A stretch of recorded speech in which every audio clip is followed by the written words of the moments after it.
sip Bacardi like it's your birthday.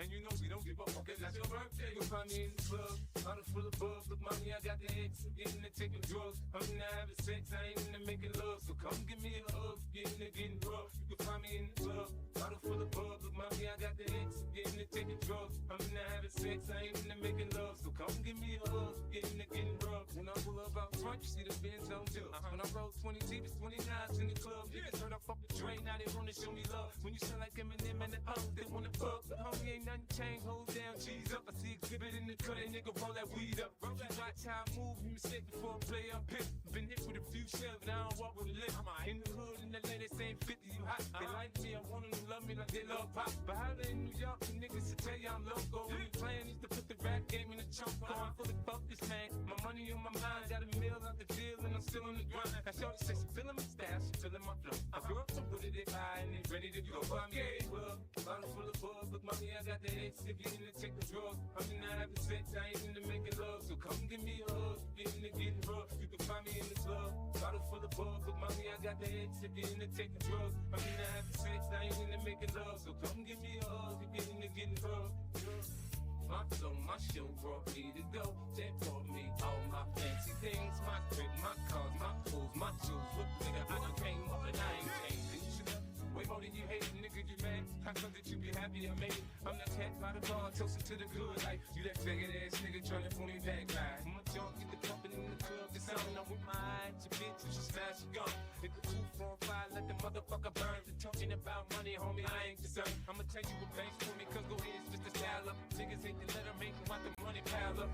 Or you can go upside the head with a bottle of bull. They know what we fucking be. You can find me in the club, bottle full of bug. But mommy, I got the X, if getting to taking drugs. I'm not having sex, I ain't into making love. So come give me a hug, getting to getting rough. You can find me in the club, bottle full of bug. But mommy, I got the X, if getting to taking drugs. I'm not having sex, I ain't into making love. So come give me a hug, getting to getting rough. Don't try to act like you don't know where we be, nigga. Me in the club all the time, nigga. It's a problem, pop off, nigga. G-U.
What's up, everybody? My name is Jake Green, aka Animated, aka Tone Definite, aka at Definite Tone on X and Insta. I'm the owner and the lead TO here at Northwest Esports, aka NWES.GG. If this is your first time learning about Northwest Esports, we've been involved in esports community, particularly in the Northwest region and beyond, since 2015. We've hosted all kinds of titles from Tekken, Street Fighter, Smash, PUBG, Rocket League, Skate 3, and most importantly and predominantly, Counter-Strike. I'm super stoked to be involved and partner with the College Counter community. Senchi and Aiden have done a brilliant job keeping track of ranks, documenting the collegiate community. Recently, I was a TO at the May Madness event. I got connected with a lot of the collegiate players, as well as I was dropped into the College Counter Discord, which I was completely blown away. Huge shout out to Senchi and Aiden for the work they've put in. I was also recently invited to be the bracket admin at Clutch or Kick. I know some of you players were there recently in San Antonio.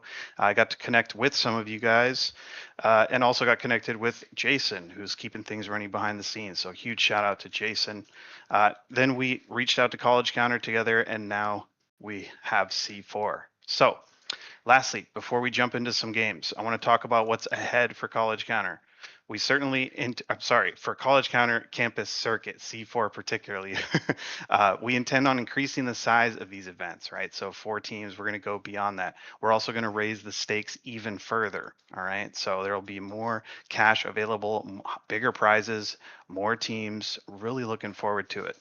Also, just anybody getting connected right now, we're also actively looking for partners to support this and the collegiate Counter-Strike community. So please don't hesitate to reach out. Also, I know the question's been asked a lot. We do fully intend on hosting LAN or LANs involved in this series. So we'll absolutely be keeping you guys updated. Super exciting.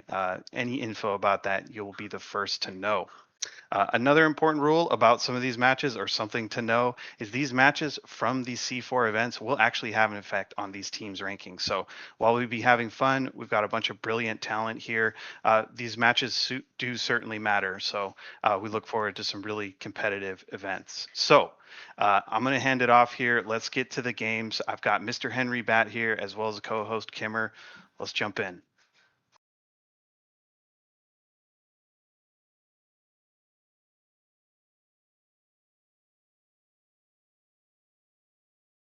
Animated, thank you very much. Yes, it's me, Mr. Henry Bat. I'm going to try to be your host for the night in between games at the end of matches and maybe even cast a little bit of grand finals. But we are here at the College Counter Campus Circuit, number one, $425 USD prize pool, $300 to the winner, $125 to second place.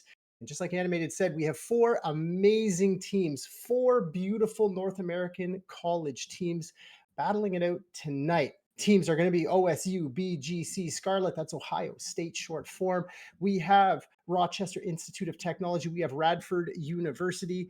And one more, the underdogs from Canada, Durham College. But I'm not alone on this desk. I am joined by Kimmer, the one, the only Hayden Kim, the historian of collegecounter.org. How are you doing, Kimmer? I'm doing great. How are you? Historian is definitely Excellent. one way to put it. I mean, you wrote a beautiful article. I read it multiple times to make sure that I had all my T's crossed, all my I's dotted about these 4 teams. So, if you'll let me, I'd love to pick your brain about them. Of course. Okay, let's do it. So, let's start with the underdog team here, Durham College, the Lords, up in the top left. Their captain, Coin, you had a little bit of an interview with him, and he talked about them having an underdog mentality, but still being a ready to roll, ready to rock team. Can you elaborate a little bit on that? Tell us about the underdog mentality up there in Durham.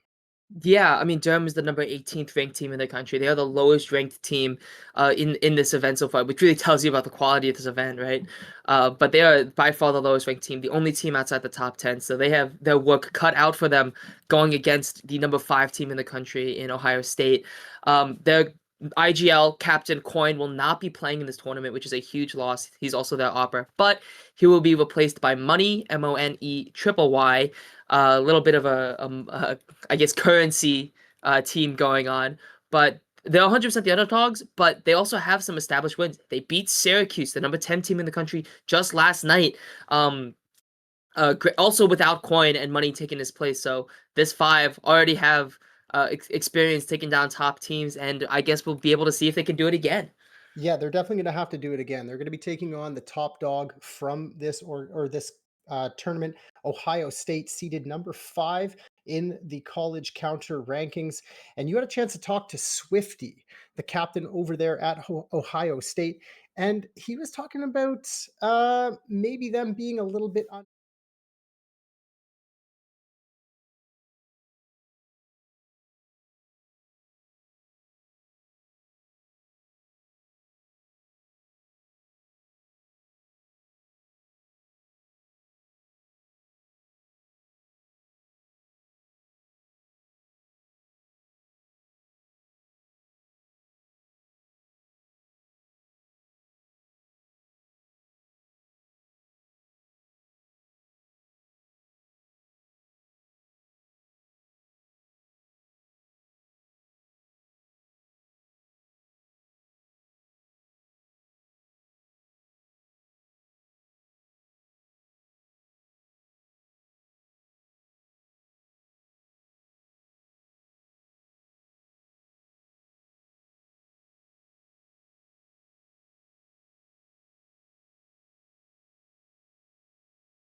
Yeah, I mean, RIT is a very strong program. They've been really good for a long time. They went to the NACE back when NACE offered Counter-Strike 2. They went to the NACE Grand Finals back in 2023. With their at the time their captain was MJB, who's now their coach. Um, so they are a phenomenal team. Ex-captain who wasn't their captain last year, but now is their captain. So now the name fits. They perform extremely well. They beat Syracuse on LAN. Syracuse being a very strong team with Cameron, who those who do not know is an ECL player and currently plays for Lag. And so the very strong opponent is what I'm trying to say. And they dominated Syracuse. I was casting Rochester that dominated them in Syracuse as well, in right? on home soil on Syracuse's Mm. home facility. I was casting that in the room over, and that was a tough watch for me. So But coming off of a very strong land win, they're going to have to deal absolutely, with the plucky up-and-comers of Radford University, coming from 18th all the way up to number 8 in the college counter rankings. And maybe confidence is a little bit fleeting because they did have big wins over Northwood and Ashford, but stumbled just last night against Cumberland.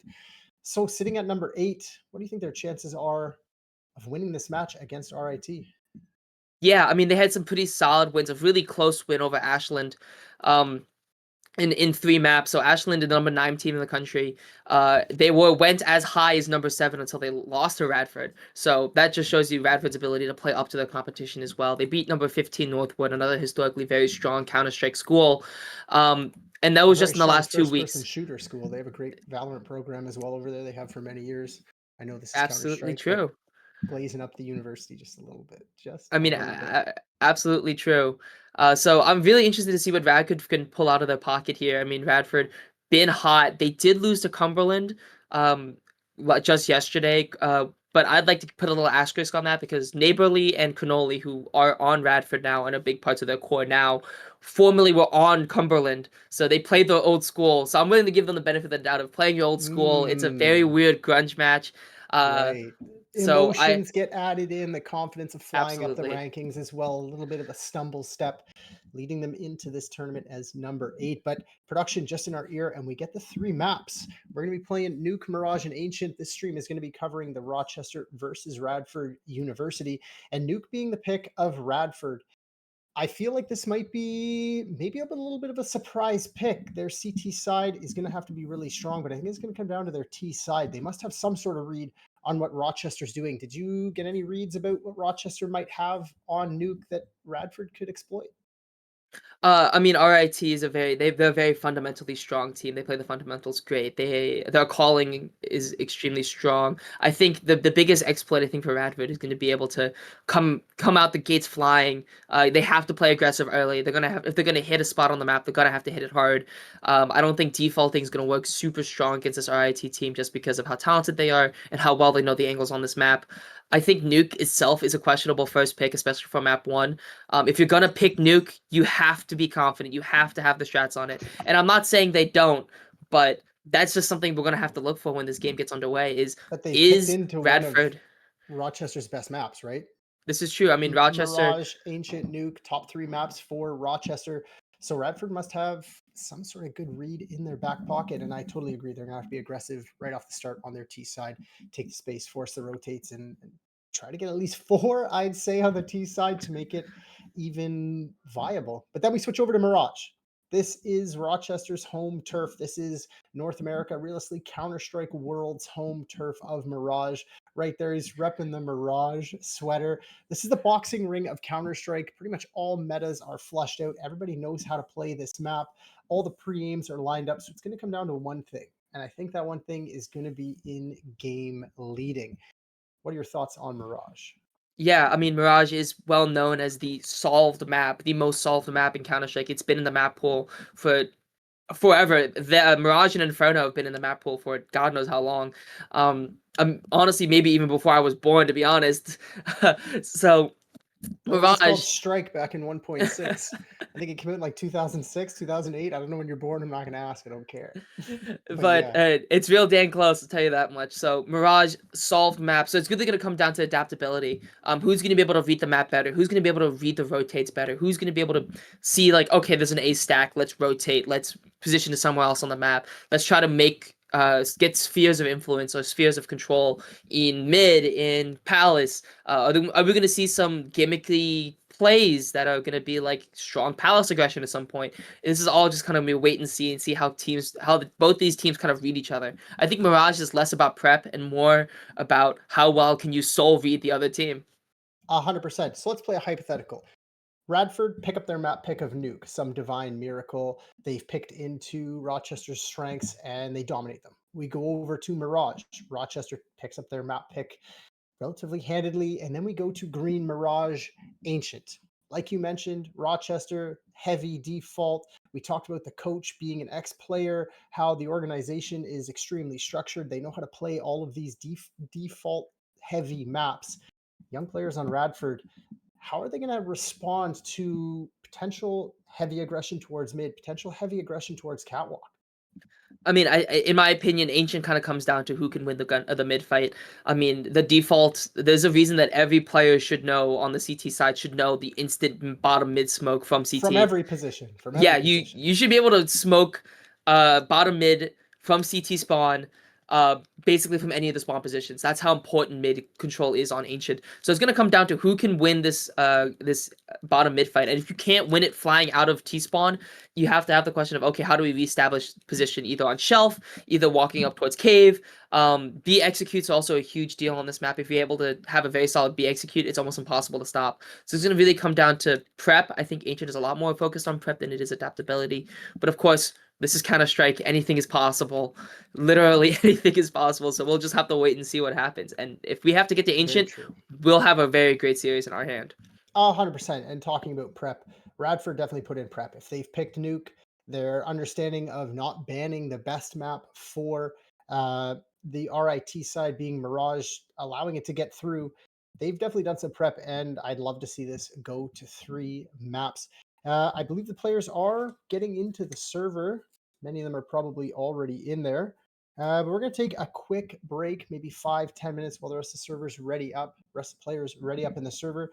And then Kimmer, along with Animated, is going to bring it right back for all the casting action. So stay right there, and we'll see you in a minute.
All right, jumping right in here.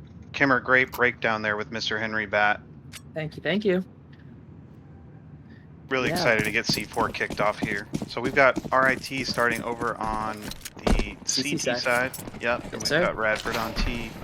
I mean, it looks like it's, so far it's Radford gone pretty straightforward looking towards this lobby take right now. Neighborly, Cronoli, both these veteran players for the side of Radford as they start flying out towards the site, taking out. Cronoli takes out Koza, ex-captain with the dualies behind the silo, unable to find one. Willie, though, able to find ex-captain. Sham, Hoax, and Benji left on the outsides of the map in the 3v4. Tough And the retake bomb underway. is planted. Bomb is down. Willie defending with the dualies. Can't find the kill on Hoax. Knocks him down some HP, though. Sham creeping up, spots out one Asia. Benji both trying to double swing now, trying to secure that kill, but looks like they're all going to get cleaned up from the side of Radford. Radford pick up round one, and this is exactly what we wanted to see from Radford. Yeah, that was pretty quick. They definitely took some control and then popped right in, and there just really wasn't an answer to it. Obviously, they had a good position up there in heaven, but weren't able to do any conversions off of it. So let's see what happens here on the second round. Got an AK purchased. Kind of curious what they're gonna do over on CT side. Right, exactly. I mean, Radford right now able to I mean, we're in a pause right now, it looks like. Yeah, we've got a pause. Could most likely a tech pause going into the second round of the game. Hopefully nothing too bad.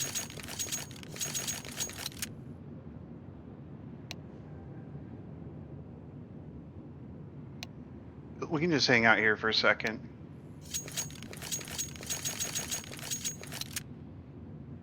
Get a good idea of what's going on. I see the players are still connected to the server, so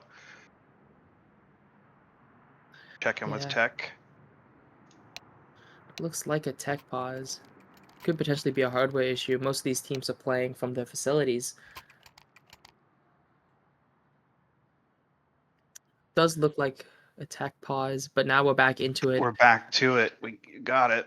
Not a lot over there on the CT side. They're not going to buy anything. It looks like just going to stick with the USPs. No utility. Probably a good call. See, we've got Galil's primarily and an AK over on the T side. So let's see. Probably do something together. Maybe a lobby crunch or looks like got a stack ramp there.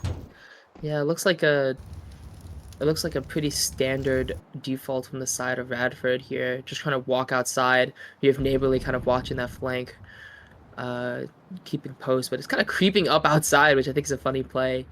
No one from RTV leader test. Koza taken down, and then X-Captain taken down by Willie.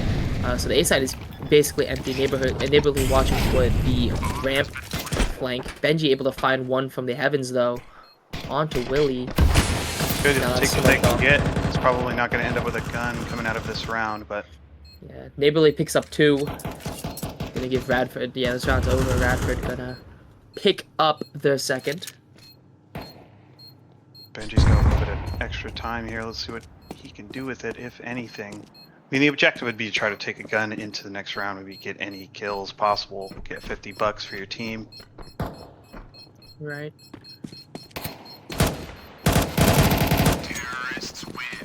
Right. Just as expected. So, Radford in the lead here, going into round 3.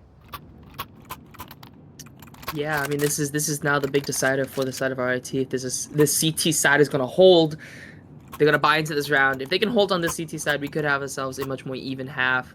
But Radford now going into the bonus round. Mac 10 on Willie. On Willie over there, nice. So we could see some aggressive action from that. I'd be down. Yep. All right, got a smoke going into connector here from Radford. Also got a smoke, looks like right in front of the squeaky door, so this might be a drop play. Could lots of second utility here, upper. Oh, they're just gonna fly out onto the A side. Wow. Very quickly now in a 1v5. Jubo over there sitting in lobby. What to do next, Kimmer? There's not a lot of options. Got some utility. Yeah, not much they can really do here. It's kind of just over. Yeah, bomb is down there right by China vent, so watching his back though. Everybody's right by the bomb. There it is. All right. Yeah, Sham takes it down. Sham is the opper, so a little more econ. We could look at if they win this round, we could look at an op from Sham next round. Right, perfect. You know what's great to see too here, Kimmer, is that a lot of these players were actually on these rosters here back in May at the NECC event on LAN. So it's good to see we've got some consistency, build their roster up. And I think that's exactly what Collegiate's built for. I mean, you see that a lot in pro play, or even semi-pros, is that after 2-3 months, players will get dropped. They don't really get a chance. But in Collegiate, you're able to build chemistry. Hopefully these guys become lifelong friends. Definitely. As we see some outside pressure from the side of Radford. Spray down, Blaine gets Benji, takes him down in garage. Brings this to a 5v4. Blaine, though, with only 16 HP left.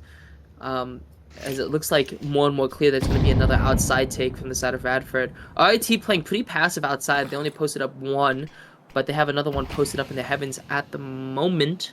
I believe that is Sham. Jubo, the 5th player on this roster, who's pretty new to the roster, more or less. But Sham... Yeah, it looks like they're kind of waiting to... I think they have a good idea that the T's are outside, so they're waiting for them to take action, and Sham totally takes down Cornoli right below heaven there. Blaine's sitting over here in Africa. Jubo's by Squeaky Door.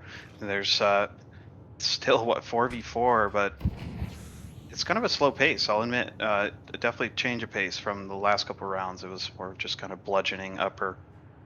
Absolutely. So now they're gonna walk towards ramp with only 30 seconds left in the round. It looks like they're just gonna full execute. That's a great smoke though, which from the side of RIT to kind of block that entry, they blow it up with the nade, and now they know. Now they know it's gonna be a lobby push.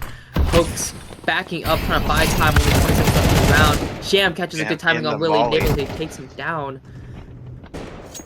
Now. Alright, it's gonna be up to Hoax now. Let's see. Oh, Hoax gets one. Can't hold. It's just Koza left in the 1v1. It's going to be a post-plant retake as he gets the bomb down just in time with second to spare. Koza walking down towards Decon.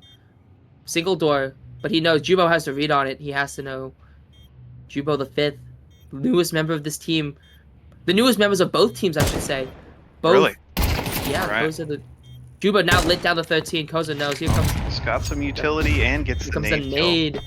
Koza takes down Jubo. Alright. The defuse is good. Moving into round 5 now. We're tied up now already. That didn't take very long. I certainly expected this game to be contentious given these players' rankings right now. Actually, Kimmer, can you expand on their ranking a little bit? I'm pretty sure actually they're right next to each other right now. Exactly right. RIT currently the number 7 team in the country, in North America. Radford the number 8 team in North America. Gonna be a close game, I think, going forward. As you can already see, both of these rounds have been pretty close. I do have to question Radford's decision to wait out the mid-round after getting the opening pick. I feel like they should have gone maybe accelerated towards Secret, should have accelerated towards somewhere else on the map instead of just holding this outside angle. Kind of gave Sham a free kill on Cronoli, I believe, who was walking out the smoke towards CT. Definitely. Take a look at this buy over here too, Kimmer. We've got Mac 10s, a Tech 9, and a Galil. Yeah, I mean, definitely an interesting choice to choose to buy into this round, especially as I was saying before, Sham now has the AWP on his body.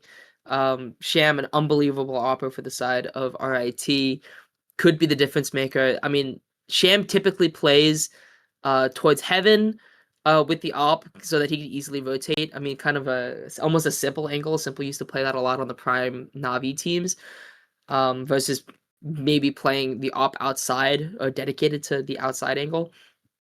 So we'll have to see as we head into another pause. Yep, definitely looking forward to seeing Sham on the AWP. As if I had to guess, had to be another tech pause. I mean, okay. I'm gonna check in the tech team here. Might be a problem with the PCs. Most of these teams playing at their school facilities, so could be issues.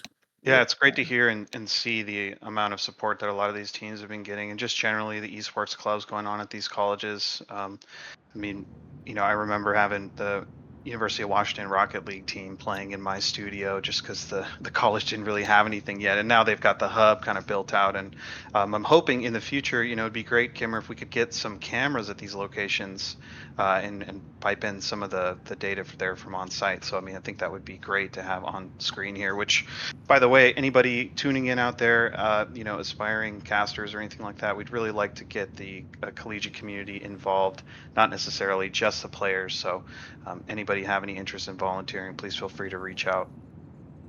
Quick little plug, as you should. I mean, we're seeing a lot more invested into collegiate esports as of late. Syracuse itself, the Counter-Strike team, is a varsity program. RIT has a pseudo-official relationship with their organization where they're not quite a club, but they're not quite fully considered a sports team per se, but they do get funding from the school for things like their esports room, for things like being able to fly out in jerseys and stuff like that. So for a lot of these players, historically, collegiate has been somewhat of a passion project of people doing it for the love of the game. But now we're seeing legitimate avenues for players to get scholarships potentially for esports or for Counter-Strike or for whatever else. Amazing. As we're now back into the game. Back into it, round 5, RIT versus Radford, 2-2 on the board. This buy, I'm curious about from Radford. They've got largely Mac 10s, Tech 9s, and a Galil. As now they swing towards what's looking like it's gonna look like prep for a ramp take as they pile up into trophy.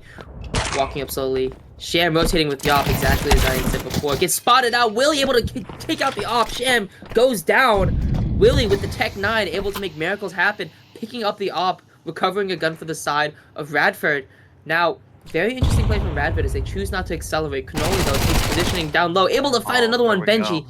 This could be a huge eco win for the side of Radford as Hoax now has to watch out for both the secret angle and for the ramp angle. 25 damage total being taken. They have largely full control of this round at the very least. Pretty impressive push there by Cronoli. And now they're just waiting for RIT to push somewhere, find some information, make a mistake. Cronoli is hanging out down in secret. He's in a great position for them to want to take this upper, but they're going to have to be careful about it. And looking at the radar, I see CTs are a little bit spread out. We've got one downstairs, we've got a couple hanging out upper. Really, I'm not sure they're ready for this full-on upper take. I mean, this will be interesting to see. I mean, I think it's a great call to wrap for Radford.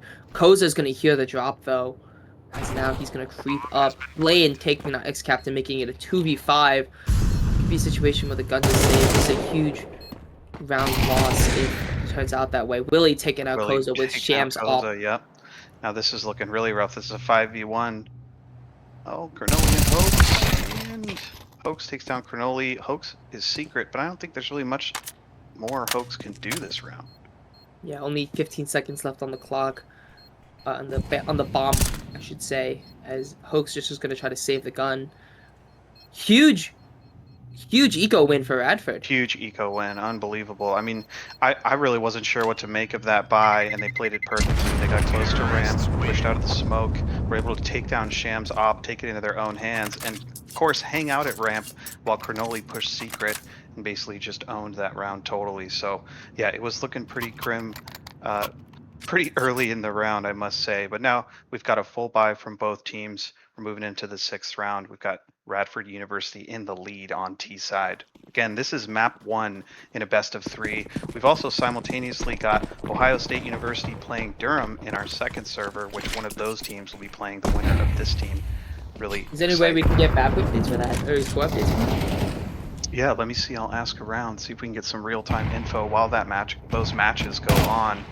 In the meantime, we should focus on the game at hand as Juba takes out X-Captain. Koza trades back to Juba. Neighborly able to trade once more. The trades coming in for both sides. Hoax able to do a lot of damage to Neighborly, but Radford's still up in the 4v3. As now we head into the mid-round of the game. Sham kind of just doing his due diligence, checking out all the angles, making sure there was no one creeping down secret. Willie still having the op. As now we head into a slowdown. I mean, this is a common thing we've been seeing for Radford all game so far, is to get early picks and then slow the round down, really playing with pace. True. I think it's working in their favor, though. I mean, they've definitely, especially after the last round, look at this. Willie finds Koza off guard, and now those CTs are hanging out in the lobby. I don't blame them. The lobby was an absolute beatdown the first part of this round. Willie dropping flashes in on Hoax, and he's got a first one. Neighborly's down. He's trying to chase him down, and the Molly pushes them out of hut. So now we're in a 3v2 RIT. 30 seconds left. Players. The pressure is on. Hoax is on top of hut. Oh, it's going to be an all A-pop. waiting for Squeaky. Yeah, absolutely. Sham going down the ladder, thinking they might be ramp. Hoax gets one. He knows they're all there. No spam coming in, and they drop lower. Sham picks up Cronoli. Wow. What a gutsy call. Absolutely. We got Blaine planting downstairs now, which Sham is on ramp with the op, ready to peek him. May not know he's so close. I think I love this play from Blaine so far. Look at this.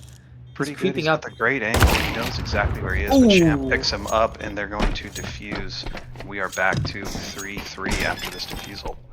Pretty impressive back and forth play from both of these. I must say, if Radford's able to do what they did last round, anytime they need money or need guns, you know, RIT is going to be in trouble. Absolutely. Yeah, I mean, this map has been neck and neck so far. I'm pretty impressed with Radford's T side so far. I mean, they've been playing with pace. They know when to stop and slow down. I think that takes a lot of a lot of self-control from the side of Radford. I mean, you can tell me from experience in your pug matches, right? If you're pugging, it's like it's really hard to tell your teammates like, all right, everyone's just stop moving, you know. Definitely. So being able to see Radford pull that off shows the level of coordination to some extent there. As now it's That's gonna be an true. outside crawl as they throw down the Yep. smokes. Set smokes. Willie and the team is crossing. That's all 5 of those players crossing through that smoke. We've got a couple of players here in mini and big garage, but they blew up the smoke and did not get one. So that means we've got at least 4 players from Radford downstairs right now. Hoax is there to meet up. Loses the engagement with Willie, and it's now a 4v5 with all 5 players of Radford downstairs. This is exactly what I wanted to see in the pregame, is a lot more aggression from the side of Radford, being able to hit a site quickly and with a lot of pace. And I think that's what's kind of owning RIT. The change-up from going super slow to super fast is really messing with RIT's head at the moment, as Definitely. everything's smoked off. I don't think RIT can't do much in the 5v4.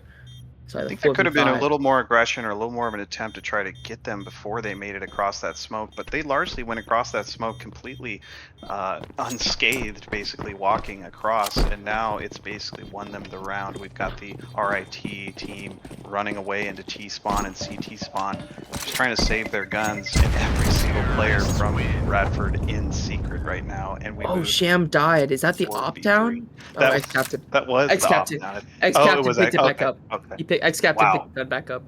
That's some incredible timing there, actually. But yeah, That would have been great work. incredibly costly if Yeah, they lost the op on that indeed, one. indeed. But color me impressed so far with Radford's T side. I mean, they've shown a lot of control. I mean, a lot of prep, obviously, on this. I really love the way they're playing with pace. I really love the way they're playing with aggression, but also knowing when to slow down. And the rotates on this map are so awkward for the CTs that Radford's able to play with the timings. As now we go back to more slow play from Radford into Gonna this. say, I noticed that at the end of the freeze time there, Hoax was still buying his gun, and ex-captain went into this with very little bit. So I think they were trying to still figure out what they were going to do with this sort of broken buy as we moved into this round. Of course, it's been 30 seconds in this round. We have all 10 players alive, so I'm curious what's going to happen next. We've got 2 players from Radford outside. We've got 2 players from Radford waiting in lobby. Ex-captain's going to smoke Squeaky, and that might just delay this push even further. I must say, you know, last round was a fast one. This round's a little bit slower. I think, like you said, they're really getting in the head of RIT over there. Absolutely, Radford playing super duper slow now. I don't. If I'm RAT, I'm like freaking out. I am panicking. But There's not really a good idea of knowing where they're going to come. I think it's clear that they're in lobby, though, so noise has been made. They're just waiting and coming out of Squeaky. So ex-captain finds one, gets Blaine down. There's still 2 coming out of Squeaky actively, but RIT has players up here on upper. And wow, complete shutdown. The round is over just like that. Wow, we waited a whole minute dang near for that Kimmer for them to run out, and quite a comprehensive shutdown. So I think over on the Radford side, they're probably gonna have to hit the playbook again, because that did not go the way I'm sure they intended on it. yeah, I mean, if you are RIT, I mean, you're really happy to get that one back. Really happy to play patiently there. Radford thought they were going to keep playing with pace and be able to confuse them with the fast execute late in the round, but unable to find that. As we're looking back towards an outside smokes now. And this worked last time, so we'll see. However, it doesn't appear they have the whole team there, so Radford's a little bit split up. They do have 3 outside, 2 sitting in lobby. Willie up here on top of Mini, just strafe peeking, see if he can find one under heaven. Right, Benji took down Cronoli out there in big garage.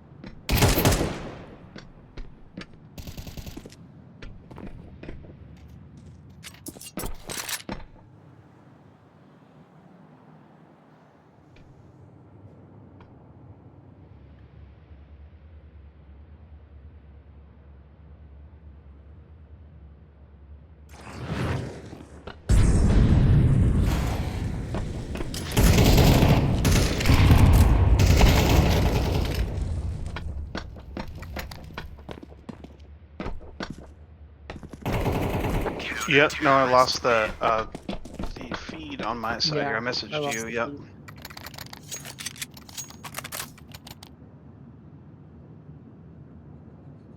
All right, we are on the 10th round now.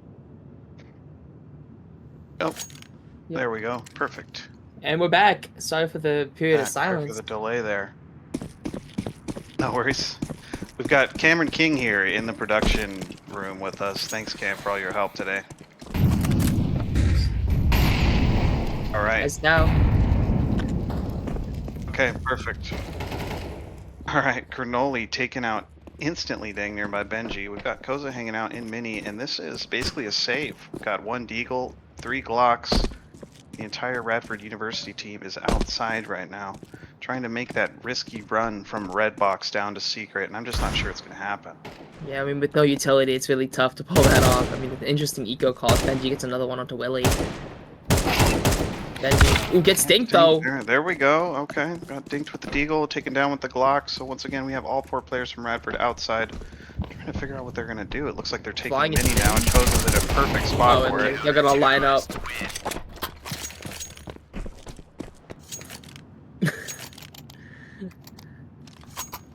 Off the As Zeus. it would look like. RIT, full strength now, full util, ops, AKs, M4s, they got the whole gambit. Radford a little shy on the util, and the Galil on the side of Blaine, but more or less a pretty, basically 2 buy rounds. I mean, this is going to be a huge litmus test for Radford if they're able to pick up a 5th on the T side of Nuke, which would be huge going into their CT side. Definitely. I see the set smokes are out there. We've got the Radford team outside once again, except we do have a lurker hanging out in lobby. As a spray from Captain from Heaven's gonna try to see if he can get someone off from the angle. Nade comes in. Kills the smoke. However, they still make it down. So that's 3 players right now from Radford making down secret. The 4th one on their way. Sham is downstairs responding to this with his op. Got the molly down. There's already 2 players down here. And Hoax instantly taking down Willie. Blaine takes down Hoax in a quick trade. Sham is still down here though, and their lurker is in a perfect position. He hears them all ramp. Yeah, bomb is down on side. They have to commit to this B side, but Neighborly could make a play. Jubel get taken down by Benji. Shot in the ankles. That's a tough angle. Now we've got Neighborly all by himself in a 1v4 approaching downstairs from ramp. Taken down by Koza. All right. Definitely could have gone differently if Jubel just stays alive there. I think Jubel, if he just stays alive, that flank from Neighborly could have been so much more effective. Yeah, it's a tough angle. They definitely could see his feet without him seeing theirs. It's that's a tough spot to be in. We're moving in now to we're basically ending this half now. RIT is ahead. This is the last round, so we'll see if Radford can pull something together and get this close. The scoreline's a little closer. RIT's 4th round win in a row, I should point out. Yeah. As it looks like Radford lost a lot of the authority that they had earlier on in the half. Yeah, I was going to say that I'm really impressed that RIT did not let it get in their heads that they lost pretty convincingly to a bunch of, or an eco round earlier, so definitely impressed with the resilience here being shown over on RIT. Alright, the execute is coming in. We've got a whole bunch of nades raining into upper. Radford team is coming out. Whoa! Ex-Captain finds one, Koza finds one, but Blaine able to take out the 2 A anchors. Nothing can be done. Sham mollied out. They heard the sound cue now. They know that they're in heaven. Willie creeping into Asia. Now knows Benji's swinging out. Able to get the retrade. Op is missed there in mini. So 2v1 and Hoax. RIT coming through still. Hoax with the sideways hat. Yeah. It's amazing. Alright. As now we end the half. RIT up for 8-4. And now going into CT side. I mean, Nuke is a CT sided map historically. Especially as it gets more CT sided the lower elo you go. Just because the T side is so complex. Gets closer to 50-50 to get towards pro play. as these pro teams are scrimming and dedicating themselves to learning Nuke T side fully. Definitely. All right, we've got second half pistol round starting right now. Ex-Captain Service Utility through a smoke outside. We've got 4 players from RIT Orange up on Marshmallow right now on Silo. They have hear to them stomping this around. Mini, of course. There's no question. Sham, the team is jumping around to heaven. Damn, takes 8 damage from the drop too. Wow. All right, they hear all these players. They've let them go outside. They're now in ramp. Granoli with the dualies can't pick one up. Oh my goodness, Wow. we've got 3 players now from RIT in ramp. Koza picked up a couple, just sniping there from heaven. Hoax got one from heaven. This is NACS at its finest, honestly. They just hit the W key instead of running around the map everywhere. No question. Instant pickup from Hoax. Wow. I mean, just fast and smooth. That was most definitely. Got all the players up on Silo. All 5, well, actually 4 there, and then wrapped around. That was pretty convincing first round. Yeah, I mean the EU RIT mind, side. the EU mind could never comprehend such complexities as hit the W key, run through garage. You know what? I don't really want to go through mini. Let's just run to CT to ramp.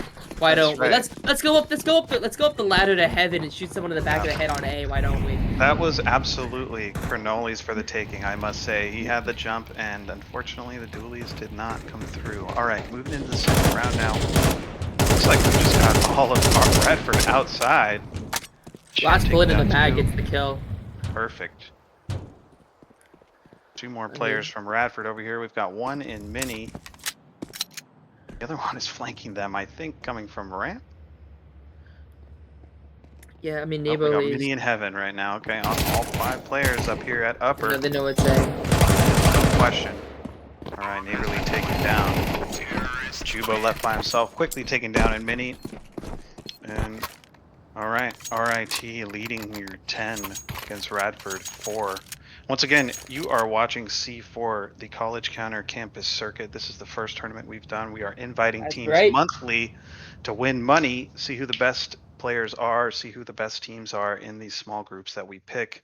We're doing our best to spread it out, spread the love. We want to see some teams play against each other who may not get the opportunity to regularly. And overall, Kimmer, you know, just support college players. Absolutely. I mean, we're able to bring together teams with players who've known each other potentially. The college Counter-Strike scene is pretty small, so these teams definitely know each other, but may not be able to get a chance to play with some real stakes at stake, I suppose. Some real money on the line. So high stakes, big grudge matches. I mean, these are all top flight teams, all top 20 teams so far. These 4 teams have in the first game. So holy smokes! Hoax came out with a great one tap on Cronoli there. They had 2 players outside, and still RIT coming out on top here. 1 player from RIT on top of mini, 3 of them outside under hell. Let's see if Blaine can get 1 or 2 here. He's in a great position, probably an unexpected position. There's the first one. Trying to spray for the second one. It gets taken down by Hoax. But I don't know the bomb's again. 3v2. Sham is at 1 HP. I mean, this is winnable for the side of Radford. Yes. As Neighborly finally finishes off Benji. A combined 165 HP on the side of RIT. So, if you look at just health bars here, definitely more winnable. You're absolutely right. 3v2. Oh, the timing. Oh, Neighborly no! tries to rush out. Gets traded instantly. Hoax with a 3K that round. Not too bad. Just taking their time, I feel like, you know, especially with that first round. It was quite aggressive. Now, in this bye round. Look how even the scoreboard is for RIT. Everyone is contributing. Look at that. 12 kills for Hoax, 14 kills for Sham, he's the opper, 11 kills from Koza, 12 kills from Benji, 9 kills from Ex-Captain. So even on the leaderboard. I mean, that just shows the level of chemistry and how much they rely on each other to these round wins. It's not one man show. It's not simple electronic on Navi, which is the second time I brought up that Navi team now, which is odd. That's good. That's true. I must say, no, you're absolutely right. I mean, also too, looking on the other side at Radford, you know, it's really there's a couple players that are really struggling to get in the server here, and if any if any time is going to be the time to do it, now is that time. So hopefully we could see Cronoli up there get on the MVP board, Jubo as well, having some tough games getting things started, but that's all right. This is a best of 3, right? So, Exactly. I mean, you definitely want to see more out of Cronoli and more out of Neighborly. They are the veterans of this group. definitely. They've played in collegiate for a number of years now. These are guys that you expect to show up day in and day out, and they haven't quite yet so far. I mean, Jubo is the This 5th. aggression from Radford. They're already in lobby. They're pushing. Koza Wow. get taken down, and Sham's watching his back up on Silo. Willie's got this cross from Mini. Sham picks up Neighborly on the flank, and now Willie is going to go down fence.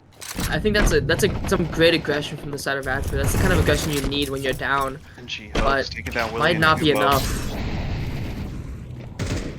Cronoli and Blaine left in the 2v3, 2v4. Oh, and the angle. Cronoli gets one, Cronoli. puts it into a 1v1, 100 health. Sham only 31 HP. Creeps. Yes, Just Cronoli, immediately what a- Cronoli taking out Sham. Amazing play there. Great composure. I know on that initial spray on double door, I would have probably lost hope myself halfway through the clip, but Cronoli persevered, got that headshot, and basically won the round at that point. Absolutely unbelievable from the side of Cronoli. And I guess that is reverse cast curse. As soon as I call him out for his poor performance, he goes and gets a 4K. You know, that Yep. I mean, that just shows how much right. I really know. But No, I would expect to see that more of Cronoli. I would like to think Cronoli definitely feels like he owns the server when he's in here. A lot of great experience. I saw him at the Clutcher Kick LAN as well. oh yeah. So a lot of experience coming out from the Cronoli side. Yeah, absolutely. It's good to see him getting that 4K, bringing this back. So we've got Radford over here with 5 and RIT with 11.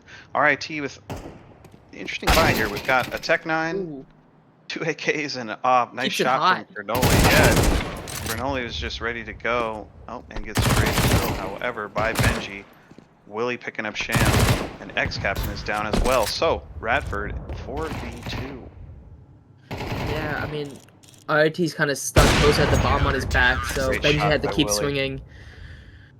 Just not enough util on the side of RT, or maybe poorly invested utility. Yeah, this is a spot you can be in your head. You can't let them get in your head here. You got to definitely try to close it out. This is that final peak you've got to get over when you get to 11. You know, I mean, and of course, this is not going to be a great buy for them. We've got 3 Tech 9s, 2 blocks, X-Captain with the flashbang. I think this is probably going to be something fast upper. I mean, oh, actually, they're going to go slow and ramp, so I was wrong on both counts. The boost got a boost up? on ramp. All right. Wait, this is the first time we've seen this all game. This could be a huge playthrough. Is it? And I believe the skin on the MP9 is a souvenir grand final skin. No. Gets 1 already. Very Blaine, nice. Cronoli 2. Sham with back on Cronoli. Blaine now left.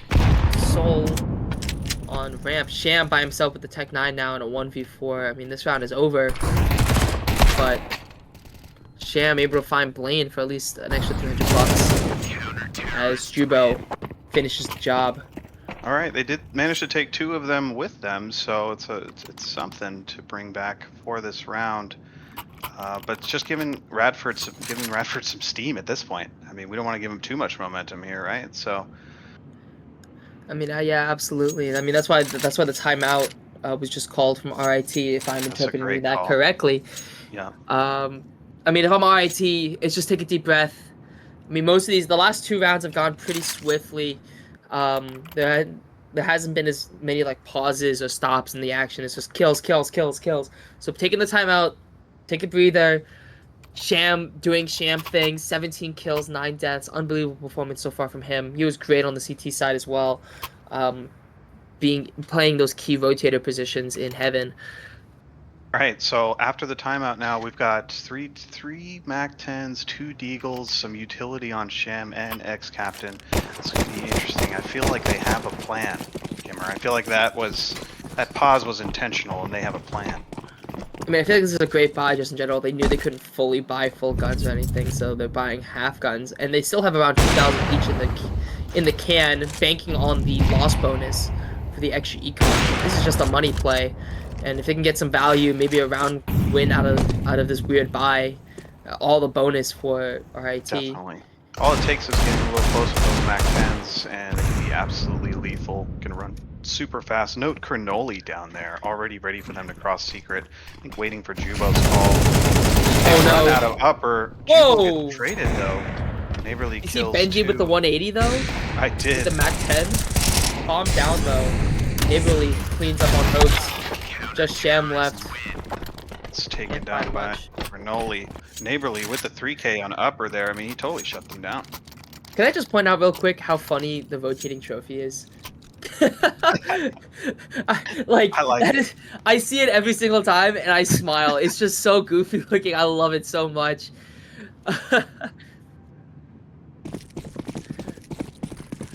This is I mean, this is all about having fun at the end of the day. I mean, money on the line, you'd love to win money, you'd love to win, but this is for fun. You'd love Counter-Strike. There's RIT now. Both sides finally on a full buy. This is a true head-to-head.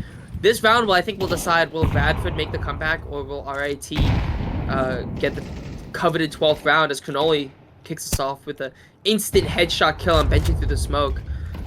Right, so put RIT in a tough spot already. I mean, they're at this 11th round at the 11th hour of trying to get this dub here. Nice molly I feel like there. going all losing the way. multiple rounds on T side is miserable because it just feels like there's nothing you can do to win. Generally speaking, I feel like, you know, there's just nothing you can do in Nuke if you don't have a very strong set of tactics, you know, a deep strat book. And in these instances, if you keep trying the same thing and it's not working, you know, it's easy to get stuck in a rut, especially on this map as teams. Sham able to get that kill on Cronoli. I mean, Sham has been the MVP for this RIT team if I had to pick one, as No he's question. has been unbelievable so getting key kills, but X-Captain could get caught out here. Jubo spots it out. Hoax instant headshot onto Jubo. Great crosshair placement. As now is Blaine left to hold against the tsunami that is RIT rolling into the site. Willie giving a kill on Sham though. Willie. Out All off. right. Blaine is Blaine. engaging, gets the first one. Koza's got the trade. Koza sitting in dark, trying to find something. Neighborly and Willie in the 2v2. Both not full HP. Nades coming in now. RIT reinforced on the site. The double up. Koza. Hoax faking the plant. Playing around the smoke. 3 seconds left. He has to get. Oh, he doesn't have time, does he? He does. RIT get the bomb down. That had to have been like half a second. Neighborly's creeping behind. Gets the kill on Hoax. Nice. Radford now in the driver's seat, even though they're still down 2 rounds. I think Radford's still definitely in the driver's seat for this game. Definitely, and those timeouts were used over there, so it's really going to be Radford leading the charge in these last few rounds. So probably not going to be a timeout taken over on that side. I mean, let's talk about this too. We've got, what, a 5-round comeback at this point. Getting close to tying up this scoreline. I mean, I would think hopefully RIT's not out of options here, but it's time. I mean, this is their bye. If they don't get this, they're gonna be pretty broke. Yeah, I mean, if you're tuned in and you see the scores 11-4, you're like, all right, this round's over. Just wake me up when the next map starts. But no, Radford never giving up. Unbelievable resilience from the side of Radford, and absolutely right. RIT's gonna be broke if they lose this. Everything is sort of on the line, or at least if they don't want to have an overtime fight, but that might be the case. Looking at this, interestingly, we've got a large majority of the players from RIT outside, but Koza has something to say. Gets the first one, gets traded instantly out of Mini. Now back into the 3v2. Radford now up 1. Oh no, Cronoli misses the spray. Pushes us into a 2v2 once again. Or in the 2v2 again, they opt to run downstairs. Yes, he did. Willie is going to follow up, go down the ladder behind them. We've also got a Radford player coming from ramp. Willie instantly takes down Hope. X-Captain's in a tough spot. Hoax had to have heard him falling down, right? X-Captain's have to make a choice. I don't know how much he wants to try to follow up on this. Wait, this could be the move. Oh no, he heard the. Oh no, the last second. By Willie. Willie able to turn around because he heard last second the ladder sound on the very last rung of the ladder, he's able to make a noise, and then he spins around and hears it. Otherwise, he's dead to rights. Cannoli. I believe it was Cannoli who got the last kill. I'm sorry, Willie. Willie with the last kill. Dead to Really, the rights. last kill. Again, now we're 6 rounds up for Radford. They're absolutely on fire. I hope RIT now with this buy, it's just an eco buy. We've got 4 Deagles, a smoke grenade on Benji, and a Tech 9 for X-Captain. I mean, if you're RIT, you have to go fast somewhere. Absolutely. At least we need to be clumping up together and push through a choke point. I mean, generally, otherwise it might be just getting picked off one by one. We don't really want to see that happen. So X-Captain's creeping up on ramp. We've got 2 players from RIT sitting outside by red. So Sham's got the Deagle. Alright, 1 player from RIT made it down secret. Willie double scoped here at the cross. I mean, that's only 1 player down. I think everyone's just kind of scared right now to do anything. I mean, they know what's at stake.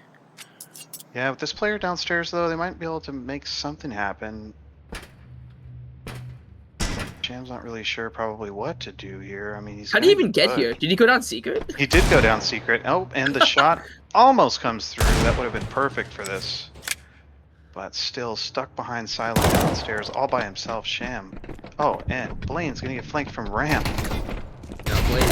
Makes the call. Can't get the kill on Sham. Back by Koza, and this is getting messy for Red. What is going on? Bomb is being planted. Willie with the op using the 5-7. Benji gets the kill on Willie. 3. Radford has a defusal in front of them. Crenoli's here on ramp with the AK, but we've got Deagles and M4. Sham with 15 HP. X-Captain with 90. Benji's the only one with an M4. Everybody's been hit with bullets. Sham with an incredible Deagle shot. Jubo's got a response. Jubo taking out 2. It's now a 1v2 X-Captain in the driver's seat here. No gun. Nope, Yeah. gets taken down by Neighborly. Wow. 12 I was- HP and 15 HP. I mean, if there wasn't a chance to win that round, I think they took it as far as you possibly could have there. And I mean, I think that MVP message sums it up. Jubo just traumatized RIT with that retake. 3 kills to put him up to 11 now. I mean, that was a great retake from Radford. As they take their timeout, as now they've brought it back from 11 to 4. I was ready to go to map 2. I was ready to go to Mirage. But obviously Radford wasn't. I was already thinking about what I was gonna get in the BR, what snack I was gonna get in the BRB. But now we're here, 11-11, Radford versus RIT in map 1, the first map of the inaugural college counter campus circuit. Unbelievable. Cinema before our eyes. Can you count that with us? 1, 2, 3, 4, 5, 6, 7 round wins in a row. 7 round wins in a row. I mean, Jeez. especially too, you know, they had lost an eco last half and whatnot. There was some challenges throughout this, and they still came back with 7 wins in a row. We're now tied up. This is just our first game, Kimmer. Yeah, I mean, jeez Louise. I mean, can you imagine what's happening in the other bracket? The OSU versus Durham game. OSU came out on top 13-6. They are currently, on the 2nd game. And that is on, let me see. That's on Overpass right now, so they're playing Overpass. Yep, we're gonna. I would love to cast me some Overpass. Yeah, definitely. It's been a while. All right, Opens the killing Neighborly. Koza trades back to Cannoli. Jubo. Dropped. So X-Captain's got other plans here. I just Blaine think, knows. though, Blaine knows Sham is stuck. there. Yeah, no questions. Sham is stuck here, but the bomb is gonna go down. Donk. The sound of falling down the ramp is so funny. Not trying to hide it there. Yeah, no, it is funny. Donk. X-Captain now. X-Captain and Sham left in this crucial 1v4 situation post-plant. The op on Sham could do wonders. I mean, this is where... I was gonna say this is where exactly stars what shine. we want to see. Sham's in here watching the crack on a single Willie, door. Willie 1v4. takes down X-Captain quick. Now Sham's in a tough spot. Gets the first one with Blaine. Opens the door, spams the door. Tech 9 goes for the no scope. Sham getting taken down. Radford the first to match point. Map point. I'm sorry. Pushing ahead here. Just, I mean, what an amazing half here for them. No question. I guess we can blame it on ourselves because we had to talk about Cronoli, and then Cronoli came back with that 4-kill, and To here bring them we back, are. yeah. I mean, Hey, honestly, I'll take responsibility. That's my fault. I'm sorry, gang. That's you on know, me. I mean, watching RIT through this though, they've had multiple buy round instances. They've got a great buy set up here, so they have every chance to still come through and win this. I mean, I would say it's an even playing field right now, at least in terms of economy and everything. The only thing that Radford has that RIT doesn't is momentum, and it's a lot. Agreed. Absolutely agreed. I mean, I think most of these round wins so far have been really close for Radford. Jubo, though, takes out Sham. Sham playing impatiently, just drops down in front of Mini, gets taken out. Panola gets another. Koza finishes off Jubo with the nade. It's now Willie with the op, Yeah, patrolling things slowed outside. down. Slowed down. It doesn't really surprise me. RIT lost somebody pretty quick. Yeah, Sham just like jumped off of Mini. Willie, though, gets Benji, and it's looking like Radford right now is going to win map 1. And down goes Kozar, pushing by himself towards Hut. Nothing can be done. Yep, Neighborly's there. Now let's see. Hoax all by himself outside by Red, and this is a 1v4 to be able to keep his team in the game. This is an unbelievable match. An unbelievable comeback to the side of Radford. Missed op shot from the heavens. Willie misses. But now they know he dropped towards Secret. This round should be over. Cronoli dropping util right on Hoax, and he's just trying to get by now. He's gonna get tipped by this Hoax fire. in a tough Yep. spot, getting touched by the fire. Somebody there. Hoax takes down the first one. Oh, Cronoli's so ready for this. Whoa! Oh, all right. Insane GG. Wow. rental. That describes my reaction perfectly, actually, to this game. Take a look at Absolutely these stats here. unbelievable. I mean, Sham coming out on top with the most frags. However, Radford taking this, and after what? How many consecutive rounds? I mean, 8, It 9 was 11. consecutive It was rounds. 11-4. I So mean, 9 round wow. wins in a row. Really just came in with the time. Really just came in unbelievable. I mean, That after 9 straight rounds. Wow. I have nothing to say. That was absolute cinema. I mean, you saw Radford early on the T side playing with a lot of pace. They got outclassed by RIT CT side. I mean, that's no question about it. I mean, when we got to rounds 6, 7, 8, 9, towards the back half of the first half of that map, we saw RIT really put pedal to the metal, pick up a lot of those round wins, and we thought all Yeah. this would carry. It looked like it was going to carry into the CT side, the T side. I'm sorry. So when Yeah. RIT switched to the T side, they picked up the first 2 rounds, plus 1 more, puts them to 11-4. And at that point, I'm like, I'm already thinking about Mirage. I'm already thinking about the Rice Krispie treats sitting in my kitchen that I'm gonna I grab in was in the between same maps. mind space. Absolutely. I was like, Yep. let's get done and dusted. Let's move on to Mirage. Hopefully, Yep. we'll see him ancient. I But think now, RIT, they did everything by the book though, right? I mean, they absolutely, did the pauses, they saved when they're supposed to save. They had some really close ecos, but I mean, you know, what can they do? There was just a tidal wave basically they were up against at that point after the exactly. 6th win, the 7th win. They even had a pause taken from the other side to get a moment, but still couldn't close it out. So what a close game! What an amazing bunch of rounds. I'm blown away.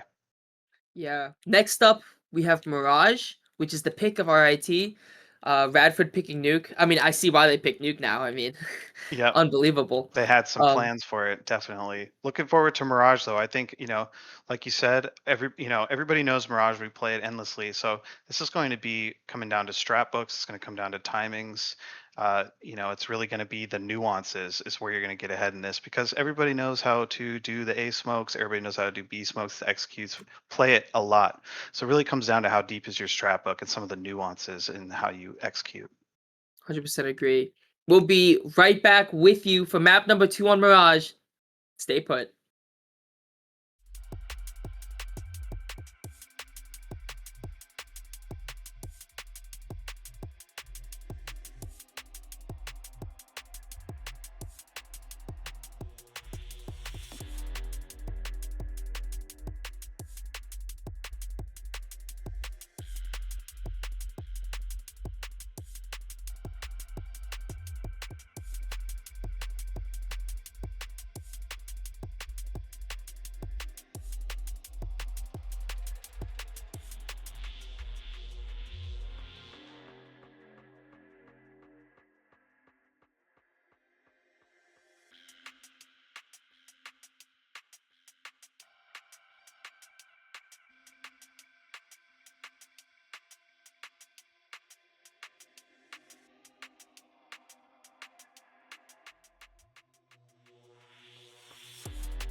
I gotta chill lately, I've been going crazy. You know what I'm saying? Looking at the Porsches and shit.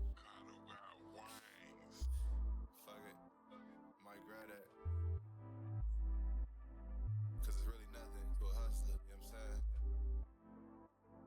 Yeah. I'm trying to crack something.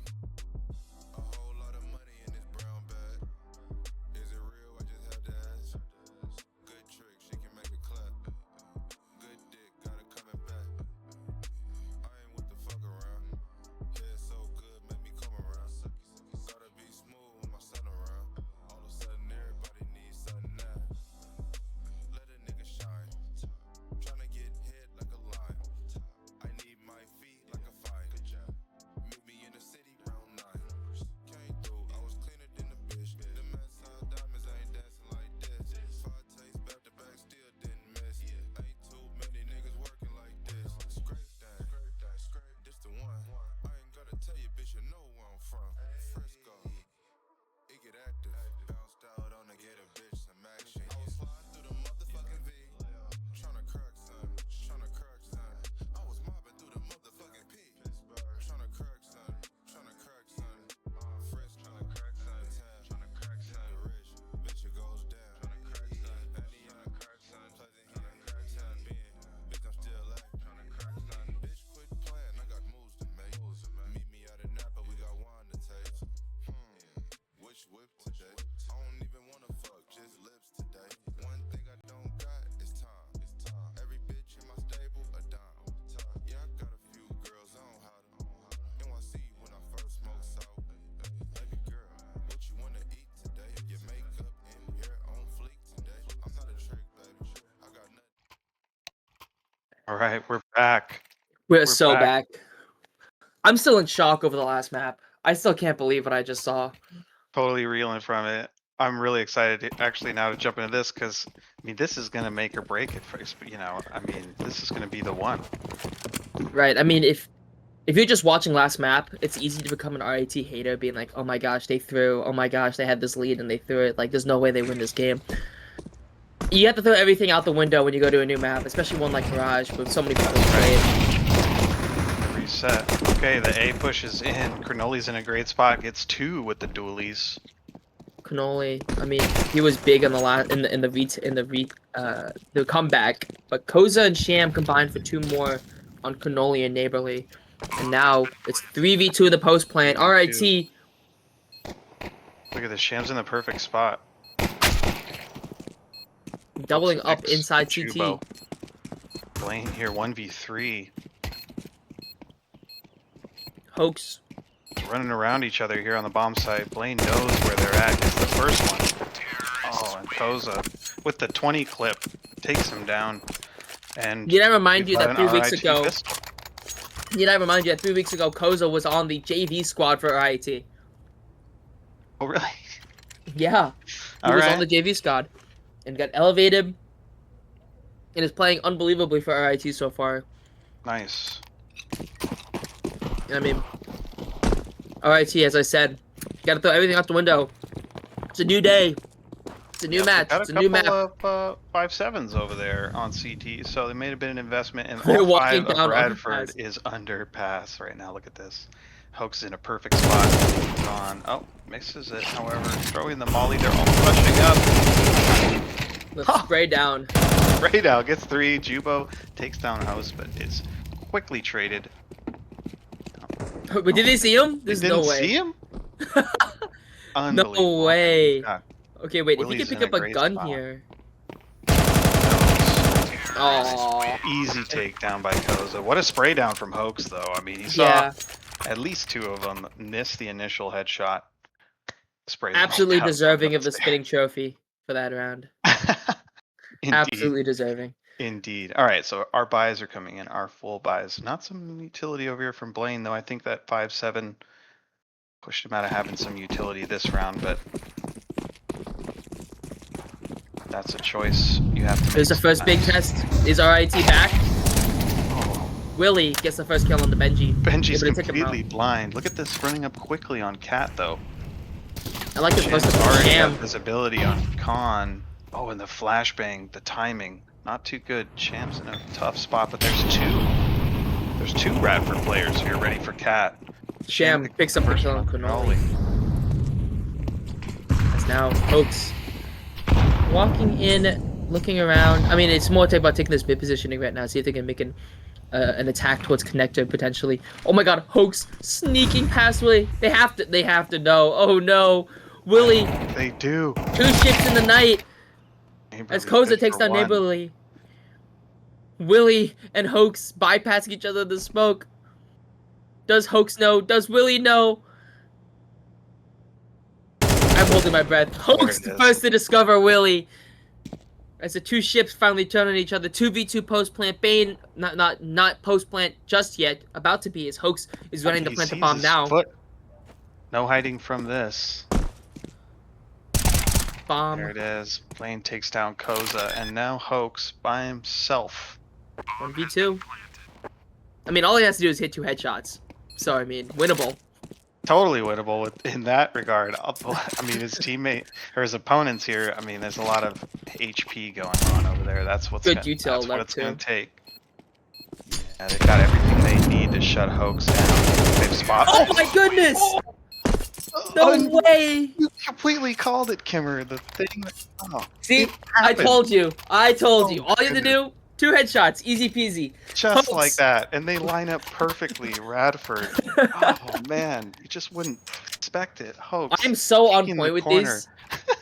I'm so Hoax on had about point. 29 HP or something like that. Peeks the corner. They line up perfectly. I also didn't seem like there were any helmets going on over there. I think that was part of. I mean, it did AK, so it didn't matter. That's exactly what you'd want to see. Now look at this buy out of Radford. We've got 2 MP9s, 3 MP9s, a FAMAS, and an M4. So RIT's in a great position this round. I mean, I want RIT to win this map. Map 3 would be going to electric. map 3. Jubo, Right. though, gets one onto Smoke Sham. comes in. Yeah, that B fight ends up with Radford taking one down from RIT, but I think they have other plans here. So we've got 2 up on A ramp with only 1. Okay, I see they're getting caught up here in T spawn. Okay, so I think the call is to take A. Is he gonna hear the footsteps though? Is that the question? Neighborly might have Oh. heard the footsteps running towards Palace. Oh, you definitely heard that. Yeah, Util now going out. Smoke for jungle. Not for stairs though. Molly going down. Swing out. Everyone is blind. Willie, Neighborly gets 2. No one Hoax can even see each other. 1. Willie with another. It's a massacre. Oh my Oh, goodness. What was that? Wait, what's that smoke on default? What's up with that? Must have been a missed smoke, it looks like. As Yeah, now, things got a little hasty at the very end of that round for sure. I mean, But I it like ends up with Radford. the call to move off of mid to B and towards an A side push. I mean, I just felt like they were too loud and not quick enough. RIT would. So we'll have to see if RIT can keep it going as Willie pick up 2. Looking for the 3rd, can't find it. Cannoli though Third. gets Koza. Right. 4v2, Belgian attacks him with a Tech 9 and Deagle, effectively. That might be it. Oh. Ooh! X 13 HP, 32 damage from that grenade. and he's dead. Alright. He's down quick. Benji all by himself. You know, all he needs to do is hit 4 headshots, right? Is it? I was. You know what, Kimmer? I was rooting for it. Believe me, that would have been great. I had to do it. I had to say. Yep. All right. So, moving into the 6th round. Radford's coming back. Yeah, we I should mean, have this, a buy you here know, from RIT, yeah. The first part of that first game, that first half, it was really just a back and forth between these teams, you know, until, of course, Radford had that tidal wave presence there towards the end. But really, it was back and forth, so I fully expect this to become a tied scoreline again. I mean, it's very possible we see 50-plus rounds this series. Check out this these smoke presence though, and pushing from Radford on mid. Looks like they're exiting now, but Willie is here by himself. I think they have a good idea he's there. It's an unbelievable angle. He's gonna get one. He's If you're traded Sham, instantly you're into so mad. X-Captain. Man, the aggression here is just everybody's killing each other today. All right, Hoax with the trade. Now it's 2v1. Jubo's here by Cat. This is it. Can't connect to the head.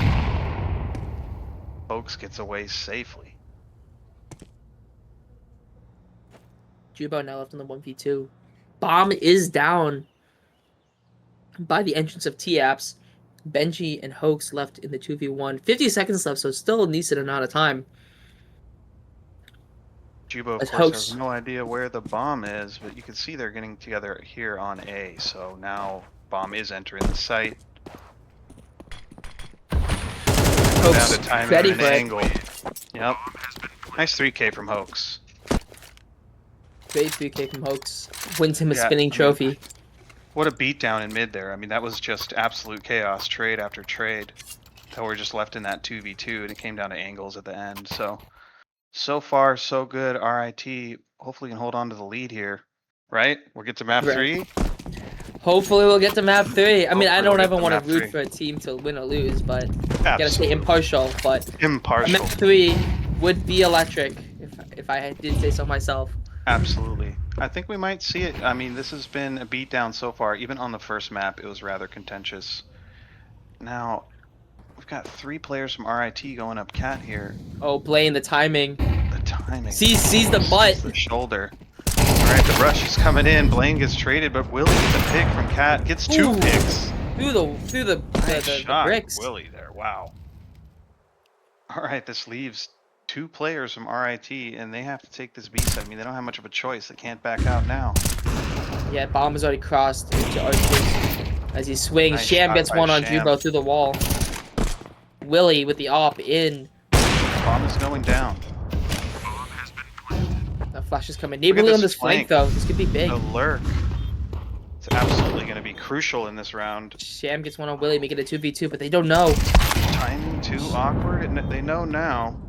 Koza left in the 1v2. Not in a great position and stuck in the middle of the Down site. to timing here. Ooh. Neighborly picks him up quickly. What a lurk that was. I mean, I think it still would have been pretty tough, but he was just in the right spot at the right time. Walked that whole Absolutely. way. They had no idea. So what a great flank from Neighborly there. Right. I mean, and I think it's a great call from Neighborly to go towards this flank. I mean, I think he played super patiently. Even with his teammate dying, he still played patiently to put himself in the best position possible. So that all he had to do was peek out and saw the body of Koza sneaking out of the smoke. Yeah. I mean, if RIT had a chance to maybe get in the bomb site a little earlier, things would have been much different. But I mean, you saw Willie died. You know, Willie was sniping people on Cat. I mean, it was just kind of a mess. As now we see a pause, likely a tech pause. Yep. And nope, Oh, we're back. and we're back. Okay. Quick one. That was quick. Had to change his mouse battery, perhaps. Or adjust his keyboard, who knows. Punched his monitor too hard, potentially. Because now we're into it. Willie going by himself towards this...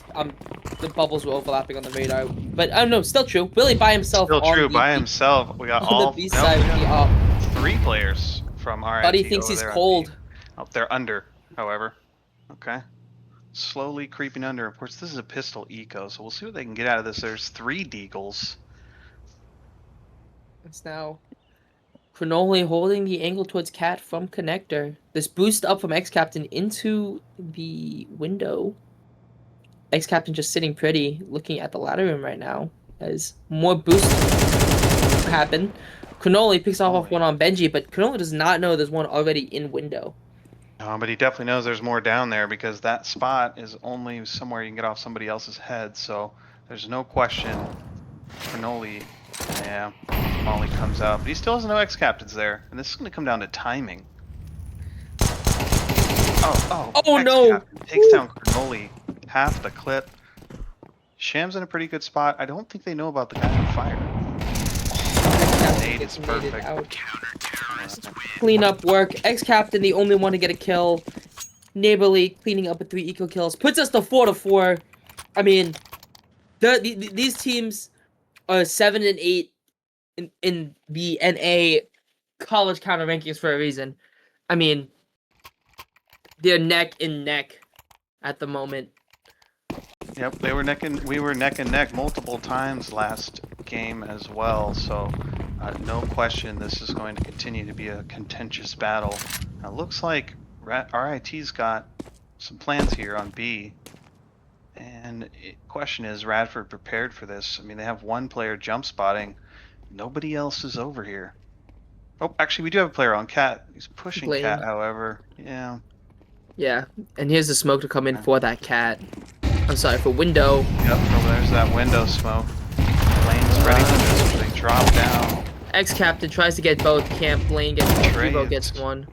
Blaine needs to get dislodged for this T-side to have any success on the site right now. All three players from RIT are here. Cannoli gets two, though. Yeah. Unbelievable. Hoax left in the 1v2. Bomb down. And now both players from Radford are going to regroup together on what appears to be Cat. Probably going to be pretty surprising for Hoax. I mean, you have to think at least one player's still over there. Oh, the timing. Just came down to timing. Yeah. I mean, that's what this game's all about. Absolutely. Yeah, I mean, I wasn't ready for that boost, and I don't know if I'd be ready for that boost with that timing either. That was a tough spot to be in. We've seen Hoax do it. We just saw Hoax do it, but yeah, not in that instance. And now as we head into round number 10, Radford up by just one round, 5-4. RIT losing some footing. Started out 4-2, then lost 3 in a row now. A Glock, 2 Deagles, a Tech. I mean, what more could you ask for? Oh, a P250. That's right. Yeah, they're just gonna push on them this round. I mean, no reason not to. Might as well, yeah. Blaine gets 2, Cannoli gets 2, Hoax comes flying out of aim with a What do you got? Yeah, let's see. Oh, the nade. It was a shooting gallery there. Not much could be done, but certainly put forth the effort. There was some coordination there. Let's see now. I mean, this does kind of put Radford a little further ahead, but we're getting towards the end of the half as well. I mean, RIT's got to bring this back to hopefully end the half tied up, or that would be ideal. Absolutely. Radford on fire, as you can see from the score bug, with, I believe, their 4th round win in a row. RIT hoping to end that. Willie spots out one Ex-Captain. What an unbelievable nade. Totally. Definitely took a little bit of damage for it, but it was worth it. I mean, he got all the information, multiple players on his screen. Benji, though, trades back. The pace here, though. Check this out. I mean, they're in sight. Jubo's got a perfect boost for this, though. Oh, and Benji calls him out for it. Easy spot. All right. Well, I think it's safe to say RIT is in control of this bomb site. Heading into a post point here. I mean, Willie gets another one. Willie with 2 kills already on this. I mean, Willie's been unbelievable this half so far. Round prediction, 59-41 in favor of Radford, just because of the man advantage, the health advantage, I'd imagine. As Cannoli gets 1. Always a tough retake, but I think they're doing a what good a job flash. currently. Koza's in a tough spot. 1v2. Willie 26 HP.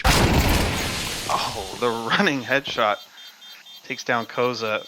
This is gonna get Radford their 7th round. So moving into the last round of this half. Kimmer, a little different than the last game. First half, anyway. I mean, Radford taking that momentum with them. No question. Unbelievable so far from Radford. I mean, that's 5 rounds in a row, looking for their 6th. RIT had a good start, good pistol win, able to get good win on their first gun round, or I guess the bonus round, I should say. But now, they're in a tough spot. I mean, they have a full buy this round. Not a whole lot on the ways of utility. Ex-Captain has 1 smoke on him. Getting set up, but check out this at mid here. I mean, there's no one on A. It's clear, I think, that they're A. There's not really... Yes, the reinforcements come back to help A. Already got 3 here. Will Willie get another one? Molly goes down. Running through the Molly. Burning, yep. This is the execute coming in, but Neighborly already shutting them down. Benji with a nice trade. Ex-Captain with the trade on Neighborly. Cannoli down as well, and they've got the bomb going down at 43. favor of Not RIT. a lot of health though on X Captain or Benji. Not really, or Benji. Yeah, a single nade can take them down. They've got the spot in. Oh. Did X Captain miss the jump? I think X Captain missed the jump from Tetris to stairs, but great half. I mean, super close. We saw a Radford rip off 5 rounds in a row, and now RIT's on the CT side. I mean, this is really anyone's game. RIT looked a lot better in that last round. I think they're just happy to be off D side. Yep, I agree. I mean, they got as close as they could with what they had. You know, I mean, the 7-5 coming into this with 5 is not too bad. I really think. They took pistol last half, so let's see what they've got for pistol on this half. Looking at what Radford's doing, I mean, they've got 2 players here in Apps with the bomb, or Palace, sorry. 3 players from RIT are pushing ramp. 1 peeking from stairs. We got 4 players at A for RIT. Just a waiting game. I like this aggression from RIT to just walk all the way into A main. Like, I mean, they don't know the Palace, but this is great information regardless. Total, yeah, absolute great info coming out of this. I mean, I think, though, they might be a little suspicious. It's going to come down to this split and this timing. Ooh. Great shot by Cannoli, takes down Sham. Blaine comes out and gets one-shotted. Holy Benji. Benji on his 3rd headshot. Benji in Could a be on for the 1v2. ace. That's right, and the bomb is down to his left. I don't even think he may Knows. know, but... Oh, he doesn't know they both second player go by. There we go, but he hears him now, so... Oh, the Nice double try. swing. Great coordination from the side of Radford to get that final Absolutely, kill. yeah. No, I mean, they absolutely needed to peek together. They knew where he was. He knew where they were. I mean, there's not much that could have been done, really. I think that trade was what they had to do. And now look at that once again. Well, actually, it was a T-side pistol round last half as well, so... See what Radford up to 8. Right. Almost the exact opposite position that they were in last map with RAT up. Yeah, we'll see if maybe that sort of thing can happen in this game. I mean, obviously it's probably not going to be this round with RIT limited down to just some pistols. At least they got 2 deagles and get those 1 deags. Hey, all you need is 5 headshots. That's right. Yep, that's right. We'll put it on Benji this time. He got 3 last round. Will this be the greatest running bit of this series? Yeah, One will we'll only see. find out. Koza with the P250 posted up, Close watching range. main. I mean, 3 could opponents catch, on the other side of that wall. watching this off angle, could catch them. Oh, Nope. Jubo peeks gets right the kill on into his Koza. crosshair. Yep. Could only taking out Hoax on the opposite side of the map. Is now everything smoked off. Nothing much. RIT here. As one from Sham Deagle. gets 1. Could only get 1, not 4. Could only picks off Benji, ex-captain. Ex-captain. Getting that 250 kills. Yeah, it's gonna pick up He's this a- gun. AK could do something with it. Yeah. Although more likely a save than a... Yeah, that would probably Yeah, be he most take attempt. ideal. Yeah, that's Yeah, exactly there what it we're gonna is. see. Running for the hills, ex-captain. Just trying to get out of there. Going towards T-Apps to save. But hot on his heels is Willie.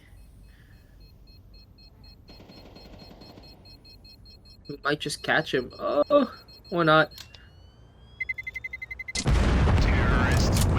The acceleration here, though, of Blade, I'm sorry. Kill at It's the last taken out. second. Unlucky Nice. for Blade. But big AK for Benji as they now buy into this round. Could be Yeah, just kind of massive. looking around here at the kills. Honestly, Kimmer, I'm pretty surprised to see. I guess over on the side, not too surprised really to see Cronoli up there, but there's definitely. I mean, Jubo's got 4 down there. mean- For the most part, this team's been all working together. I think Cannoli must have really heard me when I was like, he needs to turn up, because he was like, bet, turned Yep. up, 17 No kills. question. in 14 rounds. Unbelievable Yeah. performance so far. We haven't seen the op in the hands of Sham over there yet this game. So I see he's got an M4. Also, was kind of leading the game for RIT last game. Definitely. So definitely a change of pace. I mean, he just can't really find his groove so far. I mean, he started on the T side, which isn't ideal if you're an opper, unless you're Yeah. a super aggressive opper. And then he just hasn't had the funds for an op yet this half. Now he's At mauling 1 out minute. Koza. Got our That's first Jubo. engagement finally here after a whole minute, and it goes in the way of, well, it's actually even now in a 4v4, but check this out. Radford has successfully walked up Cat. They're now spotted by Hoax, however. Yeah, rotate coming in. Here's Sham rotating over. 2 players here getting taken Thanks, down Captain. quickly. Hoax with one. Ex-Captain with another on Neighborly. And Sham cleans up on Willie. All right. I felt a little bit of dominant energy from that round over there, I'd like to say. I mean, I'd like to see that a little bit more moving into the CT side. I mean, you know, CT side, it's very advantageous, obviously, but we'll see how they kind of take this first round win, maybe keep pushing forward. As we have a quick update from the other series, OSU, Ohio State, able to pick up the win against Durham. But now the winner of this match is set to play OSU in the grand finals for the grand prize of. All right, here we see the op coming out. Sham gets that first pick on Jubo. Ooh, gets another. I mean, this is what we're talking about. Sham, as soon as he gets an op in his hand, anything's possible. Yep. Granted, they're eco kills, but Yeah. The take mid with pistols is well, no, I mean, they've got a little more than just those deagles now. We've got Galil's, AKs. But it's a 5v3. Willie's stuck here in Con with 7 health. Push, the nade comes in as well. Overkill. Nice pickup from Blaine, though, there. Nice trade. He knows ex-captain's in here now. ex-captain not just tucking. Smoke goes down. Benefits both of them to some extent. Good for him, yeah. Look at the spray, though. Nice angle, but can't pick up the kill. Ooh. Almost. Jam spots him in Con. Alright, Neighborly's all by himself in a 1v2. Ex-captain's coming up Con there. Spamming the smoke. Oh, sorry, 3v1. Neighborly gets the first step, but Hoax with the trades trade. out. Wow.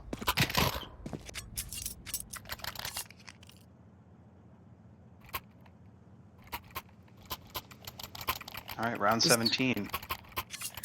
Here we go. I mean, RIT clawing back a little bit. 2-2 so far in the half, as the score lines approach 13 from both teams. Yep. I mean, this should be an RIT round. We've really only got clocks over on the side of Radford, which are going into underpass. I mean, they pulled the shred out on the pistol round too. That's right. It's in the opposite direction. CT's going towards T. That's right, with the bomb here in Palace, so. Creeping out towards bottom mid is Willie, getting the boost directly up into footsteps. window. I mean, good lots catch, of Benji. footsteps. Ooh, Benji sniffs him out, finds him. Cannoli taken down. And now it's 5v4. Radford left with 4 members alive. Koza holding Certainly tight. running the clock down. Well, that's going to make things a little bit delayed there. Oh, Willie knives Hoax! Hello. B-site's now open as now the call comes in. Radford mass rotating. Willie just walked up Cat, I'm pretty sure. I guess so. He snuck right in. He's a ninja. Okay, ex-captain's got something to say about it, though. They've only got clocks to try to return this. Let's see if we can get the bomb down. It's gonna... Headshot. Head armor on ex-captain. So Neighborly gets the long-range clock, mid-range. Trying to pick up the gun. Neighborly does. Bomb is in sight now. Here it goes. And now Jubo. Nice. Taken out by Man, Sham. okay. Good shot from Sham through the box. Great Headshot. shots. Yeah, we were just talking about Sham, and I think he's gotten 8 kills since we were talking. 6 kills or something. I just need to stop talking. Is what needs to happen. Yep, we need to be even more neutral. We'll just use colors to describe the teams: blue and orange. Well, I mean, RIT have to be orange, right? So it'd be Yeah. orange team fights mid. All right, we've got our timeout called here, and that's over on the RIT side. Check this out. So Neighborly 16-9 with the 1.78 over on Radford. We've got Hoax on RIT side 17-12 with the 1.42. Yeah, on the side of RIT, you have Hoax 17 and 12, ex-captain 14 and 13, and Sham 10 and 11. Sham, though, kind of turned up the heat a little bit. I feel like he's gotten 4 kills in the last 2 rounds. As now we head into a crucial round. Will RIT tie it up or Radford push the lead to 2 again? Guess we'll find out. Yep, this is the round to watch here. I mean, this is the full buy. Very curious to see what Radford's got in their strat book. Ex-captain Hoax will be broke if they lose. And then the whole team on Radford will be broke if they lose, so... Quickly going for the pick there from Willie, but didn't pay off. Really just getting map control, it looks like, from Radford here, kind of as a default. We'll see what they do with it. Juba playing aggressive into this A main area. Can't quite find anything. But look at this aggression from Benji. Walking straight out. Is punished by Jubo, though. Interesting strat from Benji. As now they sniff it out and think it's going to be towards B's. Now, Sham is backing up out of window. Yeah, they're really going to have to kind of give up mid. I mean, not only do they not have control of it, and every player from Radford's there, but it's 2-2 now for them. And what do you do with CT on 2-2? You've got to split up and hold the bomb sites. All right, ex-captain's got to hear this. Ooh. Oh, it's instant by Grinoli. Hoax gets takes one down Neighborly. Yep, Lane's pushing through. Hoax. Oh, the trades are unreal here. 2v1. Yep, let's do it, Sham. Alright, gets the first one on a jump out of the window. Finds the second. Sham going crazy. Unbelievable. I mean, Sham, as I was saying, really turned up the heat as we go into a tech pause. But Sham, absolutely unbelievable with the 1v2 retake. He just flies out. Yeah. He doesn't care. He just flew out the window. I was like, I'm just gonna shoot and see what happens. All the confidence in the world to tie this match up now. I hear there's some chatting going on, so I'm curious to see what's up. Yeah, but so far we're tied up once again, Kimmer. I mean, this series has just been unbelievable so far, so close. And neck as a reminder, the winner of this game will go on to play OSU as OSU takes down Durham 2-0 in the other game.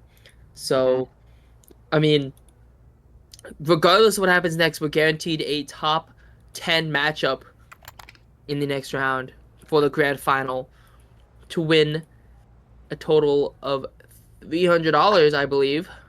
Yep, pretty awesome. I mean, we get couple of the top 10 teams right now. Certainly it's going to, I assume it's going to be similar to this. I mean, I know it's been great generally being able to see how the rankings are and how these teams have changed throughout the weeks. Which huge shout out to Kimmer here. He's done a brilliant job writing articles, breaking down which teams are moving up or moving down, including if you guys haven't read the editorial, just talking about C4, interviewing some of the team captains. He's done an absolutely great job. Good stuff, Kimmer. Thank you so much. I appreciate it. It means a lot.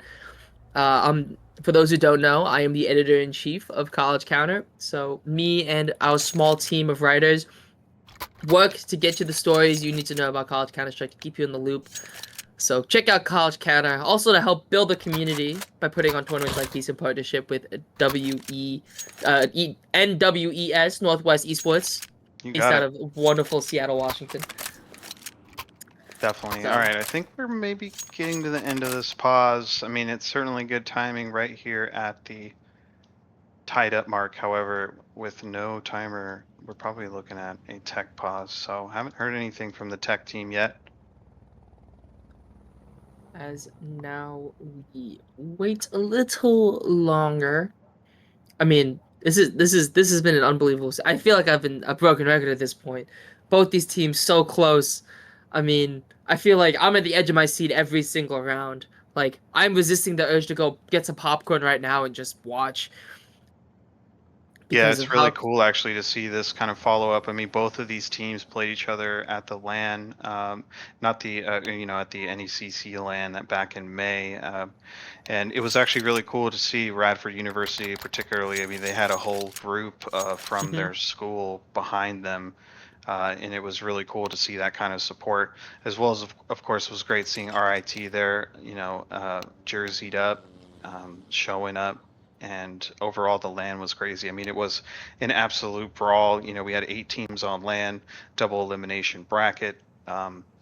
It was a lot of fun. So it's great to see this follow up, be able to continue working with these teams, as well as after that, we hosted another online tournament, and some of the which OSU they actually won that tournament. So, Wow. and that wasn't, yeah, it Check. wasn't strictly a collegiate team, it was sort of a mix, but they did enter as the OSU team, and yeah, they took that the prize pool from that tournament. Yeah, so I mean, it's really great to be able to continue working with these teams and seeing their progress.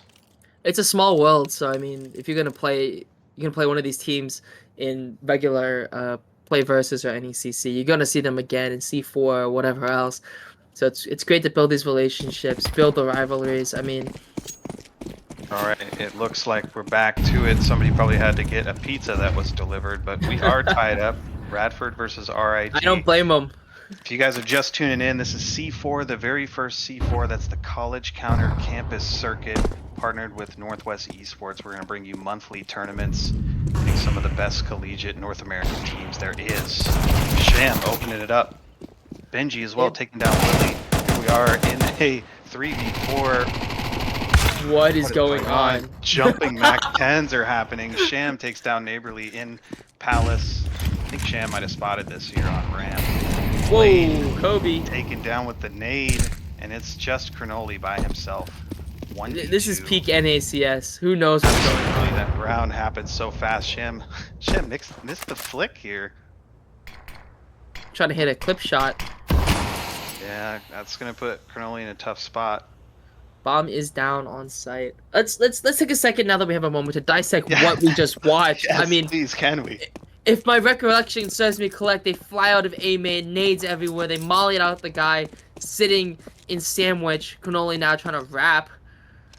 I mean, sandwich. I And need wraps to make rewatch sense. it to know who had that jumping Mac 10 that sort of flew by on the screen. Yeah, That I mean, was they flew out of awesome. A main, and there was a guy tucked in the corner. Ex-captain cleans up. Sham with a 3K. Yeah, Sham 16 really shut and it 11. down there, no question.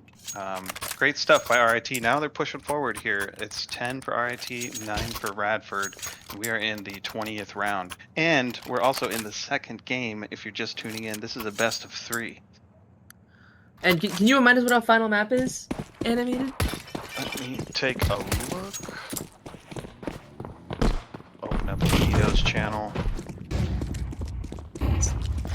EE Ancient is the decider for this one, so EE_Ancient. Benji gets one through the smoke. Benji. Yeah, I mean, down. Mac 10s, Tech 9s, Deagles, this is going to have to be a fast and dirty round here from Radford, but Koza takes down Willie. Now it's 3v5. Benji's still Radford's super in a low tough HP. spot. Yeah. Sham hurt a little bit, but survives. Yeah, I mean, RIT win this round 11-9. I mean, they put together a great series of rounds so far. I mean, this is like a very similar run that we saw Radford go on last round, where now I think this is, if they win this round, would be their 6th round win in a row. And we will find out shortly when this round is over in 50-ish seconds, unless a bomb goes down. Yeah, we'll see. I mean, that Molly's going to put a little bit of a barrier up, but anybody else has been spotted. Oh, there it is. Okay, so it's clear. 1, 2, 3. Oh. Third, Koza gets it, but that is a 3K for Benji, and that puts RIT up here at 11. So we're getting close. And look at this from Sham. Sham again is the leader. I don't think Sham has died in maybe 7 rounds. Yeah. I'm Sham was pretty the- sure I remember him being 7-11 at some point. Yeah, what a great performance. I mean, this is also. I mean, he was the MVP of the last match, KD wise, I think. So, Absolutely. but really, you know, it speaks a lot too, being the opper in that role. I mean, if you can really lock down those 3Ks and those 4Ks, it makes a huge impact. Unbelievable. 11-9. RIT up, looking for the 12th round to force a map 3, which would be on Ancient.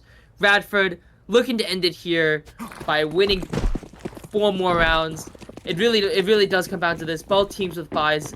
If Radford lose this, the map may as well be over because they will be broke. I hear a lot of footsteps here towards B, and that is basically the whole Radford team there. Looks like we got somebody sitting up in mid, but Radford's getting set up for B. I think they're ready to go. This is Hoax here, as well as he's got X-Captain. X-Captain throws the molly in for info, and they're far enough away. They're not sure about this. The smoke goes in. This is going to further delay this push. That's Radford exactly just what kind it of biding does. their time. I mean, it looks like Radford's going to reroute here.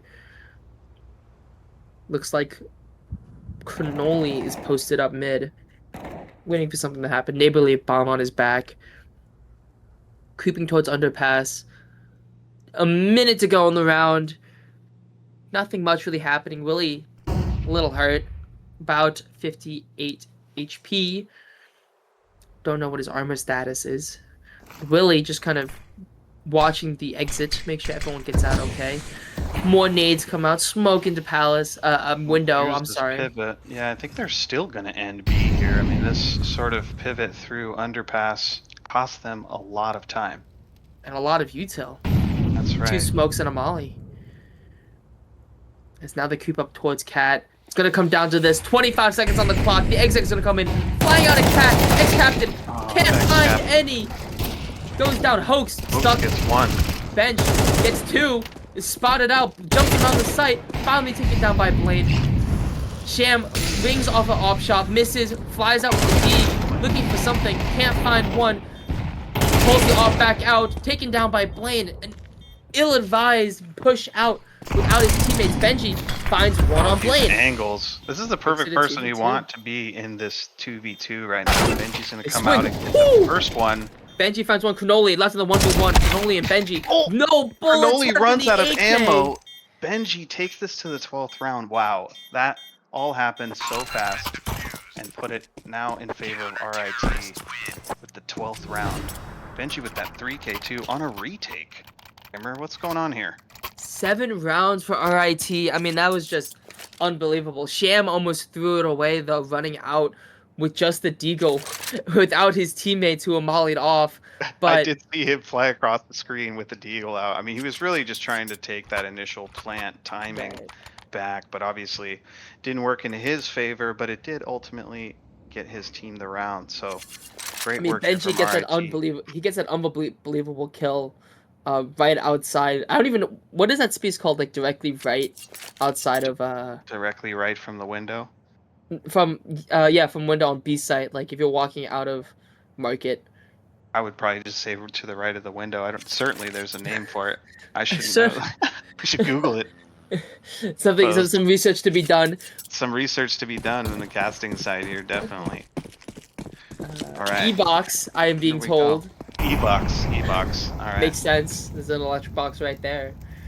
As Benji now creeping up towards A main in this crucial 13th round, a full buyout of Radford, able to scrap together whatever they can to keep their hopes alive. Yeah, the A execute is happening. Benji's here, throws the nade in. Counter nades, Also the stall. got Koza's here as well, so we've got both players here on ramp to answer back to this. Ooh. Sham gets the kill, however.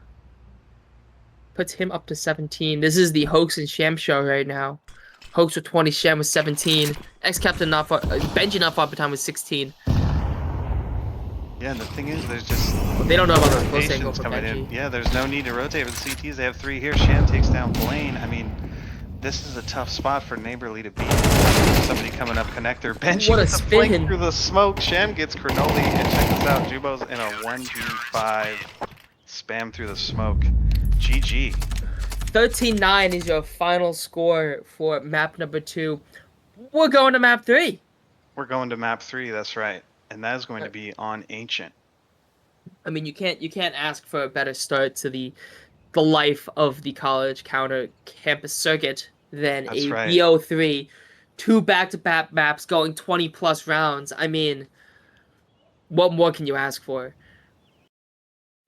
Sham and absolutely Hoax right. like owning the leaderboard right now. I mean, don't discount Neighborly and Cronoli, who didn't play super well in the start of Nuke on map 1, but turned it up. Sham, unbelievable on the op so far. I mean, he's been the real difference maker, I think, for the side of RIT. He's been the brick Definitely. wall that Hoax has been able to feed off of. I mean, they see Sham in the op, they're going to different site, and then Hoax is right there to feed.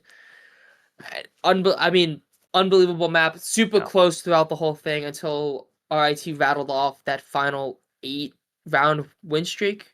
And here we go through down through to the third map. So, and that's Ancient. We're going to be knifing for sides on this one. So we don't know who's going to get CT, but uh, yeah, I mean, I think too, back and forth pistol win rounds. I mean, that Mirage was pretty crazy. Is interesting too. A lot of those rounds came down to the last, 25, 30 seconds of the round. A lot of space taken by both teams. But of course, now we're here into map 3, so really looking forward to it. I think we're going to take a short break before we move into the third map, but let's as Stay we seated. proceed, yeah, stay seated. Get some popcorn. That's right.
All right. And We're back. we are back. We're so back.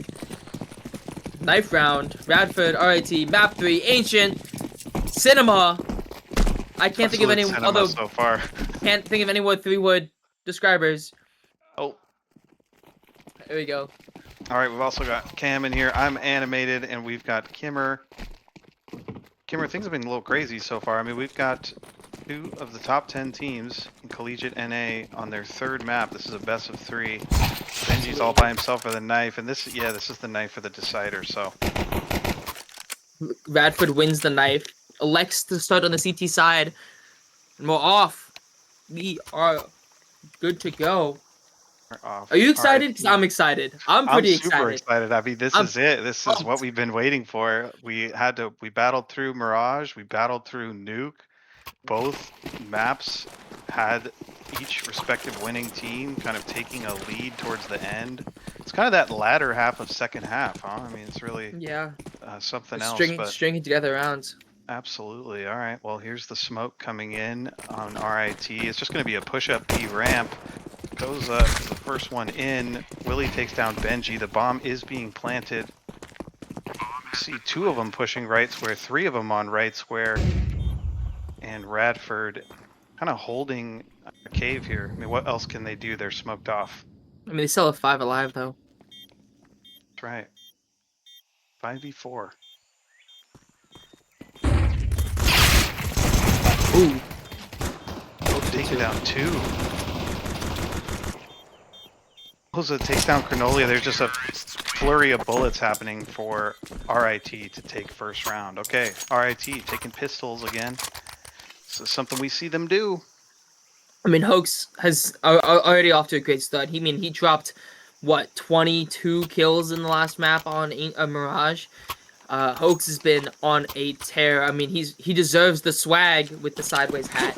I mean, Indeed.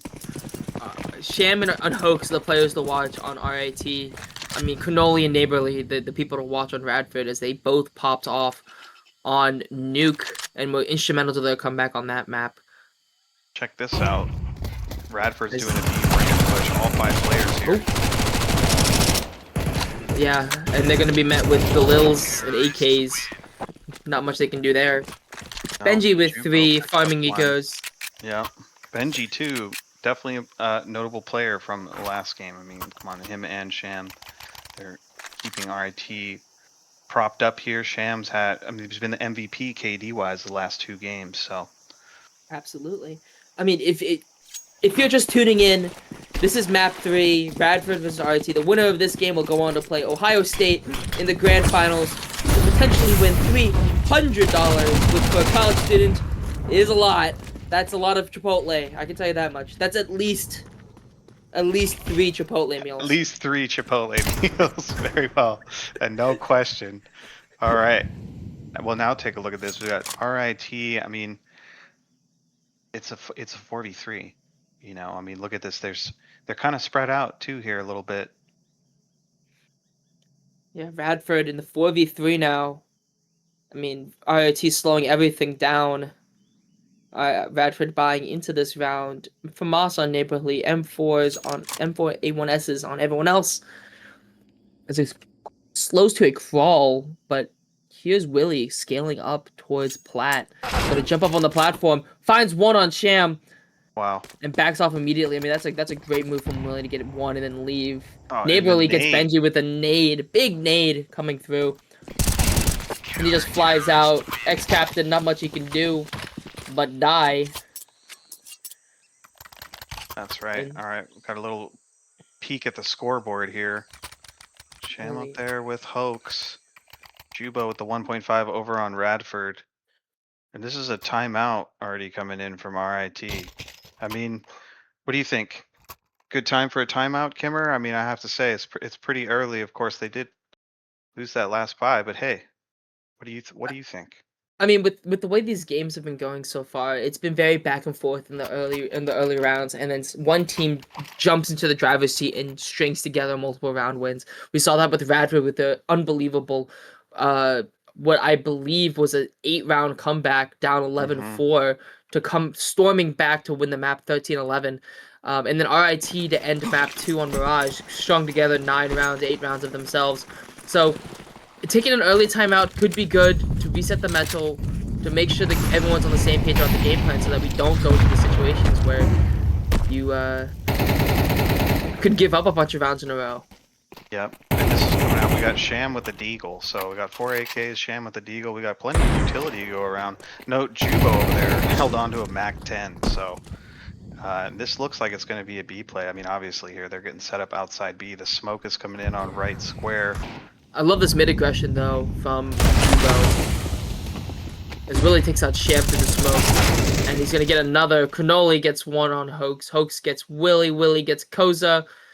As we read off the kill feed. Benja and X-Captain left in the 2v4. Not much left to do, but try to go for the retake potentially. Now waiting out the smokes. Hoping to win the straight-up gunfights. But Cannoli going to re-smoke wisely. As X-Captain Benji tries to win the fight in Cave. No success. Bomb, though, on the back of X-Captain. Oh, the nade hits the top of cave entrance there. I mean, there's just so much to do with this. There's 4 players over on Radford. I mean, these are just the 2 that are in the bomb site. The other 2 are getting curious, and this is going to result in Jubo coming up behind. Yeah, Benji gonna get caught off guard from this, no doubt. He's not ready for this. And he gets sprayed down. X-Captain gets one on Cannoli. Jubo takes out Benji. Now it's just X-Captain left in the 1v3. All 3 players towards this cave site, looking for something.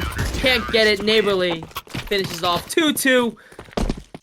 Once again, I feel like we've been saying this all the time. We are tied up. We are tied up, absolutely. Yeah, this has been a recurring theme. That's all right. I mean, we like to see this a contentious play. I mean, also that particular round, I think it was just like the round before that. I mean, X-Captain part of a 1v2 or part of a 2 players left alive. I think it's just a lot of RIT is getting picked, and there's just a couple of them left, and they're trying to make something happen. But you always getting put in a 2v5 or a 2v4. It's really difficult. Absolutely. Willie gets one on Sham, opens up the day. Willie with 2, looking for a third. Another eco kill. Gets the third. I'm sorry. Gets the third. There it is. I thought he missed for a second when I was watching, and I was like, wait, I'm pretty sure that hit. Willie with 3, cleans up on the eco. Radford picks up their 3rd round in a row after RIT won the pistol, and then the first buy round. Unbelievable stuff so far. Super close, super contentious. As we now head into another full buy round from both teams. Hoax, though, nothing but an AK. Not really any aggression there on mid from the T's. All the T's are over at B, basically, behind it. We do have a late push. Okay, here we go. Ooh, Koza with this. Do they know Koza's tuck, though? Yes. Jubo's gonna clear it. It's clear. No. Yep. Okay. Yep, Wait, Benji in the 1v2. Yep, 1v2 now. I mean, that's the best you could ask for with this. Nice, good timing. Can't get it. Gets shut down. It's good intuition, though.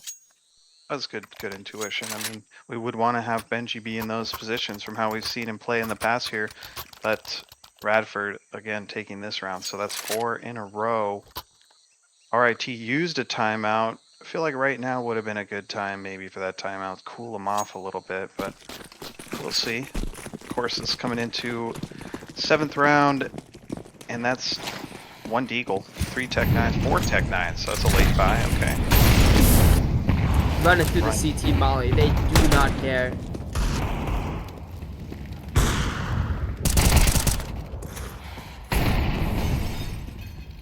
Molly pushes them back, so we've got 4 of RIT, that's 3 of RIT stuck right there on Cat.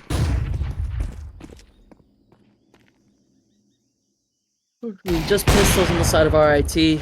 Willie trying to pick out another one up. Gets a little bit of damage. Neighborly taken out by X-Captain. Cannoli trades back on X-Captain. They're trying to get into a position where they can maybe get on site and plant the bomb, but I'm gonna say, is this gonna happen? But no utility. So. Nothing smoked. There's an op. It's not looking great. Yep, Willie takes him down, and Blaine gets him through the box. From Cat. Yeah, the default position. Lineups are known. That's 5 in a row for Radford. RIT now on the T side, just trying to stop the bleeding. Sham with the op in hand, hoping to be the difference maker. No head armor, though. On the T side, interesting move, especially with the amount of M4s that Radford has. One headshot with an M4 and he's donezo. Gone. Kaput. Yeah, I'd be curious, or I am curious to see what that plan is for Sham with that op. I mean, there's only going to be so many places they can put him in. Fires. Here on the fire. Oh, Fires. 180 gets 2. It's the fire effect. Obscuring the vision. I'm sure that's one they'd like to have back. That's right. 3v3 though. I mean, whereas even as we can be here, the smoke comes in for red room. I think the call is going to be A, but it's hard to say right now. I mean, we've got one from RIT outside of double door, the base of B ramp, so we've got 2 coming out of mid right now. I think it's just going to be a split.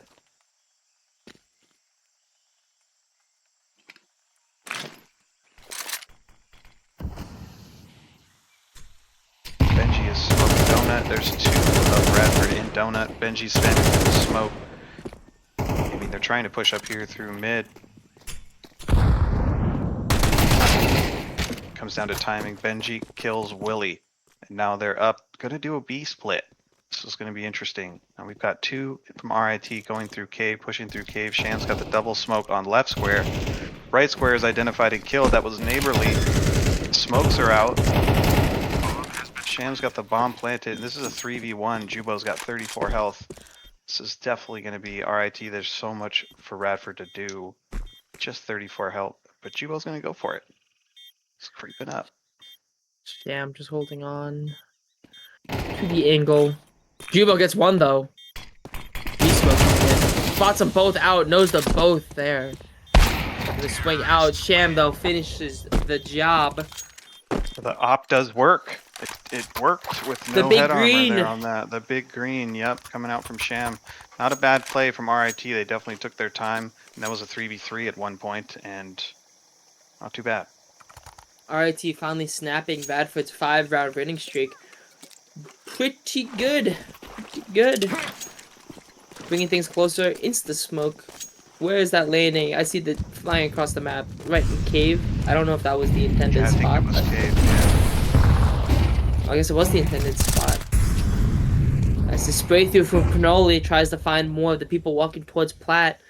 Mid entirely empty. Radford has been doing a good job holding on to that mid control. Haven't this round though, as Cannoli and Neighborly posted up, arguably the 2 top players for this Radford team, posted up in cave. Willie and Jubo though, dominating the leaderboard. Cannoli misses. Koza and X have up. The mid aggression from Blaine. Where did he come from? Did Blaine walk in from A main? I think he walked in from A main. Yeah, it surprised all of us. I mean, great intuition, nice timing. Willie had the chance to shut this B plant down, but it's not going to happen. Smoke gets the bomb down, so the bomb did get planted. Wow, Koza trades him. Now Blaine versus Koza. Koza's reloading up here on B. Does not have possession of the bomb, and Blaine's in a great spot on ramp. Blaine 1 finds Koza. Blaine with 4 kills secures the round win for Radford. 6 on the board, guaranteeing a tie at the very worst for Radford going into their T half. RIT back to the drawing board. I mean, they've been focusing towards this B side. I'd like to see them try for a mid or A take, potentially change things up. May or may not happen. We'll have to see. Yeah, everything that mattered in that round happened so fast, you know. I mean, it was a 4-person trade effectively in mid down to a 1v1, and Blaine just had that perfect timing on the flank. So, yep, once again, Radford leading in that first half. RIT hearing my comms, going towards the A site once again. I mean, I'm just like predictive. I'm an oracle. That's right. What can I say? Oh, Willie's in a perfect spot for this. Picks up pokes, jumps back into cave, goes for the second, leg? Doesn't get it. No. Oh, Sham taking Sham down gets Willie. though. Okay, they have possession of the bomb site. Now 4v3 bomb going down right now. Trying to spray through is Blaine trying to play through onto default. Can't find it. Koza posted up watching the flank. Benji, Sham, and Captain on the main site itself. Playing pretty far back, not trying to take too an aggressive angle. Sham finds Neighborly. Class 2 Donut. Blaine finds Sham. Ex-Captain finds Blaine. Koza finishes off killing Cronoli. As now, Radford up still 6-4. Yeah, exchanging punches with these rounds. I mean, once again, it came down to just a whole bunch of trading. That was a pretty risky plant from Ex-Captain, too. That paid off there, right, in the open. I mean, they had 2 in Donut over on the Radford side. And I mean, Blaine, if Blaine hits that spray through the smoke, I mean, we're looking at a different round. That's right. Okay, we're now round 11. And it's a rush, basically. Going up cat here really fast. Cronoli's on the other side of the smoke. Hears them. He has to know it. This is something they've been doing. Yeah. RIT's been doing this immediate smoke into cave from T-spawn and running up towards shelf to try to take mid instead of going through bottom mid as Benji picks up Chubo. Great shot. Koza was just 6 HP. It still looks... Bomb is down towards the B site, so it looks like this is where it's going to end up, but rotate could still happen. Just over a minute left on the clock. 1 minute just about to plant the bomb. You need 3 seconds for the plant animation to go through, of course. 3 seconds, I'm sorry. 4 seconds? Probably 4 seconds. 4 seconds for the plant. Here's the molly. This is just a straight BXQ. Cronoli's in a great spot. Certainly takes down Ex-Captain, push through the smoke. And now they're going to reconsider. They're going to have to. Fleeing. And now here comes Blaine to come back towards the A site. Followed swiftly by Windy. Right? Maybe. Here's the engagement. Oh, the smoke comes in and they back off. Okay, well, they basically gave RIT the plant. Now it's a 2v4. Sorry, it's 3v4. My bad. With Koza over here with 6 HP. I mean, basically it goes to Dead Man Walking. 6 HP. Not much to be said there. Benji holding this tight angle on this big box. Here's the drop. Gets 1. Finds 2. Makes it a 3v2. Goes down to Cronoli trade, and Cronoli's just gonna save. Not worth the effort. Sham and Koza come out on top. Autotronic butterfly spinning around in Cronoli's hand as he has to save here. Man, that was something else. They see each other too, but it just came down to that really, really tight angle. You know, being able to show up and perform when you're really under pressure like that. And I mean, he didn't move, but you know, just millimeters, and found them neither of them looking at him. I mean, that was incredible. Great work by RIT over there. Great teamwork too, hitting the bomb site together. I mean, they had it early. I mean, also gutsy call from RIT to rotate as fast as they did off the B side. They're like, well, this ain't working, and they out. Yep. Impressive. I mean, the timing worked. It was close though. Benji taking out Blaine to the molly. Koza finishing off as Koza kills Jubo. 4v3 inside of RIT, looking to tie up the half. 6-6 going into the CT side. Benji takes out Willie. Wow, I mean, the round had only been going for 20 seconds maybe, and everybody, we're right where we are in the 4v3, 4v2. This gives RIT a ton of time right now to figure out what they want to do, and they don't have a lot of opponents on the other side, so like they're just going to walk into B like they own it. This has been an unbelievable duel so far. Both teams throwing haymakers. As Neighborly finds Benji, Cronoli finds Sham, and all of a sudden this is winnable for RIT. Radford, I'm sorry. Radford going from a 2v4 to a 2v2 more or less for free. Now things slowed down in the post plant. Great flash timing. It's now Cronoli Neighborly. The dynamic duo walk out. Hoax though cleans up. Not ready for someone to be CT. 6-6 all tied up going into the second half of your deciding map map 3. Wow. Wow. Yep. Here we go. We're going into the last half, or we'll see. I mean, we might end up in an overtime, but here we are tied up once again. I mean, Both teams looking great, I think, going in the second half. And good on Radford for holding it down, bringing that back to a 6-6. I mean, it was pretty rough. They kind of had to go back and forth for a couple rounds, and they pushed through. So, great work.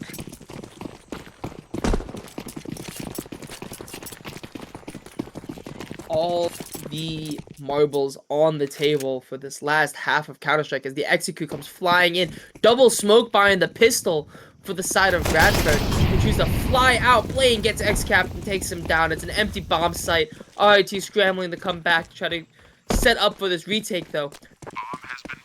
No There it armor on is. the side of Willie and Neighborly.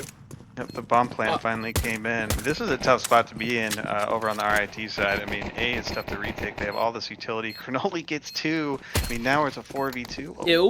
okay, Benji's got something to say here. Smoke goes down top of the bomb. He's going to try to stick it. Backs off. Oh my. Idea. Where is the registration? He's going in for the knife. Is he gonna? Nope, doesn't. Alright, nice change of plans there. I don't think there's a kid anywhere, so this is Over. Oh, yep, it's over. It's a beatdown. Good 3K from Cronoli there. Radford coming out swinging. Pistol round. Gutsy call from the side of Radford. I think it was Cronoli, Willie and Neighborly chose not to buy armor, instead opting to buy smoke grenades, which they used on the execute. And pays off big time for the win. RIT starting round 2 on the back foot after losing their pistol round. And chunks got all 5 of players damage. mid.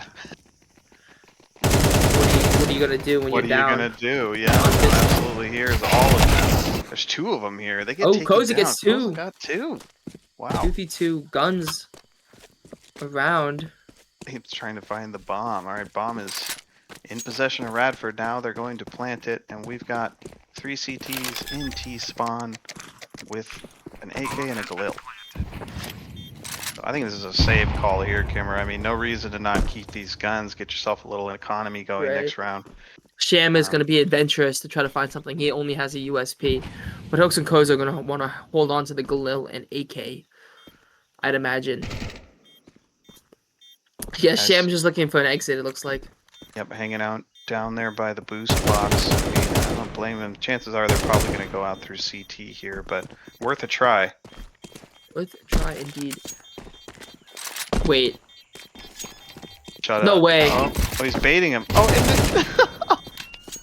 and he got his. I mean, No it was a way. great play. Got the kill. I mean, eventually, but nice little fake there from Sham. That was funny. Caught him with his knife out too. I mean, what more could he ask for on that? Unbelievably funny. I mean, I respect the attempt at the ninja defuse. I truly do. Wasn't it op by here and a drop for Sham from Koza? Okay, Koza's gonna keep the Galil. Yes. Drops the Koza's yeah, got drops the Galil, yeah. off to Sham. All right.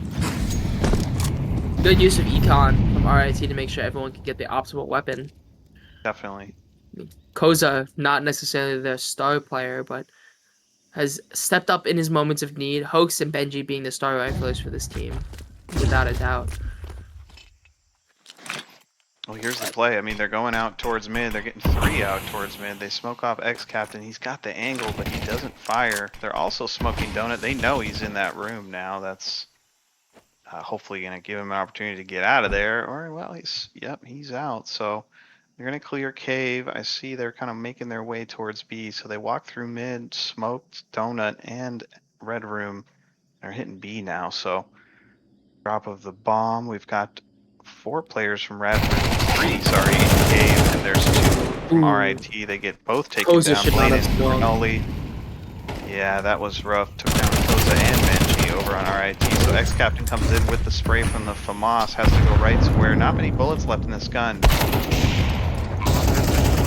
Try to anticipate the swing. Yep, hard swing out here. Sham's gonna run off. Gonna look like it's gonna be a Definitely save. yeah.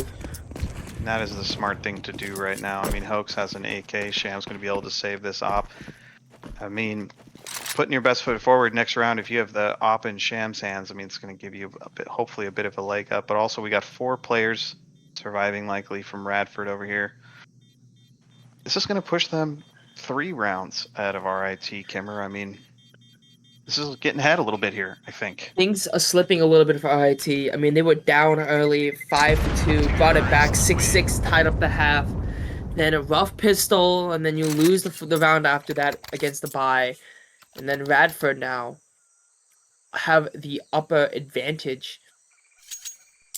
So, I mean, just a tough spot for RIT overall. I mean, I wouldn't be surprised if we see a timeout. I almost said call out. A timeout in the next Yeah, 2-3 I was kind rounds. of expecting it actually this round, or maybe even a round before this, but that's all right. We'll find the right time. They're certainly taking control of mid here. They got a couple of, yeah, I mean that's an AWP, an AK, an MP9, and 2 5.7s, sorry, with some utility. So they're in a pretty good spot, I think, to be able to hold this down. But the come in, Koza Nice. immediately takes Blaine down, but Neighborly trades Koza. Well, that's the opt down too. That's not. Yeah, it all Whoa. happened so fast. The with nade out. Absolutely. The swing, Benji. So much aggression. Now Cronoli's in a 1v2. What does Cronoli have to respond to this? I mean, I can see RIT over there. They're sticking together. It's going to be a trade scenario, so it's going to come down to timing. Yeah, and he's Benji giving his position away. It's clear now.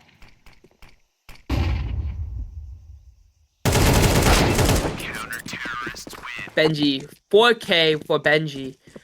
Kills 15, 16, 17, and 18 for Benji. To breathe life into this RIT team. I mean, and the op drop for Sham, Benji using his profound newfound wealth from not only from the kill bonus, but also from the bonus for killing 5 Ts. It's a recent change to CS to buff the CT economy. Yep. Alright, Radford setting up for a P, but Cronoli just holding W, running up and killing, getting popped in the head through the smoke. Alright. Yeah. I love this mid aggression. And hoax. Yeah. I love this mid aggression from RIT, able to push out cave, try to take spots on flat. With Benji with another one. Wow. Yeah, they just got owned.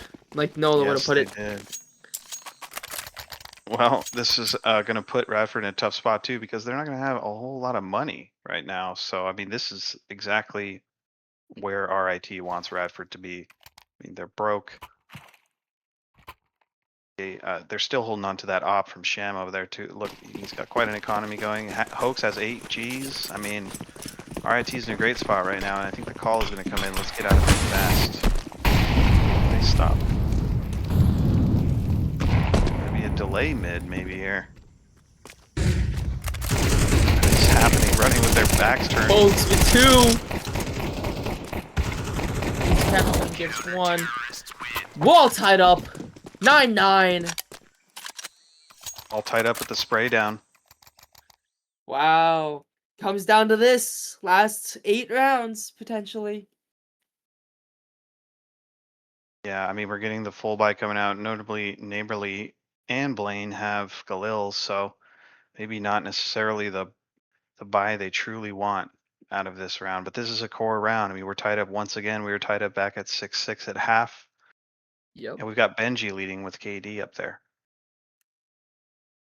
6 rounds potentially left. First to 13, if you need a reminder. Winner of this takes on Ohio State for a chance to win it all. $300 for the winning team of your first ever inaugural college counter campus circuit tournament. That's right. I am Animated, and this is Kimmer, and you're turned into the very first ones. We're on the 3rd map of this initial best of 3, and once again, Kimmer, as you mentioned, I mean, we're getting to watch top 10 collegiate Counter-Strike North America right now. Yeah, these are some of the best teams that we have. Absolutely. Number 7 and number 8. RIT number 7, Radford number 8. North America. As now we see Radford try to take some control mid. Hoax tucked into Cubby. Nade comes in, tries to find one. Finds one. Blaine finds the kill on Hoax in the cubby. Hoax, though, able to take down one with him. Cannoli is the man down. And now we're heading to a 4v4. Blaine and Willie, about half HP. Full health nearly. Sham finds Willie through the smoke. Takes a little bit of damage as a trade, but you take that every single day of the week. Blaine, Neighborly, Jubo, left. Facing off against Koza, ex-captain Benji, and Sham on RIT CT side. RIT looking for their 4th round win in a row, previously being down 9-6, now tied up 9-9. Koza jiggle peeking into cave. 3 members of Radford stacked into cave, not ready for this. As now he backs off the angle. Flash is coming in to help stall. 30 seconds left on the clock. Radford's gotta go. But no, they opt for the fast rotate. Blaine is sprinting W key, and it's heard from the side of RIT. Ex-captain running over to try to intercept. 15 seconds left. Bomb is gonna go down. Spray through the plant, unsuccessful. Ex-captain running through the smoke, can't find it, gets punished for it. 3v3, Sham with the op, creeping up towards Big Box, can't find anything right now because the T's are stacked towards Donut. Neighborly, though, may be the first point of contact as Koza now flies out. Blaine finds one, traded back by Sham. Neighborly trades on the Sham, now it's a 1v2. Benji, what looked like was gonna be an RIT round win. Now Benji, on the bomb, taps, gives his location away. Benji, taken out by Jubo, sitting in Donut. A round that Radford honestly had no right winning. Pulls out the victory to put themselves ahead by 1. Wow. What a round. What a gutsy call from Radford. 30 seconds left in the round. To fully rotate off of B. Absolutely insane work. Hoax walking down towards the bottom of mid, trying to find something, can't just yet. Blaine walking up towards plat. Saw multiple. Hoax knows now that it's gonna be leaning towards B. Nobody on the A site. But let's not forget, Cannoli creeping up towards A main right now. Could soon discover there's no one on the A site, as Willie is just watching CT. As the swing comes out, the close swing comes out from Koza. Doesn't find anything, enough to find some info maybe, but not enough to get a kill.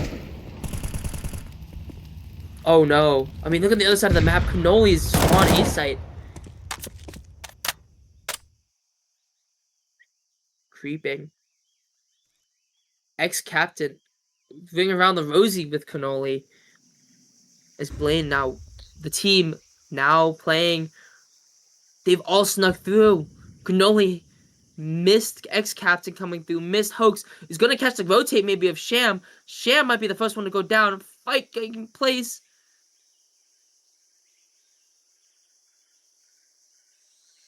What is going on? Sham and Cannoli crossing paths? Finally goes down. Cannoli taking out Sham. What in the world? Ex-captain holding on. Finds 1. Finds 2. Willie hold. Finds a 3rd! Ex-captain keeping his team in it. Finally goes down to Willie, but now it's a 3v2. Cannoli goes finally taken down. Heroics from ex-captain keeps the team in it. Hoax, ring around the rosy. Willie, no skill, finds 1. Koza finally finishes the job. Ex-captain keeping his team alive with an unbelievable hold on the ace site. Ring around the rosy between him and Cannoli as Cannoli takes a position in CT, getting the kill on Sham before being punished. And now we're on 10-10. Both these last 2 rounds going to the wire. They just didn't find him. I mean, Cannoli had all the time in the world there. I think maybe a play just a little bit earlier might have given ex-captain positions away, but really, I mean, great. I guess unwittingly, ex-captain was in the right place at the right time. But check this out. This is just a straight team rush from all the players in Radford. They do get the M4. What is happening? Neighborly pushes so fast into the cave, takes down Hoax. It's now a 4v3 in Believing favor of this is Radford. NACS peak. They didn't Wow. even plant. They didn't even plant either. Plant, just run the team all the way to the other bomb site. Right in, sham those here. Doesn't get that first pick. 3 of Radford sitting there right by cave. Ooh, nice shot from Sham. And, Ew. another nice Another one. one from Sham. Smoke comes down. This is going to go in the way of RIT, no question. Nice. Wow. Yeah, what What a a retake round. that was. Pretty late call to run over to A there. I feel like that round might have been a little different had they just held that plant down. But I mean, things were so intense there already. I mean, maybe they just drew out the inevitable there a little bit. But great work on that retake. I mean, that's just peak NACS. Like, you fully take a site and then you just leave. And the fact that it wasn't even a bad call either. Like, I don't even hate that call. I think that's a fine call. Because they saw the gap and were like, we know that everyone's on the B side. Might as well just leave and go A. Because the timings didn't necessarily work out for Radford. But 11-10. All RIT. Hoax finds 2. X-Cap takes down Cannoli. Can't find a third, but Hoax did a trade. And now it's just Willie left all by his lonesome. 1v4 to keep 1v4. Radford off of map point, off of series point. Unsuccessful. Hoax with 4 pushes RIT to map point, series point, championship clinching point. Unbelievable. Wow, Radford not like, taking any timeouts.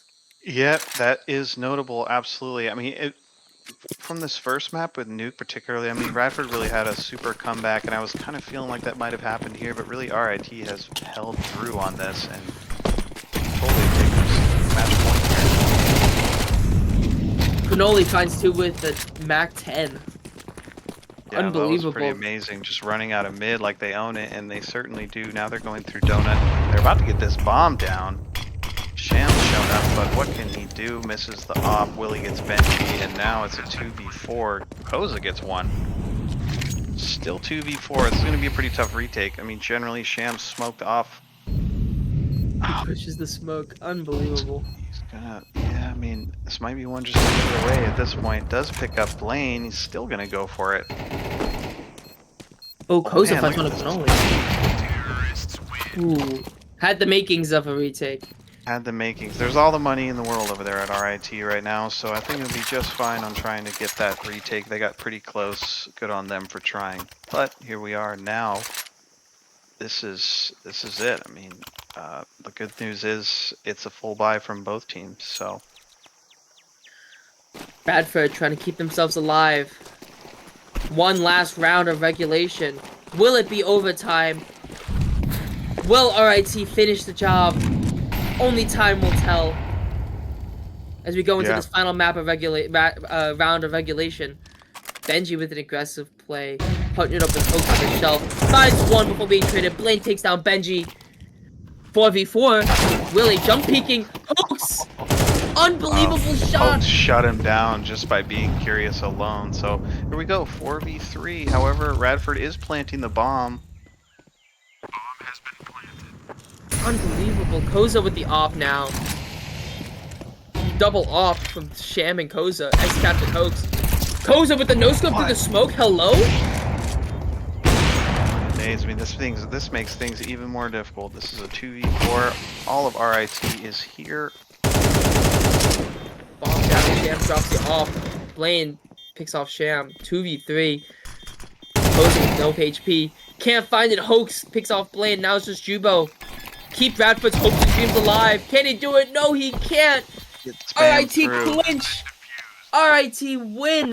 13-11. Secure the spot in the final round. And a date with Ohio State for the championship. But I'm not a rapper. Unbelievable. God. Very good, very good. Yeah, I mean, what an incredible series this was. I mean, we've had multiple teams come back halfway through each match. Yeah, I mean, what more could we say? What more could we ask for? It went the whole way. It went the whole way in both games. We had a lot of ties. It was rather contentious for both teams. I mean, and they've got OSU waiting for them. Yeah, I mean, an absolute barn burner of a series. I mean, if you're RIT, you're probably exhausted after that. Now you have to go play another BO3. I mean, geez, we almost went. What is the max amount of rounds you could play? 70 something rounds across 3 maps. Like, yeah. 72 24 times 3, so 72 rounds. We almost went that. We played definitely over 60 rounds of Counter-Strike played, Oh yeah. watched. No, I mean overall, it's been Unbelievable. really impressive though, seeing how both teams definitely went through adversity in that. I mean, that in that first nuke game, we saw a back and forth, and then this overwhelming win there from Radford. Then moving into the second match, I mean, I think that RIT did a great job closing that out. And then coming into this third map, you know, it was rather contentious initially, and then it was just kind of clear. Came through great on some of those retakes. So overall, really impressive. Super excited to see us moving into the grand final. Yeah, I mean, lot on the line here. I mean, again, every team in this tournament, top 20 team. This will have huge implications on the rankings for next week. It's not often that you get to see this kind of matchup. I mean, this was absolute cinema. I have no other words to describe this Definitely. series. We're gonna get I some mean, amazing clips out of here for yeah, sure. nuke map 1. We get what 9-round rally for Radford to win that round. On Mirage, we see RIT win 7 rounds in a row to win, and then we see to go to round 24 on Ancient. It takes everything to decide the winner for this. Yep.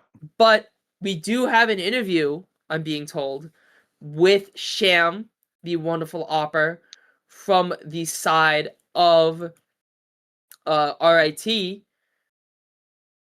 So whenever they're ready, we're gonna get to know real soon.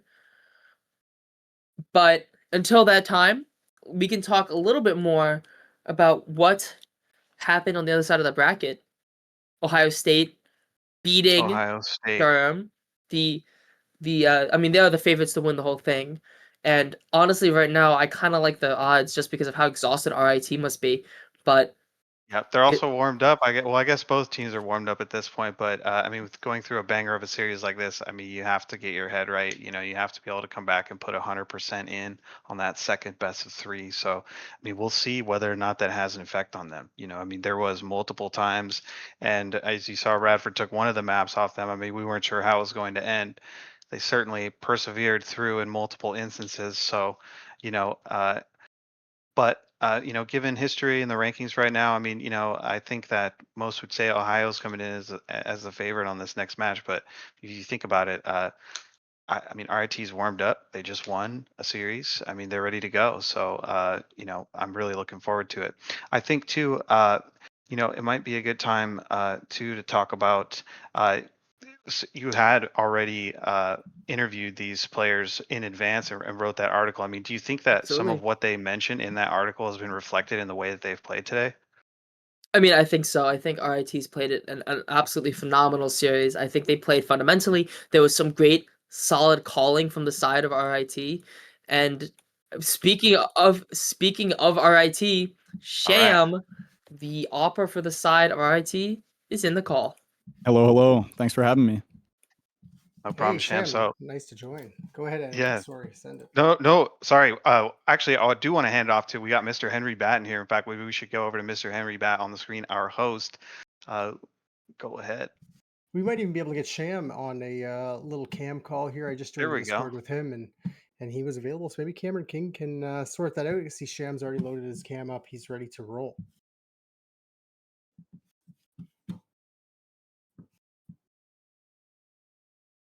Making Prod sweat.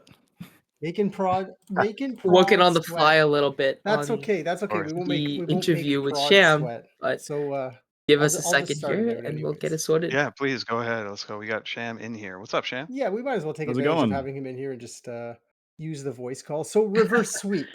Nuke Yeah. kind of not going your way. You guys had a pretty strong CT side, 8-4 half. You bring it onto on your CT side, you go onto the T side, you win the pistol, the conversion, and the eco round. Get yourself up to 11-4. And then a little bit of a stumble. Walk us through that on Nuke. What was what were the comms like? What were the emotions like after that kind of 9-round loss streak? Yeah, so the emotions were definitely rough after that game. Benji, the guy that was, he's like one of our star rifles. He said something like, "Guys, it's okay. It's okay, guys." After we went into that break. We made a lot of mistakes, and shout out to Radford. I mean, they played a great T side. The rotations weren't really there for us. We were really slow after after they were breaking the nades or breaking the smokes with their nades outside. You saw we were just kind of stuck because we were just so afraid of their outside presence. It felt like every round there was one Zywoo or one Secret just harassing us. So we really got slowed down, and it did take a mental toll, but I think everyone on the RIT team can bounce back pretty quick. So, And you know, bounce back you did. You guys came over to yeah. Mirage. It seemed like you were rather controlling of the tempo to start. A couple of awkward round losses, but then you guys were able to wrap that up onto your map pick. But it is Ancient that I really want to get into the nitty gritty on. That was essentially a fist fight every Yeah. single round. There we are. I'm on cam with Kimmer. But that was a fist fight every single round, coming down to the 24th round. And I truly want to know what the communication was like in that 24th round, 4-on-2 post plant, you guys going in to take the fights. Talk It me was through honestly that. crazy because during our practice, Koza has never picked up an op, and he was like, "Guys, I'm opping B." And honestly, at when I heard him say that, I knew we were gonna win because he never does that. Like I knew he Okay. felt something. And I don't know if you guys caught it on the stream, but he got like an insane no scope through the smoke.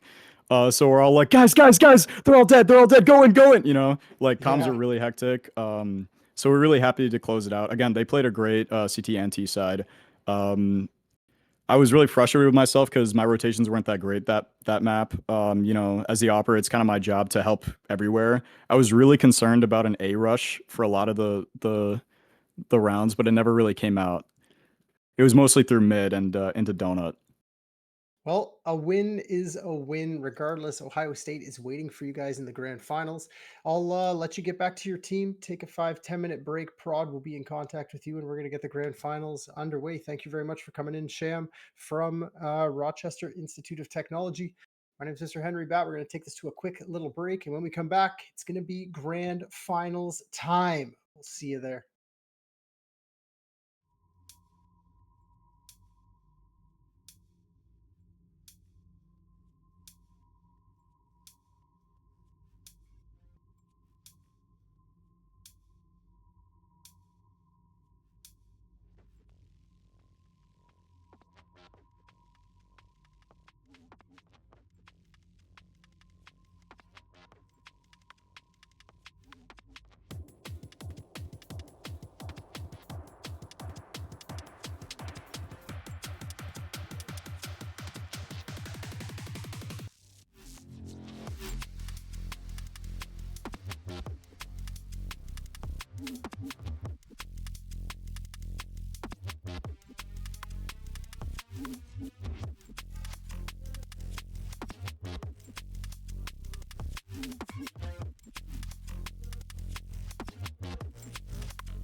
Hello, everybody. Welcome back here. It is College Counter Campus Circuit number 1 here for the C4 tournament. Oh my gosh, I have volume going on my ears. But here we are, ladies and gentlemen. It is the grand finals. I'm sorry for the delay, but we have finally got here, and we have a great matchup here for the grand final between Ohio State University and Rochester Institute of Technology, or RIT for short. Some great matches that we saw in that very first semifinal between RIT and Radford. And of course, I was taking a look at the other side of the bracket. It was a pretty solid stomp on the side of Ohio State. So I would imagine that this grand final is going to be absolutely phenomenal to get going. And I am here with, of course, Mr. Henry Batt to provide some commentary. How are we doing today, Mr. Henry Batt? I'm doing great. I was on the opposite side, chilling in Discord, listening to Kimmer and Animated give a flawless rendition of RIT versus Radford, and they did go the distance. 3 maps, slugfest the entire way, but now we are here, grand final time. 425 on the line, $300 to the winner, 125 to second place, spread out between 5 players. That's a couple of Chipotle meals for a college student, and I think Ohio State are pretty hungry for it, if I must say myself. Maps tonight are going to be Mirage, Overpass, and Nuke as a decider if we have to get there. And surprise, surprise, Mirage picked by RIT and Overpass picked by Ohio State. I guess I could start with RIT on Mirage. They got a pretty solid T side. They love to take those A fights right before the utility lands. Trades very effective for them, especially on the A site takes. And they staggered a little bit towards the top mid fights. They love to go there on the ecos and just burn out utility. But if we do end up going Overpass, that's going to be Ohio State's map pick, and I think that one's on you. But we are going to be jumping into the first map. You can see Ohio State starting on the CT side and RIT orange on the T side. It looks like an A execute. A pretty standard setup for Ohio State. Yeah, they got one player playing towards retake all the way towards ticket. That's going to be Ball taking care of the situation, who had a very solid series against the likes of Durham in that semifinal. And so he's going to have first contact in, and they're just going to run amok on the A side and take that CT position. Pretty standard stuff. Let's see how this retake works out for Ohio State. Yeah, that standard setup, that meta setup gives them this 5-on-5 retake. It looks like 4 of them are going to be coming through CT spawn. I see a smoke and a kid on ball, but no flash to start this retake right, and all 5 members of RIT sitting behind the CT smoke as it fades. The contact starts happening, spraying through the smoke back and forth. Benji loses his life to the USP. That's a great opening. Ohio State has to do more, but goes up close to the Glock, puts one down, gets traded immediately by Moon, and this 3v3 Flank taken out as well. Precacious. Sham back with 1, 2-on-2. Pressure still happening. Ex-captain from Firebox finds the first, spots the second with no armor. Dropping the smoke. Moon gets dropped, and RIT put a first on the board. Absolutely rambunctious round there to start off that pistol. I mean, both teams basically fighting behind smokes, not even seeing each other, and then the kills go back and forth. And I would think that the biggest important factor was that mid player getting taken down early, which it made it easier for RIT taking that pistol. And with the economy being so expensive for CTs nowadays, they're going to be seeing themselves on pistols for the second round.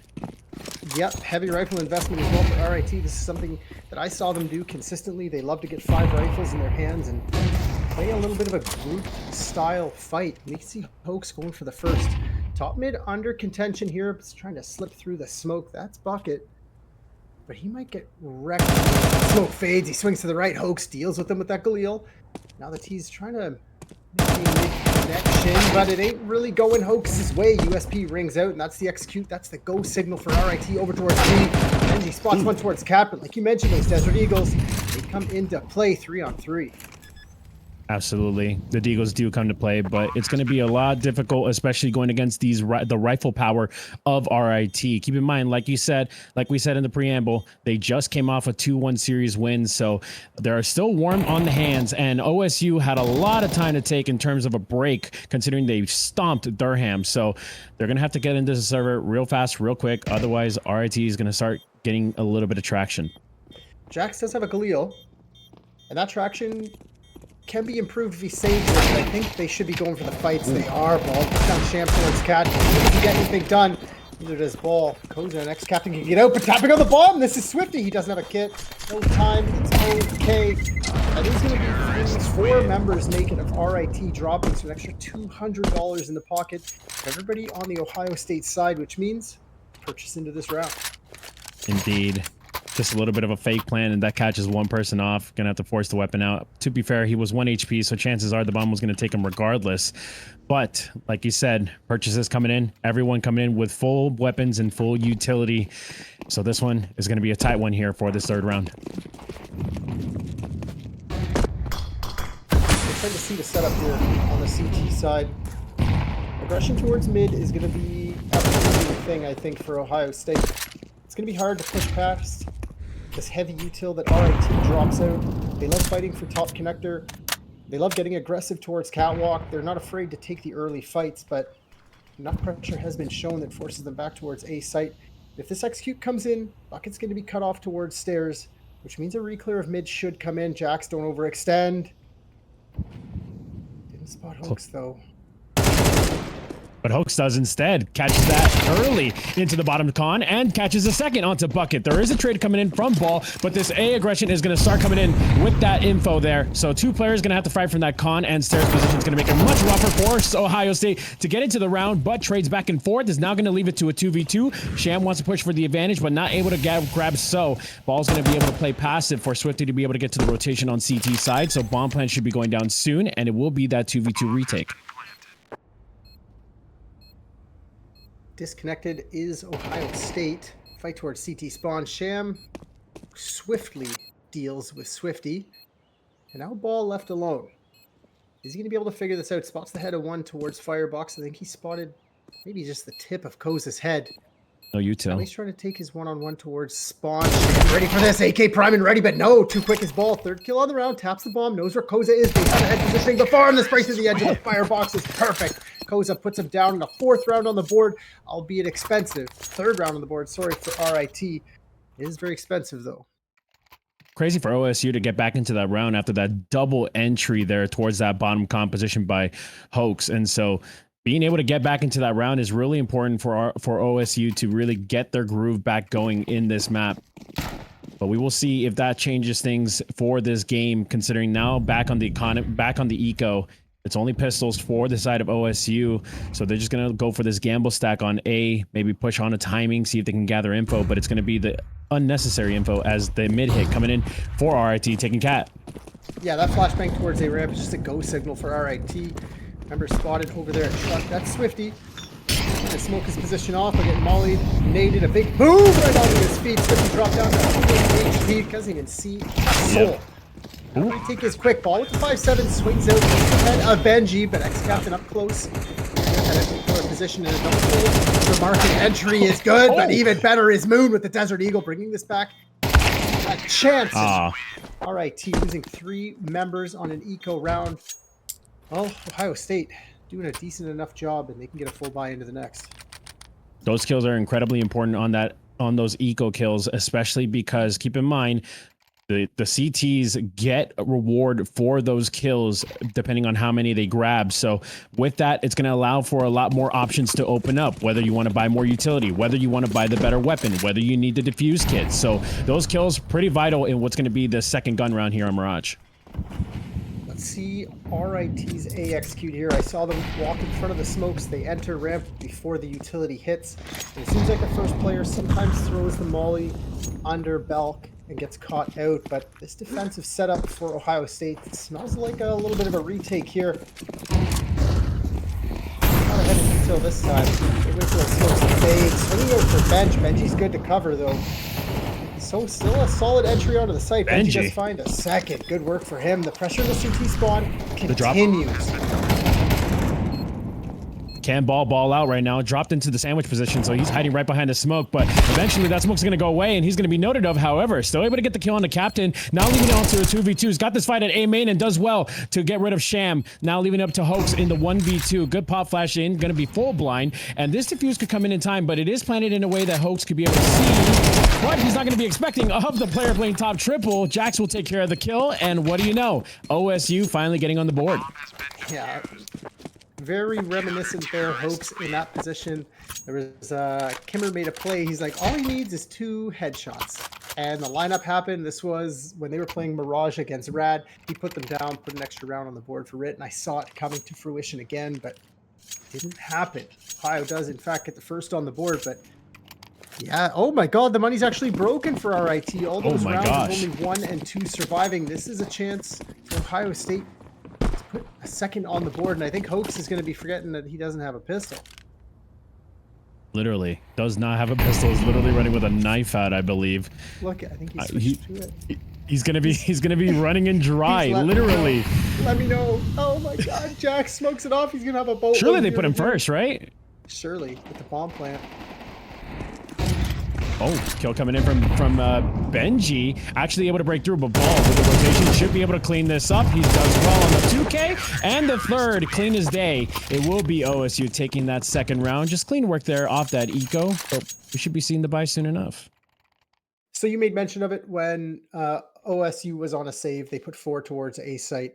The communication there is obviously flowing. We see the first gun round come in that they win. They set up for what they presume is potentially an awkward buy for a fight towards top mid, and they set up for an easy hold on the B site. So although they're down 4-0, communication is still flowing. OSU not out of this game just yet. It's important to note as well on that overpass. I think that was kind of like the key game that kind of showed what OSU was really about. Like you said, communication flows. You could see the rotation is working in a fluid motion. They know what they want and they go for it and they take it with style. So we don't know OSU to start off so early, but here comes a hit into the A site. Hope's able to start it off. Bucket finding one right from the smoke, but it looks like this 4v4 comes in unless that break smoke is actually going to cause some damage to Jax, which it does. And now the 3v3 with good positioning so far from RIT, but I could see OSU breaking through this defense. Yeah, that smoke stopped them from being able to push into spawn, and Swifty's flank A ramp is beautiful for a triple. Before I can even get my thought out, he closes that round out and stitches up this gap from a 4-0 to a 4-3. OSU looking like they're primed for a fourth. Money on RIT is broken, and what I was trying to stumble through there was the missed smoke towards jungle. They lose that fight. Bucket's able to get 2, and they're unable to cross towards spawn to take the fight. And that leaves them stuck on site. Swifty comes in and swiftly deals with 3. Beautiful round for OSU. And now RIT on the back foot. A couple of Desert Eagles, a couple of Techies, a couple of flashes. Not sure they can get much done this round. No, absolutely not. It's always interesting to know how these collegiate teams tend to adapt on the fly with situations that don't go right. After all, we're talking about collegiate players that are still trying to get better and still trying to improve, especially not reaching to the top echelon like we talk about Syracuse having Cameron from LAG representing ECL teams. You know, these are still people trying to prove themselves. So a lot of situations where mistakes are going to be made, but how can you adapt? Those are really going to be the key changers for these rounds. Yeah, we talked to Sham post-game interview, and I was talking to him about Nuke. They were up 11-4, and they ended up losing 9 in a row to lose that game. And I said, what was your mental like? And he said, well, we kind of just ended, air quotations, went for a smoke. And I think it was Koza who just said, we're fine. And everyone just said, okay, we're fine. So it is good to see that you mention it. These are not pros. These are not tier 1 players, but they have the ability to reset after a hard loss. And because this is just an equal round, they are kind of just doing the French timeout style, bring the utility, and they might even get onto the site. Swifty can deal with it too easily, drops Captain, and Sham. Now left alone, Koza, logical conclusion, finds fall pretty quickly. Desert Eagle rings out for a fight towards triple, but 30 seconds left. I was going to say he's got to die. Just like that, 4-4. OSU bringing this right back, maintaining the mental, and now Shams Op comes into play, but can Koza's words echo from map 1 of the semifinals? Nuke. That's okay, boys. To this, round 9, the first map of the grand finals. It's really impressive to see that OSU is able to answer to the aggression that, like you mentioned in the very beginning, RIT love to take mid. They love to take it really aggressively within the very first 30 seconds, and they've been able to answer back with their own aggression of their own. And that is incredibly necessary on Mirage. A lot of teams, they like to sit still, think that nothing's going to happen to them, but it's always those re-aggressions that really pay the price, especially to a T side that is incredibly aggressive early in the game. Oh, here comes the connector split from RIT. Re-smoke from Bucket towards lower connector is going to slow them down. Only just for a minute. Change their play. Good fly. Top the call, fly. Here comes the boost. Cat. Are they ready for this? Who is that? Smoke Jax? Good nade. Boom! For Blaker, because I know he's here. Shout out Blinker one time. Exactly. Look at this flank. Ball in C spawn. He's going to find something. Captain 762 puts him down. That's information Bullet over to the Rit. head. RIT is saying, where else could they be?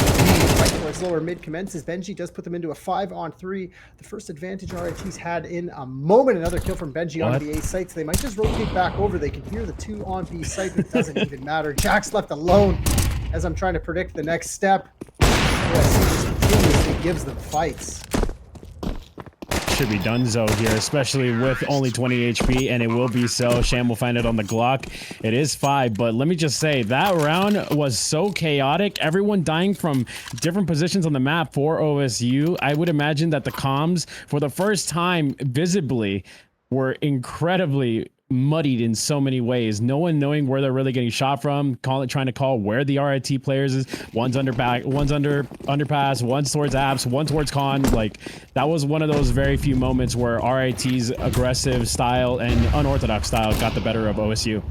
Oh, 100%. And it's good to see them because, again, that mental reset has to come in now for OSU. They bring this back 4-4. Confidence bruised, communication overwhelmed, and RIT on the board. Back to the basics. Jack's putting the NA and nade over on catwalk. Sham trying to pressure the B fight, but he is very alone here and definitely spotted Swifty. Swiftly deals with him. Second pun of Swifty swiftly dealing with someone in 3 rounds. Mr. Henry Bat. You're idiot. Clap, clap, clap. Clap, clap, clap. But here we go, RIT. Oh my god, RIT finally getting the advantage back, and it's up to Swifty to try to be swiftly defensive on that B side. Not able to grab one. However, Moon is here with the op and able to get Benji, finally able to end his reign of terror on the B site, but it's still a 2v3 for OSU to try to get back into the site, as they will get into the site with the bomb. It is the 2 HP captain to plant for Cat side. So Ball actually has a really good advantage coming in towards his Cat side, but he's got to deal with a hoax watching over him.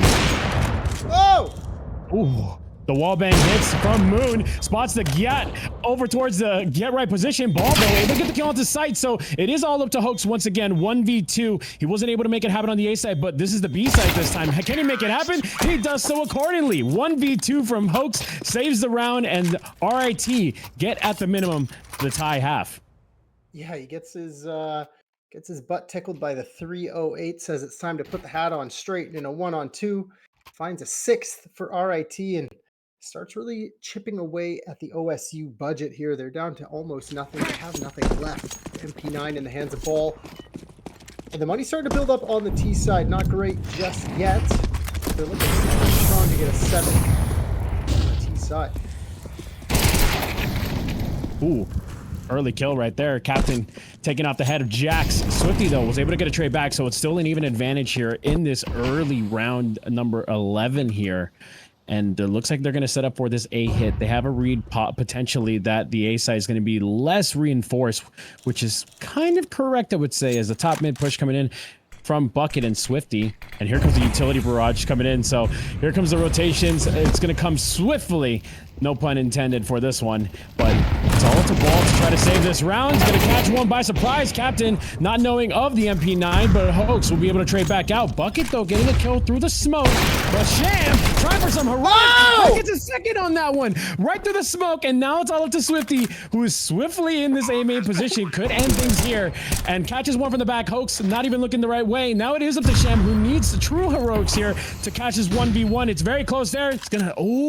Oh, the gun switch. He was able to spot that. I think that's info enough, but Swifty's going to have to fight for this kill, but it's a Tech 9 from close range, so got to be careful with how you take this engagement. But the op now going to come out for Sham, though. He's going to take the jiggle being missed shot there. Now switches to the Tech 9, having a hard time, but catches that last kill. And Sham on the 3K came on some heroics in the connector position and able to save the round for RIT.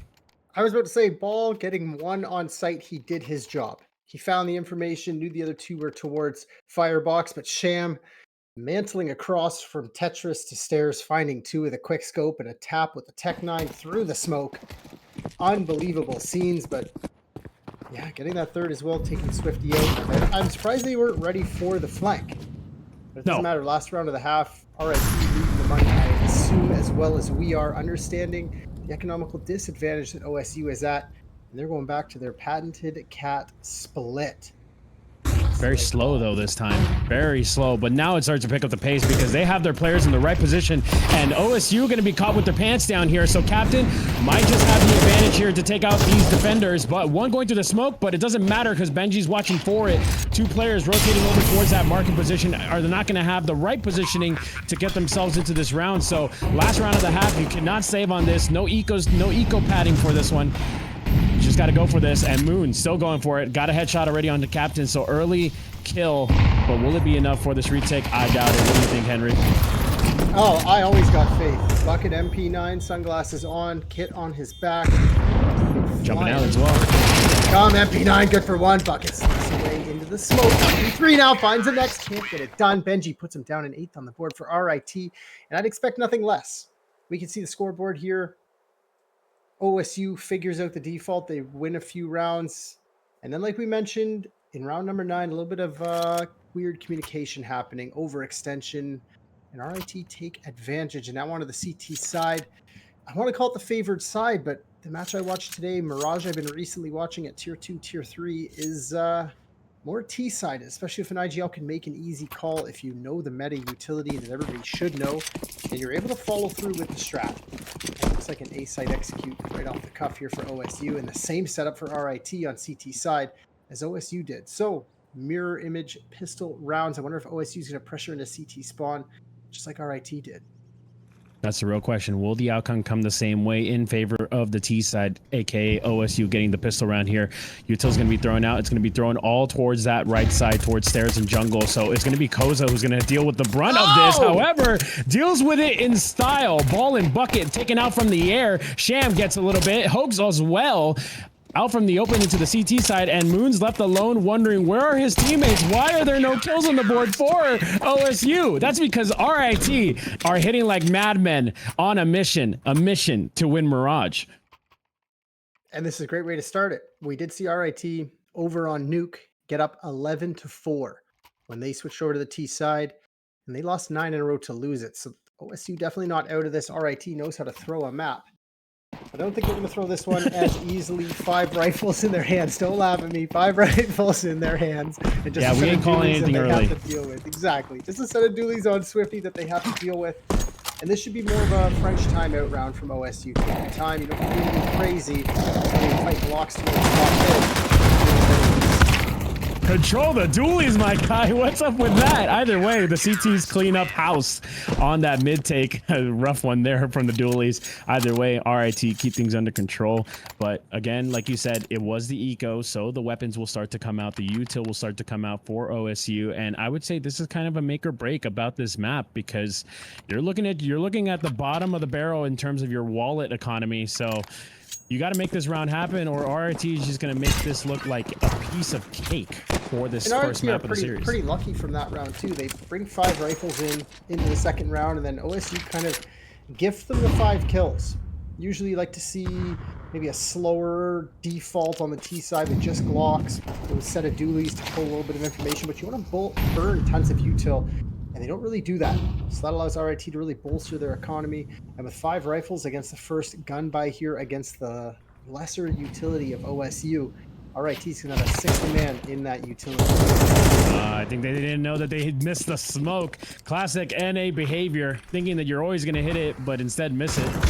Got to learn those smokes. And you know, Benji catching by surprise Moon from the back, but Ball able to keep himself under control. The bomb now down though. So you see that rotation coming in early, but will it pay the price as Jax sneaking through the smoke and Cat able to catch one, but they haven't found out about Hoax. If they've done their homework, they know that Hoax is so they're looking diligently for this position. They're able to find him, but Hoax is still fighting on this B porch, and he's able to catch 2. Now leaving it on the 1v1. Koza gets here just in time for the rotation, but he's gonna get called on the bluff play, and Swifty making his way over towards that A site. That smoke though is going to make it more known that he is heading towards his A site, so he'll have enough time for the plant, but it's all a matter of what position do you want to take for this post plant.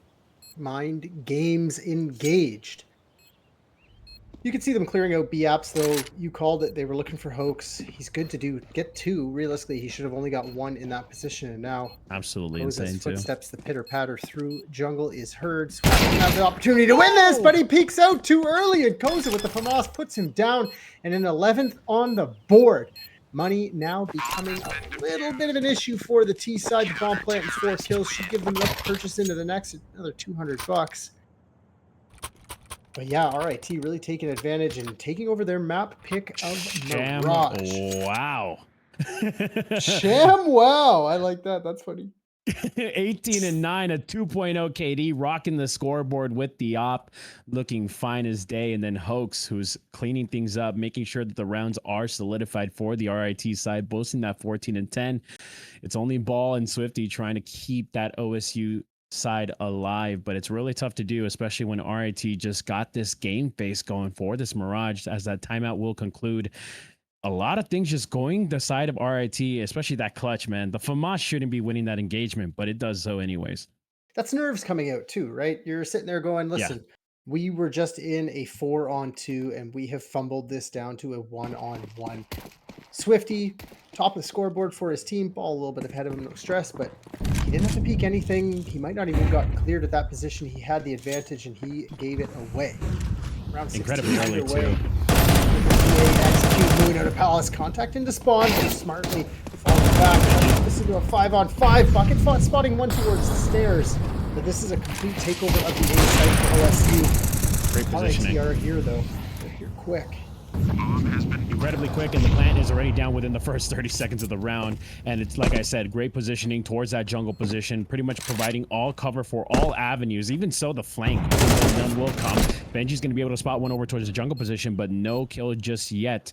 And it's still that 5v5, a unicorn round, if you will. But here comes the contact from the CT side, and really, it's all about if the connector can make some plays. However, Shamble doing the honors of taking him down. However, Swifty now coming to the smoke. The defuse coming in, actually, and not being ready for it, not even planning for it. However, they're able to take out the diffuser, and Hoax able to provide some bodyguard work onto Moon. So just in time, a very chaotic round, and the smoke breaks away, and it shows RIT coming out with match point. Well, Sham's words are echoing in my mind. It's okay, guys. No stress. They win 4 rounds, they lose 4 rounds, and they just turn on the afterburner and say, listen, we're not doing this again. We're not falling to the wayside. We're not going to lose map 1. We're not losing Mirage. And that was a beautiful retake. Like you said, Unicorn 5v5, post plant, a single smoke connector into jungle, smoke on the bomb, and a flashbang, and they go. RIT takes back the site, 12th on the board. They're looking primed to take their map pick, and Benji starting it off right. Good kill onto Moon towards Palace, clearing out any aggression that the T's possibly wanted to take. That lurk is going to make it much more harder for OSU to get a good grip of this round, because that eliminates a big part of the map that has now gone dark. As you can tell, all players pretty much set up one towards B apps and the rest in mid. So right now in the minds of OSU is understanding that there is the potential for RIT to take that A space. So they're going to push the pace into that mid space. As you see Bucket now getting boosted, could catch one right behind the smoke as it blooms, but Benji thinks better of it. It's going to play passive, but now it leaves it at this very standstill 5v4 with RIT in the advantage. That's a beautiful rotate for Benji too, getting himself out of jungle, feeling the pressure, setting themselves up in the pistol meta setup. And I like this. You can see the fast rotate from Sham. He can get himself out of there if he needs. He has support from Benji covering the murder hole and playing the jail, get right crossfire. Hoax ready to roll. He's got Blender. ex-captain with him. The This is blender is right. This is demonic. This is a demonic crossfire to deal with. This is pretty much just actually sentencing yourself into a suicide mission, into these 2 rifles who are ready to just end it here. That Molly's going to even make it more known that they're there, and they're just going to have to push what was a very panicked round, and the kills are just going the way of RIT. They make clean work of the number 5 ranked college in the nation with a 13-4 domination here on Mirage, and it's 21-10 for Sham, 16-10 for Hoax. Just clean work, and you could tell that those mistakes that you mentioned that Sham talked about that he knew could get fixed, oh, it wasn't even existing in that map. They made OSU look like rookies in that map, and I can assure you they are feeling warmed up for this one. 100%. Mirage being the map of the flushed out metas. Everybody knows what everybody should be doing. The rotational timings are all there. But I'm pretty sure RIT had maybe 1 or 2 little advantages, 1 or 2 little known commodities. They're saying, oh, we know exactly what you do in instance A or instance B OSU, and they take full advantage of it. Coming in clutching a few 1v1s as well really helps out the cause in winning those pistol rounds. doubles down as, shutting them down. We are going to take a little bit of a break. When we come back, it's going to be Overpass, the map pick of OSU. And we're going to see if RIT can close this grand finals out 2-0 or if we have to go to Nuke. Stay right there. We'll be back in 5.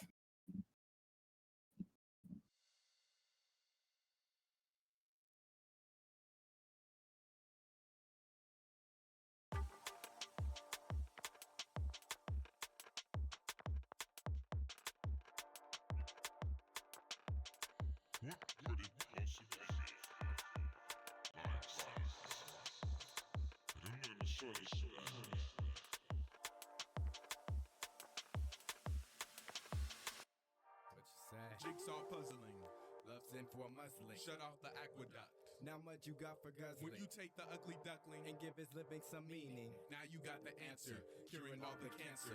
Jigsaw puzzling, hey, love's in for muzzling. Shut off the aqueduct. Now much you got for guzzling. When you take the ugly duckling and give his living some meaning, now you got the answer, curing all the cancer. From building blocks to grocery spots, on tabletops and city blocks. When clicking on the idiot box to find your niche is what we're taught. Could call it a riddle, stuck in the middle, searching for options. Can you reply? Can you rewind? Stuck in a bind, wishing I could just turn back. We move and intertwine, some leads and stay behind. We search some find the perfect space. It's all a race to get in. Once in a while a smile's composed, once in a while a file is closed. Killing a case, what's next? One phone for Detective Sergeant. Oh, you and improve, my prayers been answered. How could it all run so 360? I'm confused cause I've been abused. Feelings always intermixing. What's next for the reservoir dog? Floating the river on hollow logs, making a journey to Exodus. Wondering who's the next to this.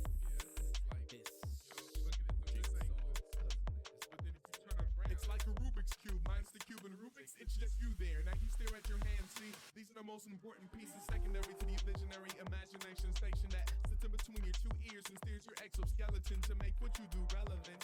Within these gears that change the world, blow up mountains, repair bones, fix leaky faucets, and send up messages through rockets, using gadgets and sprockets. The man who's made us who profits while the unfortunate, they fall off, it's just the way it goes.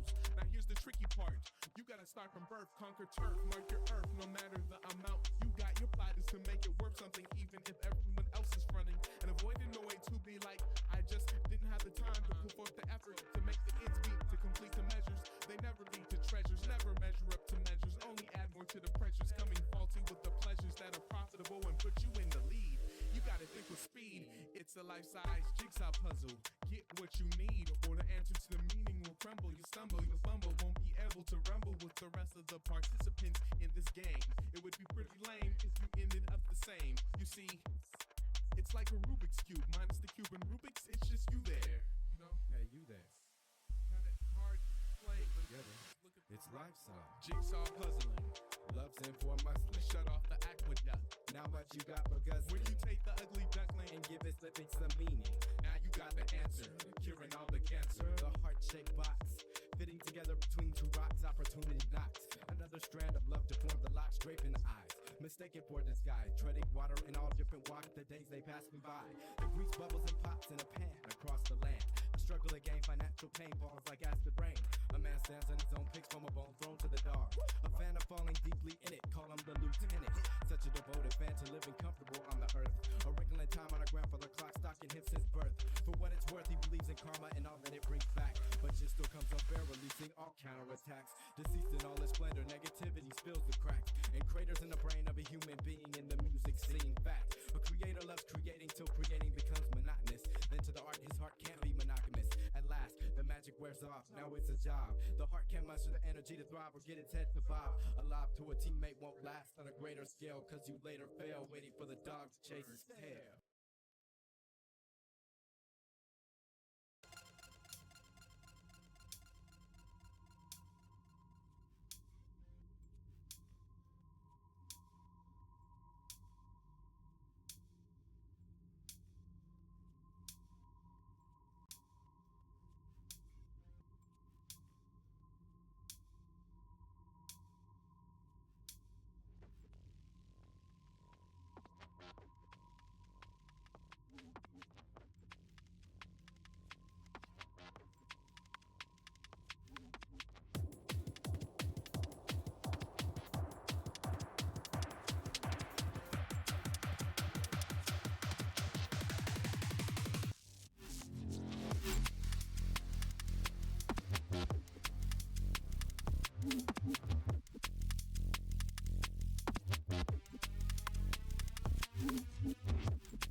13-4 RIT pick up their map pick of Mirage, and they do it in a rather dominant fashion, making OSU look like novices. But now we're here on Overpass. I'm still Mr. Henry Bat. The man behind the scenes flipping screens is Cameron King. And my co-caster, Regent. Tell us about OSU and Overpass.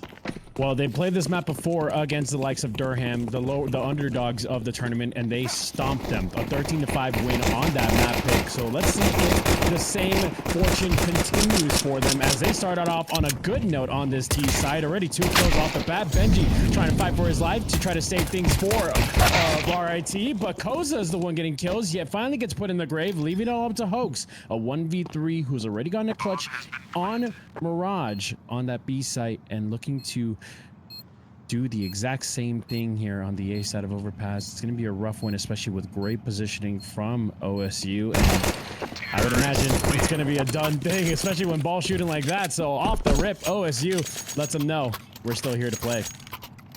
Not a bad pistol round for RIT, though, all things considered. They did damage to all 3 members surviving for the OSU side, which means no cheap AK head armor and full utility. And you can see it, 2 MAC-10s, 2 Galils, and the AK. They do get tons of util out at the end. And RIT saving on the CT side of Overpass is a pretty good call. They want to get those rifles out. Just like we saw with OSU, RIT is going to do the same. A little bit of a stack. One of the 2 sites, using their communication and their in-game leader to make the most of a nothing round. Goal here, 2, maybe 3 kills. But OSU, they just need to win the round. See if Absolutely. they can sniff this stack out. Surely send in the MAC-10s, try to see if you can, first of all, get a MAC-10 easy kill or get the economy booming on that T side. Contact coming in towards that short position, but you can imagine the connector position is going to start to pinch into that short spot, which they will come there, and this captain fully blinded, dabbing in the cubby position, and kills not coming the way of OSU. They make good word of this stack, even though it was a fast attack. Benji, they're able to get out with 1, so a little bit of a cash disbursement for them, but OSU make clean work of that eco. Yeah, they walk right into the stack. They say, we do not care. Only a MAC-10 gets lost. That's Moon, who gets dropped by the USP. But a beautiful round by them. They clear the space. They wait for the reaggression. The flash is over to get the connector players out into water was beautiful as well. and then just a steady march onto the B site to put a second on the board. RIT, though, coming back into this with a purchase. What is their response? Shout out Mike Tomlin one time. One of the greatest memes of all time. Not here. Shout out what? Mike Tomlin, the coach of the Steelers. That's where the meme's from. Oh, I don't watch baseball. I'm just kidding, bro. I'm just kidding. America. It's basketball, right? Now I'm taking this one too deep back into the game. We go. OSU trying to do the best they can to draw out early utility from the RIT side. I'm going to get a lot of hate for that one. I'm sorry. NA coming for your head, Mr. Henry Bat. Yeah, this is it. But right now, trying to come for the head of Hoax is Jax, playing right on that smoke, waiting for it to dissipate and try to play contact. It's going to be a rough one, especially with this close angle. Hoax not going to find it. He's going to have full vision for this contact. Gets one, but gets swiftly traded by Swifty. 2 kills there, actually. So getting the advantage now for OSU as they break into this B side. Captain trying to be the captain of this B side, trying to see if he can get a couple of spam shots in. Not able to land any, but Benji now able to even the advantage. It's a 3v3, a rough breakthrough for RIT. Sorry about that. But trying to make their ways through. Sham, though, getting first contact, going to allow for this RIT attack to come in slowly but surely. Ball able to trade back in, now leaving it to the 2v2. But a little bit of time left on that clock. Not a lot of time in place to find these kills. Bucket making it even much harder as he comes back in. And as the 6 being diffused, he then gets off it for the slight little amount of time left. And Bucket gets the last kill, 3 for OSU. I love that from OSU. They say, listen, we don't care. We're just going to practice our B execute and see what you got. It's early doors. We had the money to purchase into the next. We're going to have the money to purchase for a while, realistically. And they just do a relatively flawless entry onto the B site. 2 jump through Monster Tunnel together, get the trade immediately. The site hold crumbles. Set up that post-plant utility as well, and no one overextends for any fights. Beautiful, beautiful, beautiful T-side play from OSU, and now they just have to deal with the Dirty Desert Eagles of the Rochester Institute of Technology. What can they get done?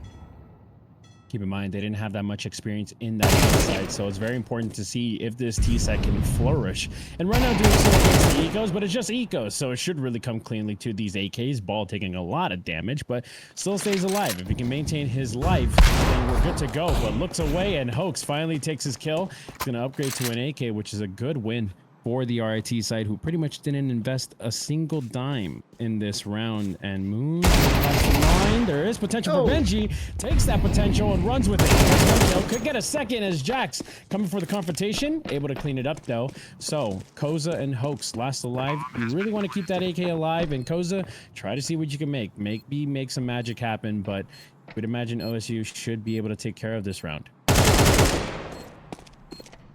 One spotted in bank. Koza was already noted. Footsteps, no stress. They understand Hoax is probably going to be saving this. He is moving up quickly towards long side. Maybe the intention is to go for this. Keep the economy low with his teammate dying in bank. Yeah, that's it. Hoax, get out of there. Don't take any damage. Keep 100 armor. He might end up getting hunted down. He is spotted, though, for sure. Spotted. They're going to close with and destroy this gap. Dropping a smoke for himself to just survive, and he's ducking behind the big box, or the big rock, I should say. Jax to hunt him down. Clean, 4th round. Yeah, beautiful 4th round as well. Only losing 2 to the Desert Eagles, but that purchase coming in from the CT side, that's the best they could have hoped for. Attack timeout does come in, and they're looking for a reset. What's the call for OSU? What's their reset going to be? One thing's for sure, scoreboard is saying the moral of the story for the first 4 rounds. Only 4 deaths between the top 4 players of that group, currently boasting a combined 20-4. So 5 KD between the 4 top players of OSU. And right now, RIT not having a say in these rounds. It's been pretty much dominating fashion in these openers, in these trades. It's been very solid stuff from the OSU side, who, once again, I reiterate, 13-5 demolishing against Durham. And they really looked good on it. Keep in mind, a 10-2 on that CT side. And they just cleaned it up with a 3-3 on that T side. So right now, kind of showing what we missed out on after beating them so handedly. And now they're looking to show more and more of what this powerhouse can do. Number 5 OSU going at this short position, taking all the position, all for themselves. And it's going to make it harder as RIT now trying to see if they can combat with some sort of progression themselves. Jax gets himself in front of the molly A brutal mistake as Koza's going to make him pay the price, now leaving it for the first advantage I've seen in a while for RIT. I mean, that advantage seems like it was built into the program here. They have the op trained on top connector. They were looking for a little bit of a fight towards short, almost baiting in OSU, saying, hey, we know you take this space quickly. We're not going to do anything to you. Walk into our crosshairs. And it works out for them. And now Ball trying to get a little bit of a boost to take the advantage back towards the site. But that op from Sham still posted top con, puts us into a 5-on-3. And I feel like RIT is going to post their first. Oh no, spotted the head. Koza gets ripped apart. But now Ball, the boost is noticed. So that's information gained. RIT know where both members of OSU still are. And with the bomb in Monster Tunnel, Luke's just has to deal with this. Gotta fight out here. You just gotta fight for your lives and try to make this round happen. We've seen a 2v4 happen, but in favor of RIT. Can OSU be able to replicate? It's gonna make it harder when one is already down for the count, leaving it all up to Bucket in that 1v4, and all weapons trained on him. He is blind as a bat, and he's just gonna have to go for the save. The economy not in the best state for OSU as well. There's still a decent amount of money to work with in this next round, but Sham will take that kill. It was a 2K on the op as he got one on the A site, finishes it off on the B site. RIT finally posts their first. They know about the Sham op now, and they know the location of it. So the change is going to have to come in for him. We haven't seen too much aggression from RIT trying to fight into con. We haven't really seen aggression from them to fight towards mid either. A change of pace could be good here. And hopefully OSU, they don't stumble in this round, because if they do, that's RIT closing the gap quickly. Change of pace is actually coming from OSU. One thing to note, though, that op needs to get active on a map like Overpass, especially because that's where it reigns supreme. However, they want to go for a much more close-range engagement as Ball is way past short already, even getting to the pit, but all the kills coming from behind him as the CT is really making good work. That's Hoax, who's still behind the line in the smoke, still keeping around, but Swifty now knows of his position with that nade, and so one Hoax right behind with his knife out, so now evening the advantage 2v2. Bucket is low on HP, so he's got to play a little bit more hidden and let Swifty do his job. He's going to shoot on a timing flash, and it's perfect for Bucket. He's a blind Sham in front of him, and he's going to swing out for that double peek with Swifty. What looked like it was going to be a good round for RIT ends up going back the way of OSU. That was a little bit of an awkward play. RIT definitely had the advantage. 3 on B site. They get the first 3 kills as well to put it into what was a 4-on-2, I believe. And then I don't want to say overcommit. Hoax was stuck, but that retake a little bit haphazard, a little bit quicker than it should have been. Disjointed RIT, not enjoying the CT side of Overpass, but OSU going back to what they know to be true. Fast connector, fast water play. Bucket trying to make it a little bit easier for RIT, saying, I'm going to make this second round win of yours easier. Jack says no. They're feeling bad. Yeah, they're feeling pretty bad, but that is... those are the small things we were talking about, though, right? This is Tier 3 Counter-Strike. This is collegiate North American Counter-Strike. These players are not Tier 1 pros. You know, small Tier 1 mistakes like pros that. make this mistake, honestly. Oh, yeah, for sure. For sure. I mean, but like, literally, just we being have able to get past it. Literally, we have a Tier 1 North American Counter-Strike player who literally is known for mauling himself. So it could really happen to anybody, honestly. Would you consider Summit Tier 1? He played for OG for one tournament, made a fatal mistake, and then... That is true. I mean, maybe at the time, especially with a freak who represented Cloud9 at the top tier echelon of North America. Yeah. So maybe at the time, I would say. But Summit, definitely not Tier 1. Him, more like Tier 2. But I digress. Already Hoax here coming loves in. This position here towards Monster Tunnel. Yeah, but let's see if he can make good work. It's early contact coming in. He's able to get one, but Moon able to trade back with the MAC-10, the very fast MAC-10, as now bringing into the B side. There are 2 players here to provide some sort of defense. It's Koza, who sneaks right through a smoke, and that's going to catch Jax off guard. He does not know about the potential of this smoke play, as Benji getting more of the attack coming in from that graffiti side. It is just that one Jax.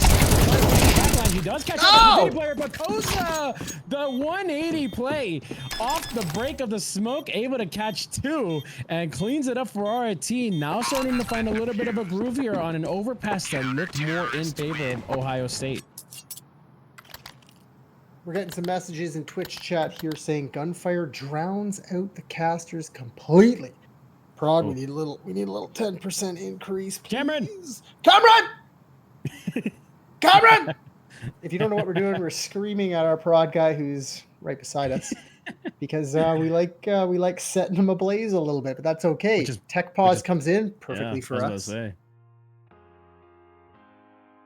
Hopefully we're still live here. There they are. Look at Yeah. those beautiful faces. Yeah. OSU dominating on their T side of their map pick of Overpass, as you suggested they were going to do. But RIT coming back with a round win, and the fact that OSU's been losing a bunch of players most of these rounds, it's kind of coming back to bite them here. Tech9's Desert Eagles, maybe even a force into this round. I assume their loss bonus is at 1900 right now, 2 in a row. So maybe a purchase into the next. Swifty a little bit worse for wear on $1,900.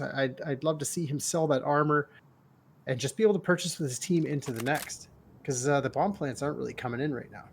No, they're not. But I do want to note this is Overpass we're talking about. This isn't a Mirage. This isn't an Ancient where the T side could truly flourish. This is where the CT side is supposed to have the majority of the advantage. But right now, OSU with 5, honestly, you're already coming out with the winning half, whether you're down, whether RIT does come out with 5 personally. So that's a good advantage, but it is really about extending that advantage further, especially like I talk about that CT side for OSU is brutal. They like to take space with force, with strength, and in numbers. And so right now it is really important that OSU continue to do that, so that way they make it much easier on themselves for that CT side. After all, they're already down a map. They did lose on Mirage in emphatic fashion by RIT, and so they're going to have to try to do their best to conserve as much energy. After all, it's a marathon, it's not a sprint. They still got a third map to deal with after this. RIT sprinted through Mirage, but nevertheless, I think they have to have at least 4 survive this round, RIT on the CT side, if they want to bring this map back into contention. 2 cannot purchase for 3. Their money is relatively broke, and OSU are going to be on a massive purchase into the next. And again, with this fast connector play by them, no mollies this time, so they're just going to get up nice and fast. And this is going to be Sham and Benji to deal with this, playing from the bathroom's position, but they hear the pitter-patter up connector. So they work their way back onto the A site and set up for a post. Ooh.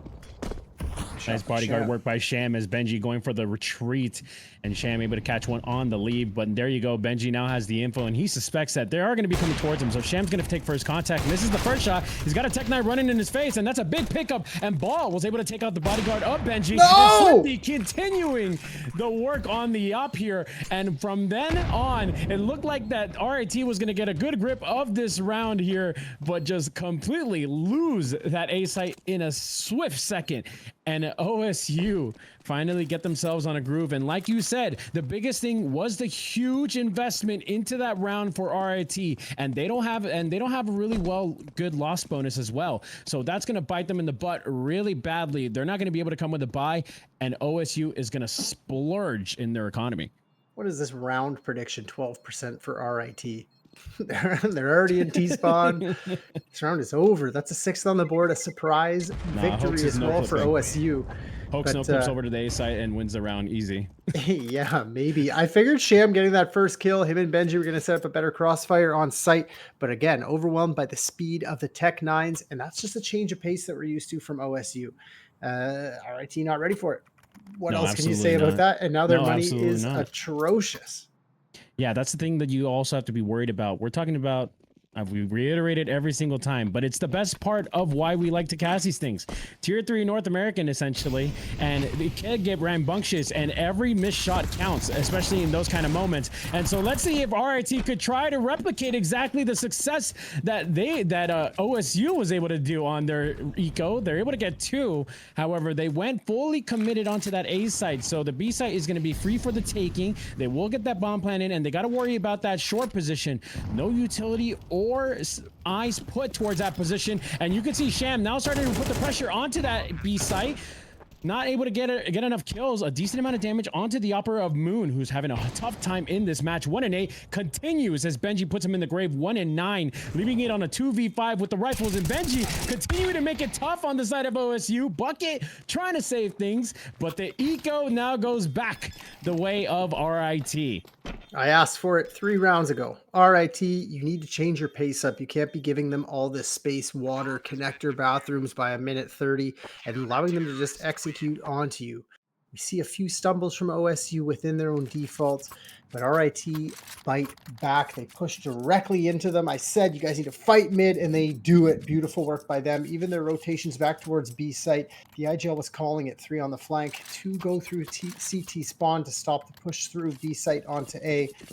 And they post a third. And now back to the full buy for both sides.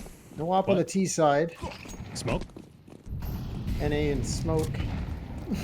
Then the NA and the nade. I don't know. There's Just one missed. sitting in T. There's one sitting in T spawn Hit the right wall. now. It just hit the wall. It was looking to maybe land in heaven early on B site. No, that might have been the smoke to land front bathrooms. It just bounced off the wall.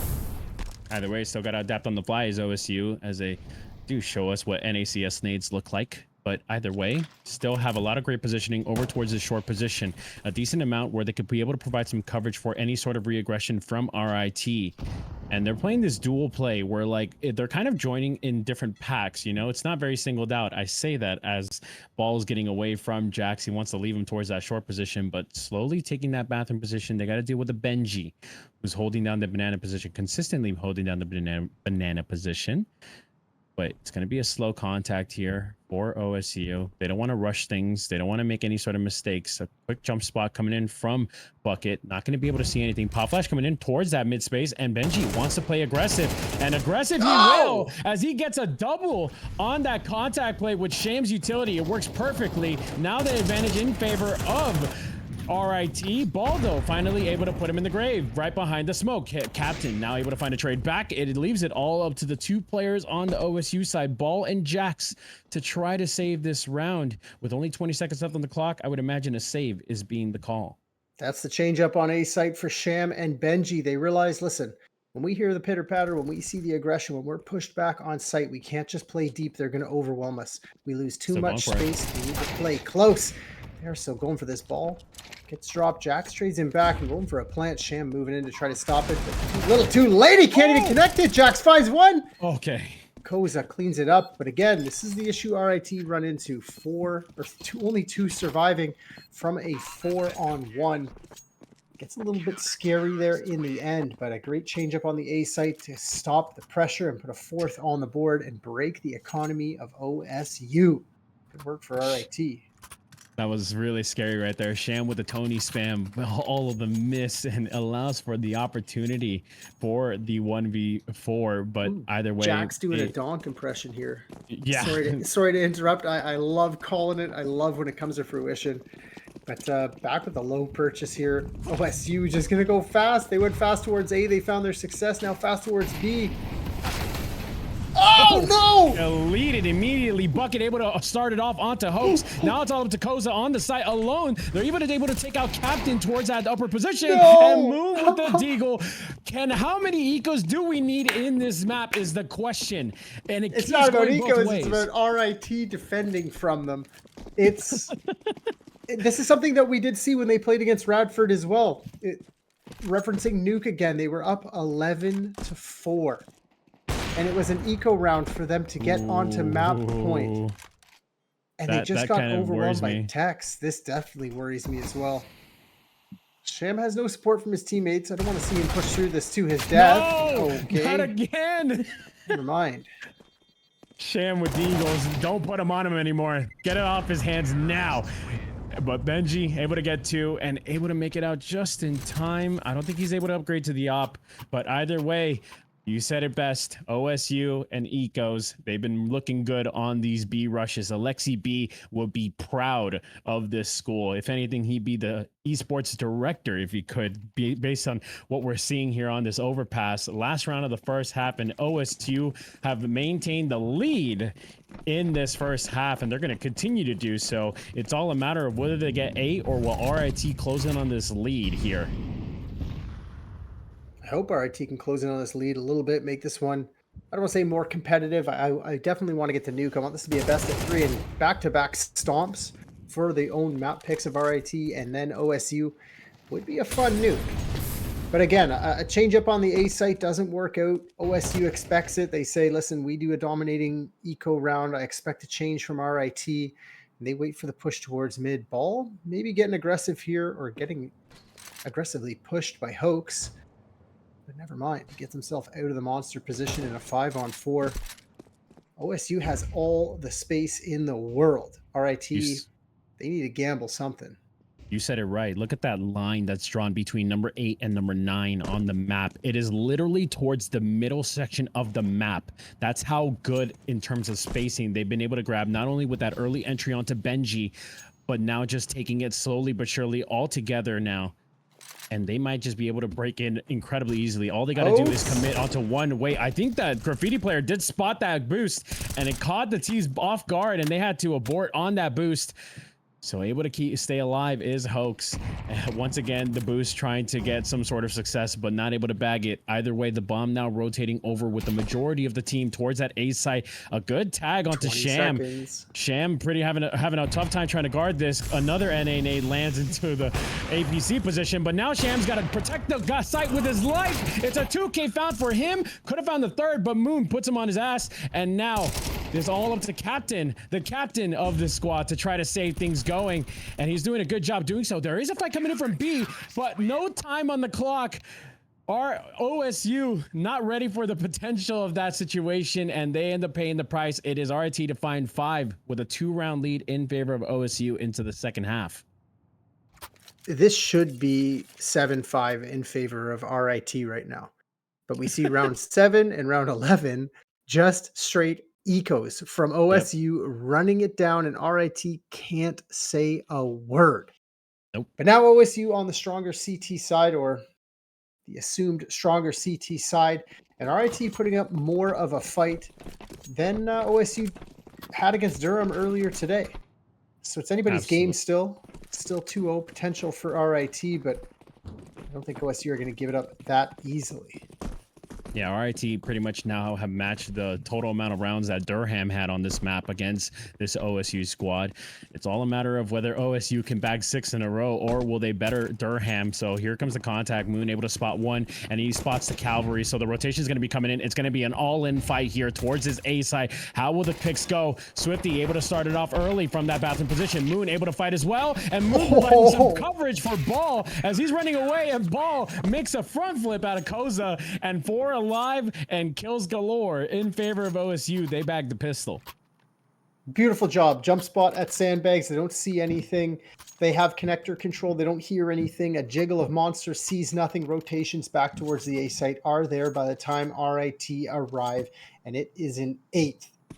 Again, beautiful pistol round from OSU, and the purchase is massive. M4s, MP9s, and a FAMAS.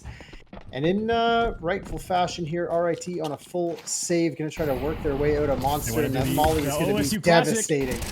Oh no, it's just a blender now. The Molly and the M4 does all the work necessary, and it's Ball with a 4K on the eco. Clean work from the Ball Master himself, getting that OSU 9th, but it was just the eco. Let's not worry too much, RIT fans. There's going to be the buy coming in, and this is really going to be that make or break that I did call out on Mirage, and it's pretty much going to be the same thing going for OSU here. If they can really stop this attack for RIT, I'm willing to call a Region XD guarantee here for this map. I want to see Swifty and Jax fight water into monster.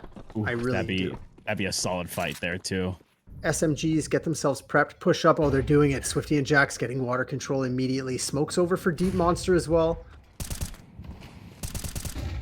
This is a change of pace. This is something that RIT didn't do on their CT side. They were unable to take water control and maintain connector at the same time, but you can see Swifty and Jax with the MP9s packing a punch up close. Will ex-captain clear this out? Surely do so, right? I mean, it's one of those part of the maps that you could do with number 7. That's Koza, who's going to come and pinch and catches Swifty on a good timing, and Hoax even able to get one on a short push from Jax. So right then and there, in an instant, it's a 5v3 in favor of RIT. All they got to do really is just go together. You have all the numbers in favor of yourself. You have the entire map. All you got to do is just make the call, especially if Bucket's making a call of his own, and that's to push this bathroom position. Captain catching a bullet for Bucket for himself, and now it's the 5v2, and now they start to push what I was calling that full aggressive pace together as a team into that A site. Surely an RIT 6th. Oh, definitely. OSU going to save on this. They have the money to purchase into the next, but they might as well save 2 rifles to make round 17 a little bit confusing for RIT.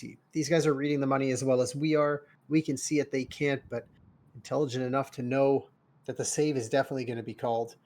And RIT slowly closing that gap, just continuously nipping at the heels of OSU. And dare I say it, realistically, I want to say looking like the better team so far. Their dominance on Mirage, and now they're like almost like, I don't even know the word to use, but they're being annoying on Overpass. OSU were up 4-0, looked like they were running away with it. They had the timings, their ecos are beautiful, but RIT just not giving it up, being extremely buggy, making sure that they're not giving anything away for free and taking advantage of what is given to them, the old Napoleon style. Don't correct your enemy when they're making a mistake. Yep. Beautiful work to get a 6th. And the opposite Yeah. funny number showed at Quantum Deathcat one time. Dang it. Every time Either way, though, it's 6-9 on the scoreboard, he goes, "It's the funny number." I do too. I actually do too. If you watch my cast, I'll call out funny number or Brazil. You know, that's a really good one.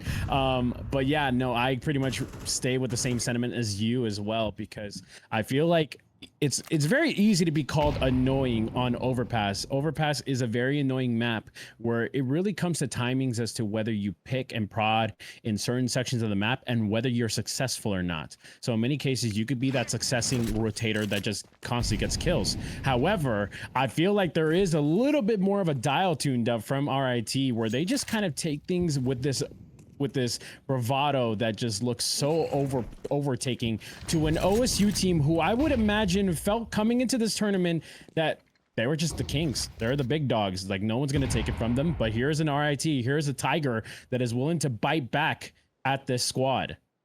100%. We talked about this. Kimmer and I talked about this on the desk to start. OSU 5th right now in the region in collegiate, but relatively untested. I think the best team they beat was like 22 Alberta. or 23, something like that. Like Alberta 27, I believe. Yeah, great team, don't get me wrong, but not a top 10. And now they're going up against a true top 10 in RIT, and they're getting pressured relatively heavy. The B site execute underway. 3 players here. We're able to defend. Let's see if they can make magic happen. But here comes the hit. Jack's able to start it off early. Bucket able to trade back onto his teammate, who is now down for the count. Ball keeps things alive. It seems like Ball's going to be the savior of this OSU squad to keep things going to a map number 3. The kills go the way of OSU, and it's double digits for them as they, once again, they're down a map. And this is something that is highly necessary to stay alive in this series, as Nuke is pretty much around the corner if they could succeed.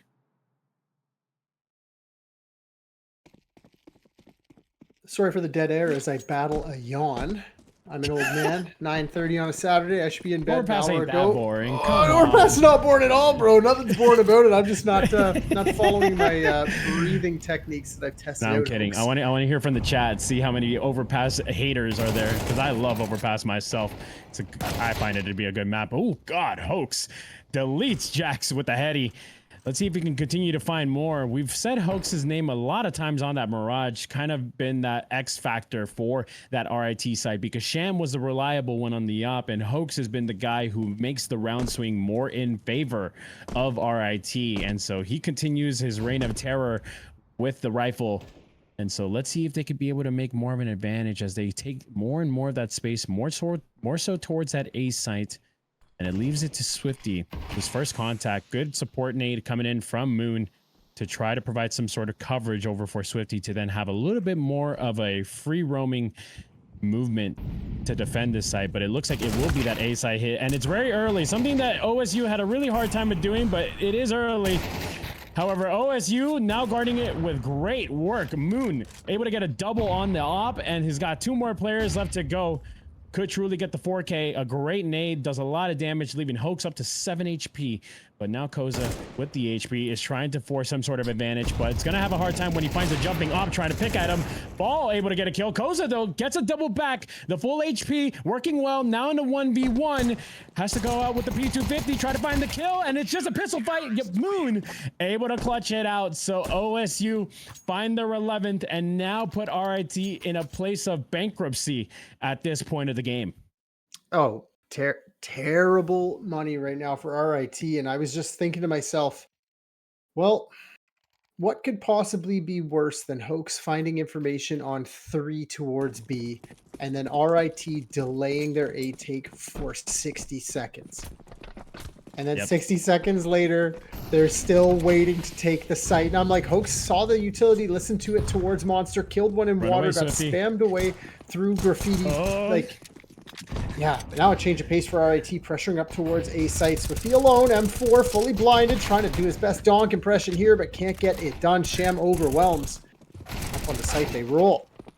OSU special, just send pistols towards the site and hope that the best can happen. And right now the best has happened. 4 alive and the bomb going to be planted. It's up to Moon and Ball to try to save things, but now you start to question, how much time are you willing to stick around before you want to call the save? They said 0 seconds. We're calling the save now, and it's coming in, and I could see why. The economy not in the best state for OSU as well. So RIT taking a strat out of the OSU strat book of hit a site with all pistols, and it pays off.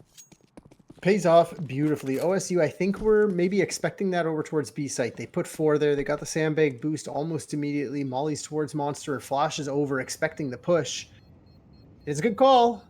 Wrong site. And RIT take advantage. It's a great call for Ball and Moon to both save these rifles. They'll be able to get a potential purchase into the next. Maybe not even. This might be a chance for RIT to get up to 8. Saving 3 rifles as well is huge on the T Surely side. surely should be that 8th coming in, because there's not going to be a lot of maneuverability in terms of firepower and utility to use. I would imagine that RIT now taking a timeout, they're going to discuss what is going to be the go path for this. I would suspect a little bit more of a passive take. They know that they hurt the economy of OSU in this position, and OSU has not been having the most fortunate of rounds where they keep everybody alive for the most part. So they have made, I would imagine they have some sort of inkling that OSU is kind of pinching for pennies at this point, that right now the wallet is thin for their side. So and with 3 M4s, they're going to capitalize on no helmets as well. Oh my 4 God, members no susceptible to the M4s, and we see RIT's default is extremely strong. We did mention this. They use a heavy amount of util to clear everything out. There's no freebies, no givens. They cross all T's, dot all I's. And a little bit of surprise with the Tech 9s, putting a 7th up. And now they just have to be helpful. If they win this round, they break the money of OSU, as you mentioned, and that can be potentially a 9th for RIT, but Swifty's... Oh, nade misses! Wait, double nade break actually pays the price. Swifty now able to get the advantage. And I thought one thing that I wanted to pay attention to was the utility counter as to how fast OSU gives up these utility. But now the kill's just going the way of OSU. Able to get a 4v3. Moon gets 1 bullet to the head. Once again, that head armor, that's non-existent head armor on that CT side pays the price with a first bullet headshot. But either way, a lot of good advantage, and you even see Ball, who has great control of that connector position, allowing for the rotation to come in from Bucket. So Swifty now going to fight for himself. A good pop flash in, but the nade lands on the head top. Oh, Swifty taking him down. Now it's up to Bucket with the MP9. He's got a tall task to do, but it's going to be rough. He does have the close range for battle, so making good work of it, but the one and done. Captain down, but Hoax able to trade back. Jax, though, able to catch the rotation in. Spamming at nobody? Spamming at a ghost. He's spamming at Casper. Ball, though, able to provide some sort of control towards that upper area. And now the 1v2. It's all up to Koza here. We haven't really been saying that many clutches from RIT. They haven't been needing to. They're either down early or taking them down. But now we need some heroics. Koza I taking love this position of Ball, too. It's like, it's so arrogant. I love it. If he walks into this, beautiful. If he drops from heaven, you have all the information. Like, what a hard area for Koza to clear, and he's not even expecting it. And you would imagine that the gun battle is going to have to come in shortly. Oh, the step there. He thought that he was going to drop silently, but nope. Now going to get caught off by Ball. Ball feeling ballsy with that play, but it all pays off. It is 12 for OSU with 5 chances silent drop to close out overpass there. It's going to be a brutal one for RIT. They got 5 rounds in a row necessary to force overtime, or else we'd be seeing that nuke coming just shortly. Yeah, OSU giving up everything as well. They're like, we're not fighting into you. We're going to sit on the sites. We know our crossfires are stronger than what you're going to deliver with util. And that might be the issue. RIT using tons of util to clear out space early, and then maybe lacking it for the site hits. When they go on to A, we don't see the smokes bathroom end bank and dumpster, the B site hit that is few and far between, the utility lands, but maybe it's not enough. Maybe they need to take free space that's given. And we can see on the minimap, bathrooms is technically free, but look at how much util is still going to get dumped towards it to clear it out. Molly for the connector piece. Connector should be mollied out as well. Yeah, got to do it. You got to take care of these. You got to take care of these positions. You got to take care of these positions. It's all a part of the default. Got to make sure that none of the OSU people are doing anything ballsy, but they're going to go for something ambitious, but it ends up paying a toll as Hoax opens it up onto 2, leaving it all up to the Soul bucket on the B site. And just like that, they take him down with a full force RIT, and RIT will be staying alive as they do get that bomb plan in, and OSU running for the hills.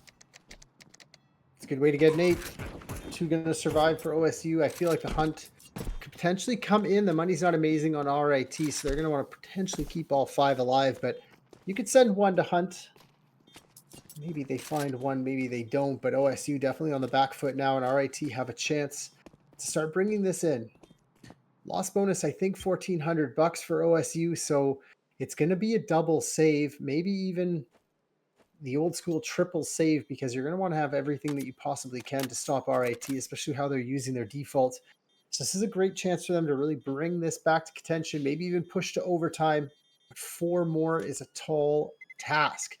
OSU should change up their play style a little bit. They got aggressive towards mid, and then the water pressure overextending, trying to retake area that maybe they didn't need because they still had a lot of mid control. And RIT capitalized. Hoax capitalizes. Yeah, the economy on the side of OSU is not looking great whatsoever, but they're going to think into a force buy.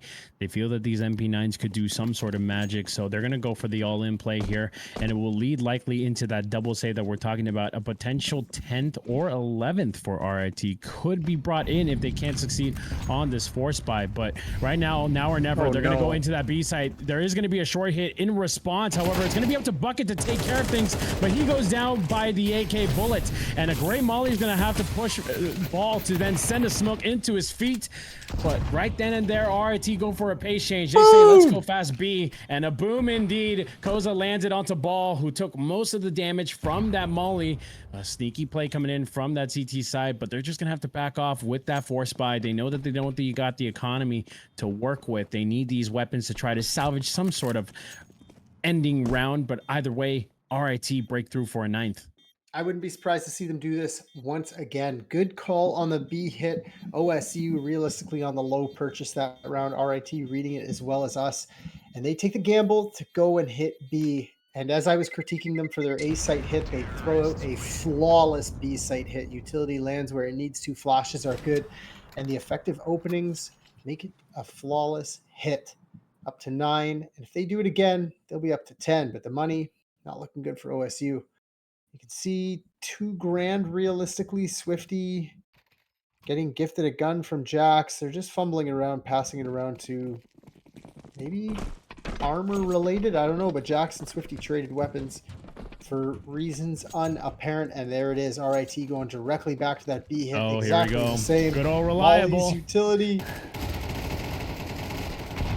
Back and forth though, 2 and 2 found. Koza though able to get the advantage in favor of RIT. The beast hit is still coming in. It's up to Moon to provide some sort of coverage, but Captain lands the AK onto Moon, and now it's all up to Swifty, who was fumbling around with a weapon, gave up his M4 for Ball, now is ended up with an MP9 on this retake, and he will go for it, but off the timing. Captain able to peek at the right time, and RIT do find that double digits in what has now become a closer match from what we've been seeing the entirety of this game.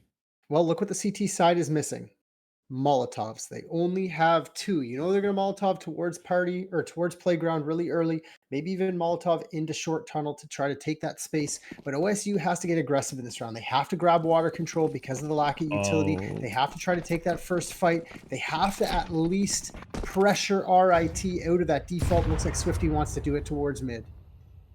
I feel like this is a desperate play. They've been going for these desperate plays over towards these positions that provide a lot of control but this time it might pay off. Swifty, watch you for it. I think that the Opera and Sham does have an idea about this potential, but looking the wrong way, has a knife out, could get a second and does so accordingly. Swifty going for the third, but Captain ready with the weapon and able to trade back, but that's a lot of info, especially the bomb being noted at that position. Ball's gonna have a lot of contact himself, but not able to come up to the plate. Hoke's able to take him down, and now it's up to Jax. Jax able to slink himself into the smoke. He's gonna find one, not ready for that contact, and Jax able to cause a lot of damage as well. To Hosa, he's gonna run it with a USP, jumping in, able to get the second kill, and it's Hoke's last alive. Hoke's though, he got the first, he's able to get a second. A 1v4, 2 down, 1 to go. He has a lot of potential for this. The nade not able to land at the feet at Bucket, so he stays with the 82 HP he had in the very first place, but got the utility. He's going to think better of it, make his chances much better,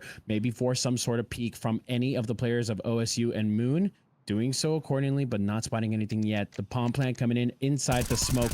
And once again, like I say, 36 HP, you don't got a lot to work with. And the nade coming in, it does a decent amount of damage, but 20 still alive. And he's got the AK. The one tap potential is there. And he's fighting right now in a very tight corridor towards that default position. Bucket now making his way slowly but surely towards that position. Coverage from the heaven position as well. But Bucket will come in for the swing. He cleans it up. And guess what, ladies and gentlemen? We got map number 3 of Nuke coming your way. 13-10 in favor of OSU. They close out overpass off the heroics of Jax in that B-side hole, jumping with the USP and making matters happen. So that said, man, map 3, you would imagine that this was going to come eventually. Overpass, though, we did say that there was more of the advantage in favor of OSU beating out the likes of Durham, but it was a fight that OSU was not going to have for free, and RIT made it known. So that nuke is going to come with some absolute cinema, I will say.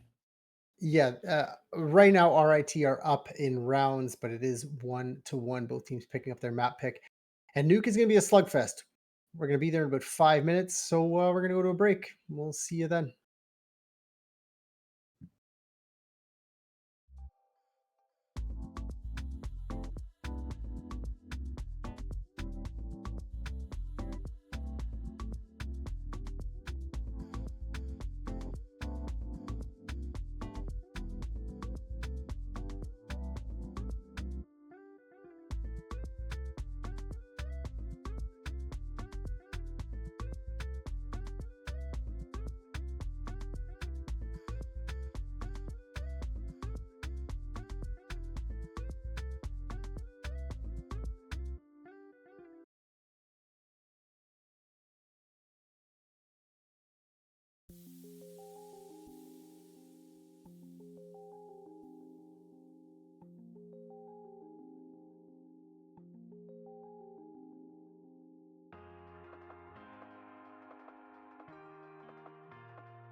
Welcome back, ladies and gentlemen. We are here on map number 3, which is going to be the map pick of Nuke for this final map of the entire tournament here, as this is the grand final here. We're looking at the knife round as both teams looking to see which side they get to start on here. Henry Bat, take it away real quick. Oh, RIT on the wristwatch, Lynch roller strat. They're going for the wrap around the red box. It works out beautifully for them. Hoax tries to get the last kill, but nothing's going his way. Jax finally finishes off that final kill onto Benji, and that wristwatch Lynch roller strat deployed by RIT does not go their way. CT side picked up by OSU on this final map pick, and rightfully so. They're about to put a hurt onto RIT. Solid work, partner. Thank you. Amazing cast on that knife round. I'm just picking up things that are on my desk and saying them as the knife strat because it doesn't matter. Absolutely. Well, here we go. We'll see if it matters. It is Nuke after all, and we Mini all wrap. know. Oh no, Yeah. this is RIT strat. They sent 5 through hell. They wrap I over love mini, this. they push to hell, they wrap onto ramp. It's Canada, except all 5 people are doing it instead. And Swifty, ready for it, but they're going to wrap over towards Heaven, indeed, like you called. But Moon, here to provide some protection, takes down Koza, and now they're kind of stuck towards his hell position, and Bucket, providing Overwatch from that Heaven position, is going to make it a lot tougher for this T side. But they wrap over to that B side, and with only one person here, let's see if this defense pays off. This is going to be a hard post plant. They should be allowed to get the bomb down. Maybe. Double doors. Swing from Swifty. Ball from the single careful. side. Tap and a peek. But patience from OSU. Rotation's Flank here. from ramp. Hoax gets one onto Swifty. The double door opens. Swifty and Ball clean up this round. Hoax doing his best Clean? job to try to finish it, but stumbling over who's doing what. Because I'm dumb. That's okay. OSU puts it first on the board. I was looking at the mini map, reading numbers. My brain's don't not blame you. working. I'm old. I don't blame like you. I That said, I one- was supposed to be in bed 2 hours ago. Take my night little drink, my little warm milk, and go to bed. Sounds good. No, I mean, to be fair, I don't blame you for that. That looked incredibly chaotic for that retake, but you could tell that there was the communication right on par for OSU to just go at that pounce when necessary, when there were so many people on the screens of RIT. They make good work of it, and now RIT electing on the pistols. They're going to have a hard time trying to break through this A site that's guarded by MP9s. Here we go. By coming in. Ball, first contact in. Does so swiftly to take out 2 before going down. And the cavalry has arrived. So OSU make a clean work out of this second eco. But you would imagine the guns are going to come out. Am I right, Henry? 100%. Utility lands in hut and at squeaky door, and as soon as that Molotov goes away, Moon rotates up into Heaven like a good rotator should, and they quell the hit.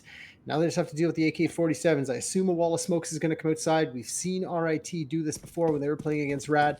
All 5 cross across that smoke, get themselves down into lower, but then maybe a little bit of a sticky situation. They don't know what to do at that point. They try to open the double doors. This is future context things, but they are working outside right now. One thing to note as well, both these teams have played this map. RIT losing to the likes of Radford 13-11, while OSU beating the likes of Durham 13-6. I got called out in chat that I said it the wrong way, so I will correct myself in that pronunciation. Thank you very much. But here we go. Outside hit coming in. Captain and Benji shooting from long range. Swifty comes from the secret position, but Benji puts him down early. Now leaving it to a very huge advantage for RIT, as all they got to do is put it into the hole. It's easier said than done when the bomb is down outside. And it's very alone. Heaven Wrap is coming in. This is going to be Benji mantling up. But are they going to find this good timing? Ball hearing the pitter patter of one crossing. Finds the bomb outside too. No. Oh no is right. Molly into Mini. Going to force the defenders forward.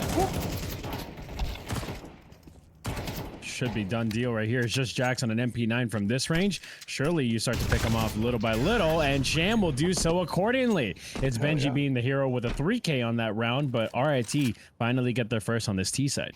But with 3 dying, it's going to keep their economy in check. CTs are going to be able to force back into this ball. The only one who's going to have less than. So this is probably, well, with Moon buying the op, probably not. I was going to say it's a lobby crunch with the less utility. But OSU are probably going to have to change up their gameplay here. They're giving away outside relatively free against the weapons. They're not susceptible to the A site hit. The rotations are fast into Heaven. So it might just be a little bit more standard, but we can see Ball already working his way into hut, getting ready for that lobby crunch with the 2 players from ramp, which is Moon and Jax, and the 5-player cross outside. 4-player cross for RIT comes to fruition.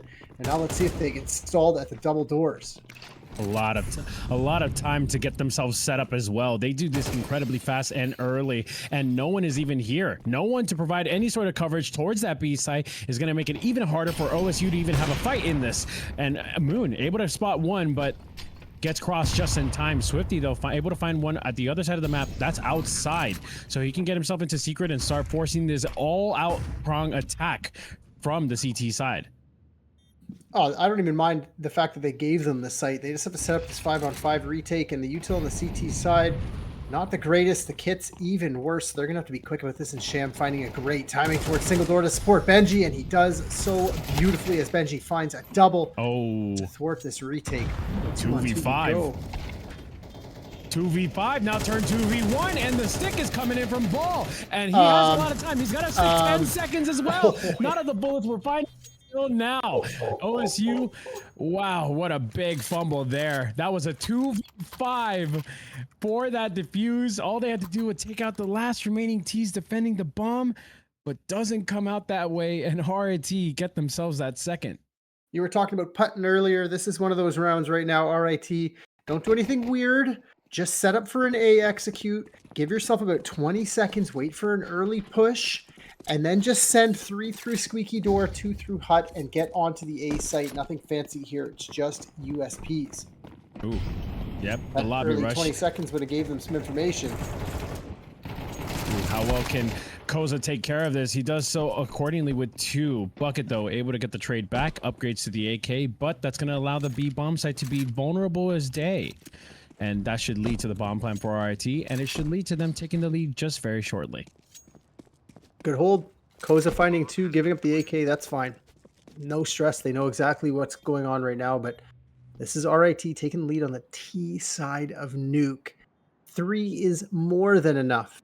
4, beautiful. Purchase should come back in for OSU, the AK to bolster. And Bucket should potentially go to try to find a kill here. He might be potentially gifted one. Low HP, moving towards him, a Vex Captain. Oh, the metal bars of the ramp save his life. And there's the third one. There's the third. Yeah, that's a. I mean, kudos to RIT taking that space outside, getting themselves down into lower. No stress. I dropped my phone, but I was like, I mean, if they would have done no. I just bumped my phone. I'm in panic mode right now. Okay, it's 10:01 p.m. I need my 12 hours of sleep every single night. No, I'm just kidding. RIT, beautiful play from them to get a third on the board. Again, I still would have loved to have seen the slow-paced A execute. If they would have had 3 in lobby, they would have dealt with that crunch of USPs just as well as they dealt with it. Regardless, third on the board, and back to the default they go. Back to the default they go, and it looks like that default's going to lean over towards that outside position, and already off the break, they find an early kill onto Hoax. Keep in mind, this is not a pistol save once again. This is a gun buy, and right now having a hard time are OSU with 1 down and a lot more damage being dealt to Moon. They're going to push the pace over towards that B side. They did it once before. Can they do it again? Jack's already here to provide some sort of coverage, along with Moon, or Swifty actually. Sham, though, is looking like a sham wow as he's wowing the server with that double opening, and right there, OSU once again, just like Overpass, running for the hills on these very aggressive T-side takes. He's cleaning them up, ShamWow style. Indeed. I don't know. I'm trying to go with it. Trying to got it. Trying to get the puns. A pace change right there. RIT, again, just utilizing the smokes outside, moving quickly, taking the space for almost free, getting that opening pick as well. Hoax, that was beautiful for him, taking the fight outside. And then Sham opens the double doors and gets 2 1v1s and doesn't get punished for it. No trade, no accountability for the fights. It's just a great 4th round. And they're even hunting for the kills, which is beautiful because their economy is growing. Ooh, all right, that last kill. They're in control right now. Oh, he even gets it as well. Look at the money. Okay. All right, RIT, show us your A execute right now. Right now, do it. You have 1 AK. I feel bad. I just caster cursed the hell out of Swifty on that one. I pretty much said there was no death coming in, and just like that, smoke kill right through there. And so, like you said, the economy not in the best states for OSU. They're pretty much pinching pennies for this one, just leaving it to pistols to determine whether they can, get lucky with one of these, or instead just let the AKs do their job and run amok, and right now doing so accordingly. And it looks like the same strat continues. Run outside, go down to the B site, and take it for free. And it might just prove successful once again. These guys don't want to listen to me. I get it. That's fine. I'm over here. I'm casting. They're playing.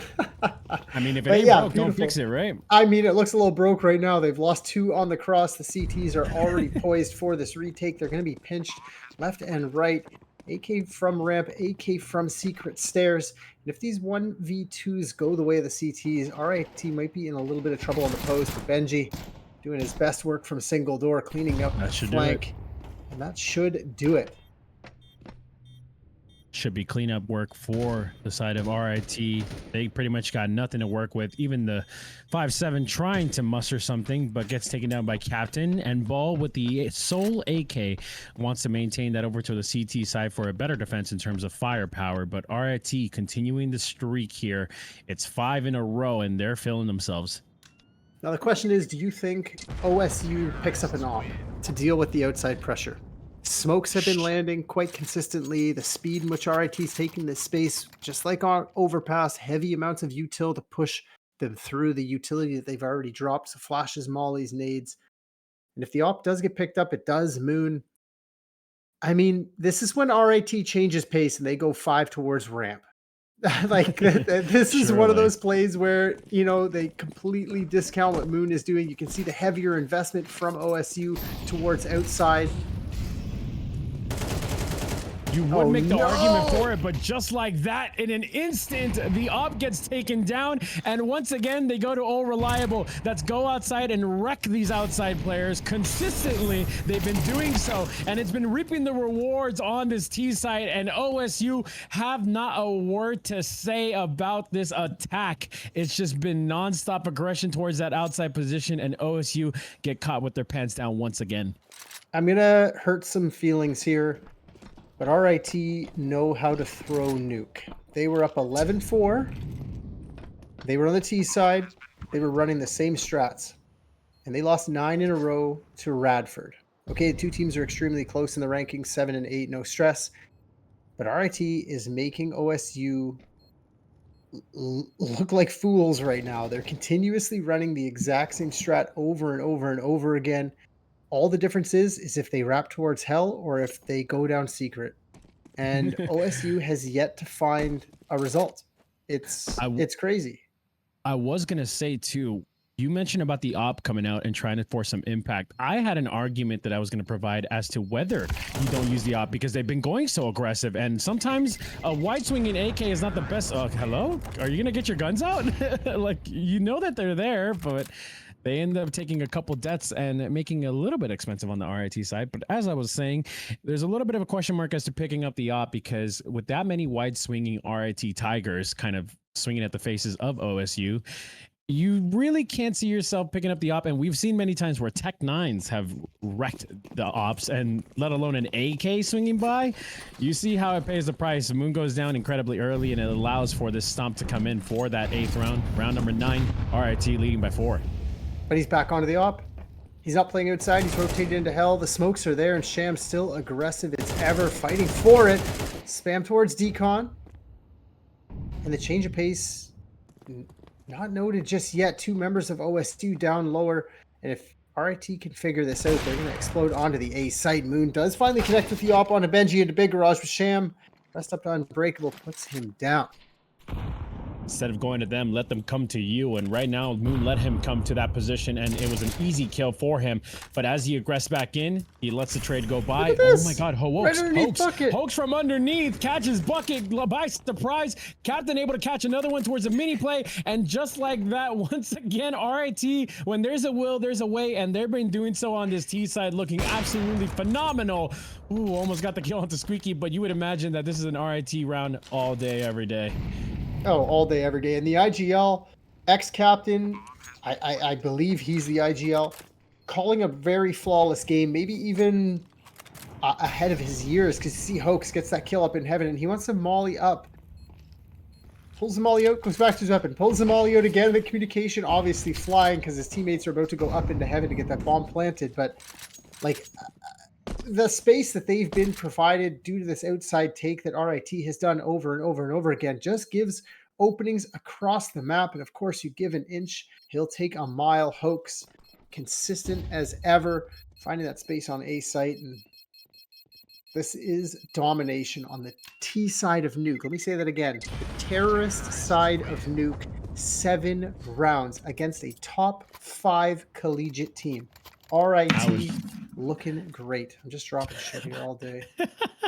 I was just going to say that too as well. One thing that we did preface with OSU, they have only battled a 27th ranked team at the highest of points that they've had in terms of opposition. Now they got a number 7 ranked team here who's got a way to be able to put a fight in the faces of OSU. And right now it feels like there's a little bit of misguided attention towards this RIT side.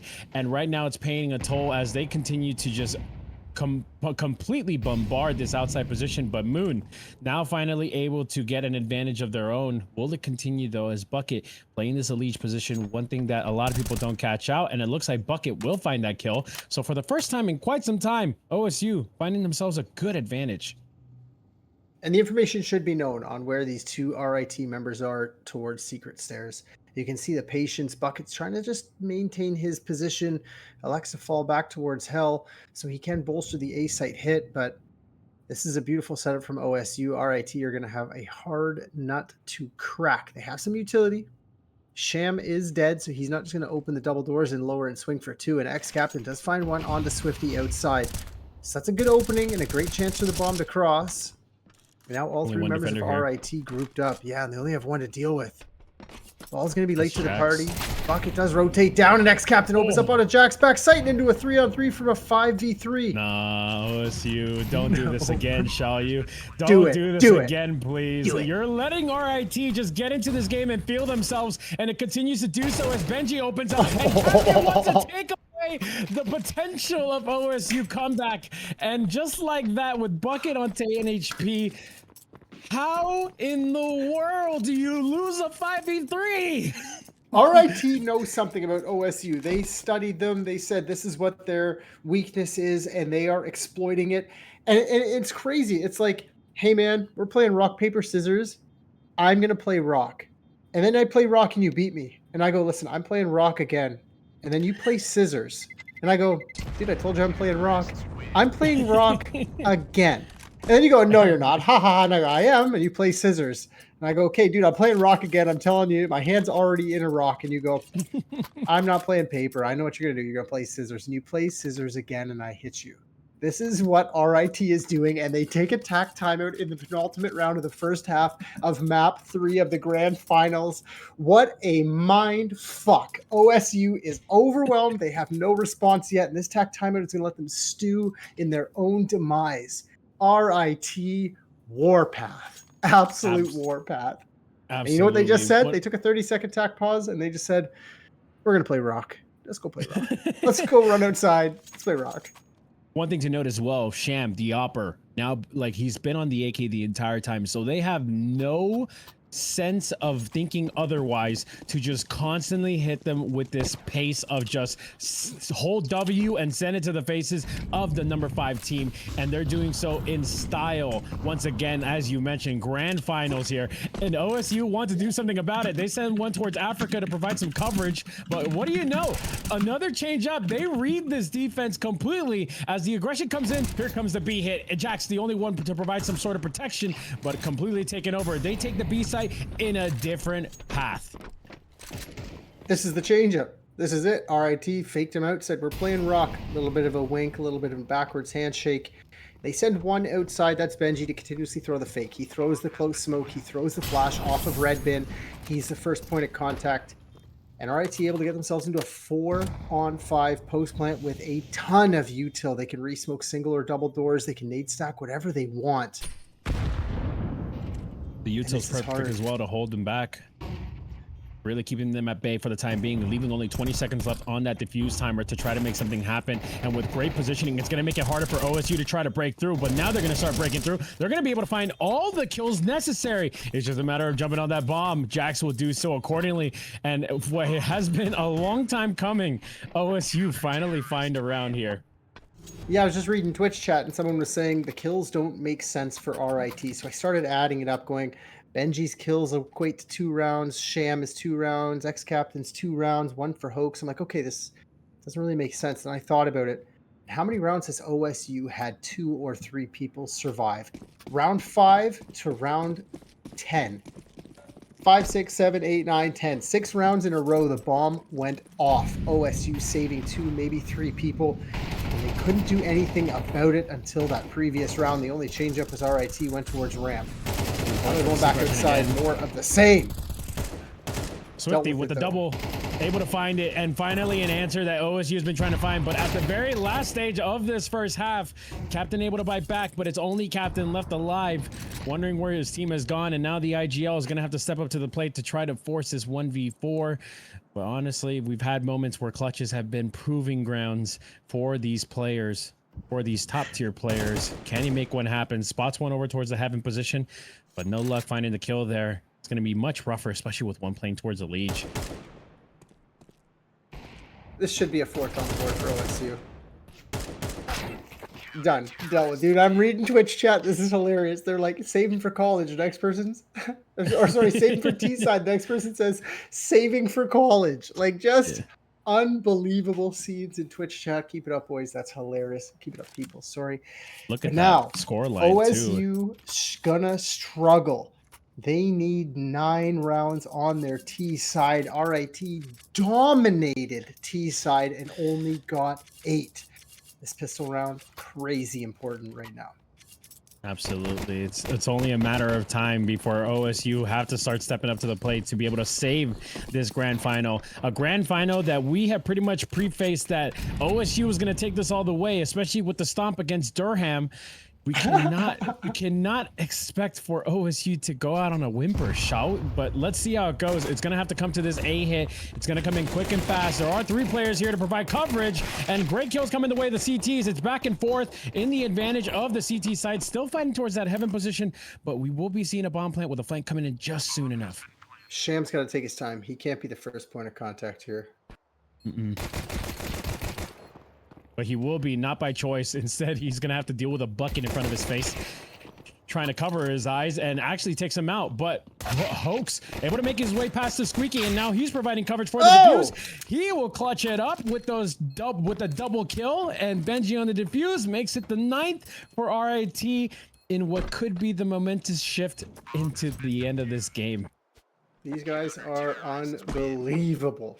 Great pistol round, good hold on sight, going 3 for 2, and allowing the double flank through lobby to come to fruition. I didn't want Sham to take first contact, but not by choice, by default, he takes it. But it is Hoax. Find the final 2 with a bomb defuse coming in and a beautiful 9th on the board. Now I'm going to look up a little few facts here for RIT. I think I remember them. I wrote down that they had beaten some pretty powerful teams coming into this tournament.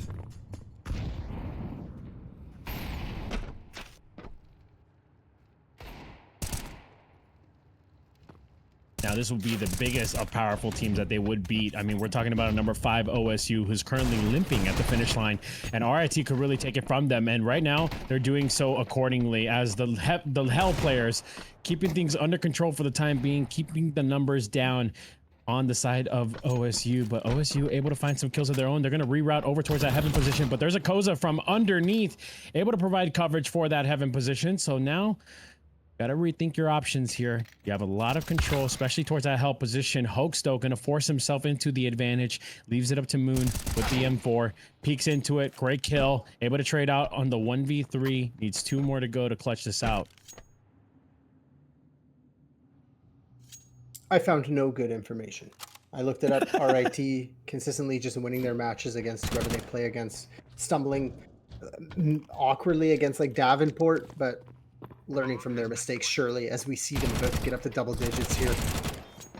Yeah. Cleanup crew from Captain, able to take care of it. So RIT finally able to get up to double digits. I do have some info on that. Beating out the likes of Syracuse, Drexel, and Durham. Actually, they actually beat Durham. So a pretty, I would say, a pretty common foe that OSU have also dealt with, and those are some pretty good teams to beat. I mean, really top teams in the collegiate space, and so they have the potential to really be this upcoming force, especially when beating a very close opponent that was Radford. So definitely have the potential to do so, and right now putting it in the faces of OSU in dominant fashion. We do mention again 13-4 on that Mirage.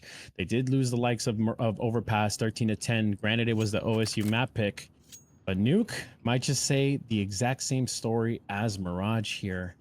Round number Let's see how 15. RIT deals with the outside presence that OSU surely puts at them. Look Surely. at the util. Crazy amounts of util. The bomb plant in the second round just bolsters their ability to buy everything they want. And the lack of util on Sham and Hoax hopefully doesn't come back to bite them in the ass. No siree. Outside wall of smokes erected. This is going to be Benji to deal with it. He has one on top Twinkie. Can't overextend. If he pops the smoke, he might have 3 in his face. Puts the NA in his own nade. No, that's okay. We're not focusing on that. Sham gets dropped by Swifty. Heaven play. Dealt with. 5-on-4 early. Koza rotating down into lower to deal with this. As the smokes fade. Awkward trade of utility. So information gained. Koza's saying, be careful. It's clear down here, boys. They got to still be secret stairs. He's checking it, not ready for this potential. And Swifty makes swift work of Koza as he then takes a lot of that secret control, even knifes his own teammate in happiness. But Moon able to find another kill. I believe that was towards that outside position. Moon continuing his work with a double. And now all to Captain, and they're heading towards his position. Majority of the cavalry heading towards that position. Good kill on the one, but Jax is clean with it. Gets the headshot, and it is finally a round in favor of OSU. You say finally, I agree with that statement. Finally. Yeah, they collected one right at the end of regulation, but they needed that pistol. They needed the conversion. They needed that first gun round. And this is their chance. They need to make they need to start momentum. They need to start actually using the speed that they can be provided on Nuke. They watched RIT do it to them. They can do it right back. RIT will probably have a little bit of better game plan. But now they just have to deal with the Desert Eagles. If OSU can deal with this cleanly, it's going to be a save into the next. And that'll be them up to 7. And that momentum starting off, they are getting across the secret quickly and sending numbers down. Really Swifty watches this, right? Yep, siree. Able to get that kill on a Benji, trying to sneak through the smoke, hoping to find one at red, but looking the wrong way. Pays the price of his life. And surely the B-side should be overrun. There is a captain that was able to get through the back lines here, all over towards the single, but with only the Deagle, he can only do so much with this weapon, and Bucket will just show how. And with a 4v2, this surely should be OSU. It's all a matter of damage control and how many kills the CT side can get away with, but I would imagine this round will end swiftly. And swiftly it does. Moon with a U. I'm sitting here 3 maps in, trying to still figure out what Moon with a U means. If anybody in chat knows, let me know. But a 6 on the board, and now a little bit of a putt in round OSU. Do what RIT didn't. Just execute onto A site. Wait 20 seconds in lobby. Have a couple of guys on T-roof, 3 guys in lobby. And send 3 through squeaky door, 2 through hut after the utility has landed. Nothing fancy.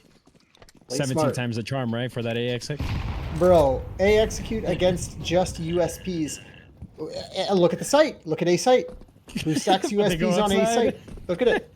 I mean, if they hit, outside. Right, they'd have Koza's Deagle to deal with in heaven. Oh, Benji. Now they're giving freebies over. Where was that towards? Outside? Yeah, he killed the guy outside. I think that was through the smoke as well. Oh, it'd be crazy to be able to catch another donk level maneuverability and kills. Really feeling confident for this potential. Having a hard time finding the players. Oh, he found another one. Oh my God. Just Benji. execute on the A site. It's pistols. You know what? You might be right there, Henry. You might be right. That might have been the call necessary. You might need to get into the OSU chat and let them know that there is only one call that's necessary for this. But they're not going to listen. They're just going to head that outside. They love that RIT playbook and they want to replicate the same thing, but now they pay the price against an eco. But making good room is Bucket. Some utility going to be thrown out just to try to simulate some sort of take towards that A site. But slowly and surely, they should be making their way to the B site, and it's only a captain with a USP. Twitch chat picking up on the rock, paper, scissors here. And RIT definitely playing paper so far. Don't change the scissors at the last second and let these 3 AKs clean you up. Oh, Find the first. Great kill to open. Finding a second is bucket towards upper ramp as well. And now the triple rotation from RIT onto ramp underway. Logical conclusion to this round is coming in. AKs to take out the USPs, but OSU doing it dirty. Making it a little bit awkward. Can Koza find anything else, though?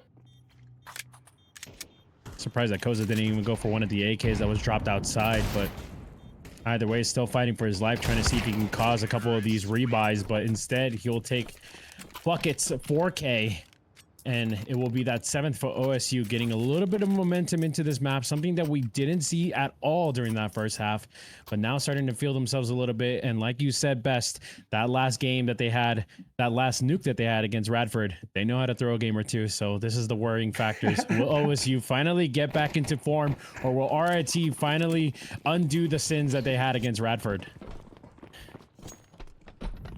Only time will tell, and we will be here for it. Op the op battle potential. Sham rotating quick down through lower to take the fight outside, and he will be met with a couple. Jax will be the first. They get across before these smokes fade. They got caught out last time, OSU, and died to the Desert Eagle. Sham's going to have a lot to do down here. He has almost no support. Koza could be a fast rotate down, but being that solo A defender, he can't just drop down vents willy-nilly. So Sham got to do it all. We've seen players like Zaiwu in a major in this position before and route the Only a smoke attackers. for defense. See if he can get this done. Great shot from Sham to open it up. More coming his way. Pop flash going to be dropped in, but he's still going to have vision. Almost gets the flick, but now runs tail as AK is now starting to bombard his radio room. Hoax, though, with the rotation, should be expecting for these players to be in his vision soon enough, and he's ready for the kill.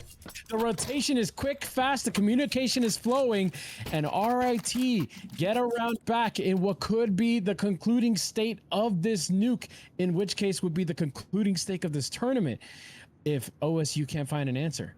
That was the setup from RIT, though. That was all based around Sham's position. They played one hell, one at elbow towards ramp, one deep on ramp, then one on A site. That was if they hit A, we're going to retake into heaven quickly. If they go down and lower, we're going to push them back. And that's exactly what they do to get themselves up to 11. But they do have to do this the hard way. They have to fight through multiple gun rounds if they want to close this out in their favor. 13 being the name of the game. Can Sham find anything outside? Not going to have a lot of impact until they throw nades at the smokes. Pop does happen. It does come in early, though. That was thrown by Benji in garage. Now as he mantles into heaven, Benji labored spray outside, loses out to Jax. And that's okay. That's information gained. RIT still in a strong position here. 3 on the A site. And Hoax's ability to rotate into any position is always strong. I don't want this guy on my flank. I know what he's capable of. Does RIT know how to play paper? I don't think any of these teams know how to play paper or scissors. I think all they do is rock, rock, rock. There's nothing wrong with playing rock. Good old trusty rock. Bart Simpson reference. It just feels nice, you know? Look at how much util's still on RIT as well. Mollies, smoke, flashes. They can block the choke points for an extended period of time, and that's exactly what they're doing. Another kill from Sham to put this into a 4-on-4, and they're trying to enter onto the A site. Ooh. Sham finds another from heaven. This is a good hold. Here it comes. Back site captain. It's dropped, but it's Koza to do his work. How much more can he get is the question as they bombard him close range by the AKs, take him down. It is a 2v2. Sham pretty much one and done is all he can get in his position, but low HP also on the side of OSU. Hoax gonna get pushed out by that Molly, so he's playing wide in a position that is not favorable to him, especially with the angles being in favor of OSU. But Sham, he knows, Sham knows. Finds Spam one. It. Surely he should know, but he can only use a deagle. He can't afford a whiff on that op, so he's going to go to the Tony spam. Surely lands it, but Move with the swing keeps it alive for OSU. It's 8-11, trying to come back and try to make that rally happen. Oh, I thought he was just going to spam through that empty vent. That deagle, I think, can penetrate that, but I don't think he knew that the low HP existed. But an 8 nonetheless for OSU, and RIT just on the pistols, so I think you know what I want OSU to do. Nah. It ain't happening. Nah, it ain't. Outside smoke's being thrown in already, but you know, now RIT, ooh, they had an idea of wanting to go for that radio pinch, but they're going to be held a little bit at bay with that molly thrown in from radio. Ball going to catch one from the back. That's Koza, not looking the right way. And Ball's going to have a bunch of these USBs jumping towards him, and it should be a shooting gathering for him. However, Hoax able to get one on the 5-7, doesn't have the ammo to work with. Jax will clean it up, and it's the 9th for OSU. The comeback coming just its way, but this round's going to determine a lot. All right, RIT, sort this out. You've given away 5 of the last 6. You snuck in a great round there with a great setup, sham and lower, and the ability to rotate onto either. Don't overthink this. Give OSU the space you know they want to take early. Play around it. Do your best job. Overthinking nuke sometimes gets a little bit strenuous. What are you giggling at over there? Imagine the VOD review for most of these collegiate teams. They're going to watch the stream and be like, guys, I swear to God, they only go outside. Do not play for B. Like, I'm just thinking to myself, like, that's what the review is going to be like. Sham already starting it off with the op, though. He's been making good work of this Don't op overpeak, lately. Sham. Get out of there. Oh, another kill from Benji, though. Able to find Swifty. So now a 5v3 advantage in favor of RIT. Getting much and much closer to that inevitable match point, you would hope, unless something can change up on the OSU side. We saw RIT win a 3v5. Remember. Oh, yeah. I know OSU doesn't forget. Oh. And they're so split up right now. Old secret for Bucket finds one onto Benji to bring this back into a 4-on-3. Surely no 5v3s here, please, for the love of God. I mean, I want double overtime on Nuke. That's what we're that here would for. be nice. That would be nice. But it's going to have to take a very huge momentum swing in favor of OSU to get so. And right now, it looks like it is coming in their favor. You say 5 of the last 6 in favor of OSU as they make a comeback. And here they go, leading themselves into the B site where one sole Sham with an op is here. And they're he's getting pinched like a pimple, and it's going to be really hard for the op to find a kill. And what do you know, that advantage has now swiftly gone away. Look who's and down it is here. This 3v3. Hoax try to save things up, misses on the first shot, but able to get the second on the ball. Jax though able to trade back. There is one noted towards the single, but the rotation's coming in from that ramp position. However, Koza wants to be the hero of this game, and Captain now swings in for the kill. It is gonna be match point with 3 opportunities not only to win Nuke, but to win the entire tournament, and I would say upset OSU. Yeah, Garen King, show me Koza right now. Press number 2. The ball's on this man to do what he just did, sprinting out that single door, saying it's all or nothing right here, right now. Finding the kill on the bomb planter after the bomb goes down, but allowing Captain to rotate in towards ramp and clean up the final kill. Koza, the hero of that round, maybe the hero of the map. Only 8 and 15, but his impact definitely felt in that round. 3 map and match points for RIT. If they could close this out, woo, we'd have our first college counter campus circuit number 1 champs. Clinch your butts and pray to God, because this one's going to be a tight one, ladies and gentlemen. Right here, it Clinch really your is gods make or and break. pray to your butts. Sorry. Whatever way you want it, but OSU, you got to fight hard for this one.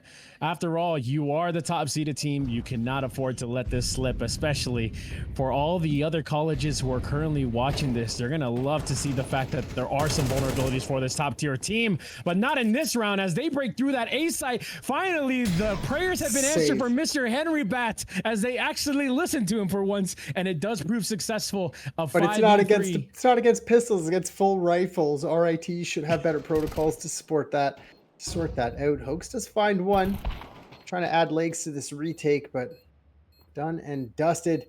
And these guys need to save. You need to get out of there, Koza. There's nothing you can get done here. Your money is now broken, and you're giving them a chance to get to 11.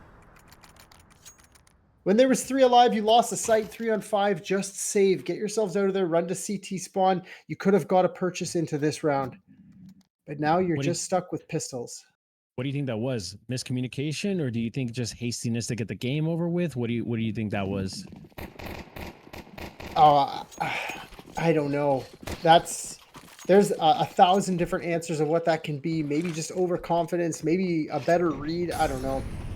It didn't work out for them at all, and now we're definitely going to be going the distance. 24 rounds, barring some crazy stunts. We saw the Benji Deagle get 2 outside before OSU were able to still clean that round up. But they're being more patient this time. They're not going to fumble. Yeah, you can't afford any fumbles at this very late stage of the game, especially if you want to make OT happen. Can't allow these Deagles to find the fortune that they've been finding every so often. So you got to hope to take this very diligently and together as a team. After all, you have the firepower advantage, so it should really be a putt. Oh, that's a rough one, and they're gonna climb into it. Oh God, ball! Oh no! Wait!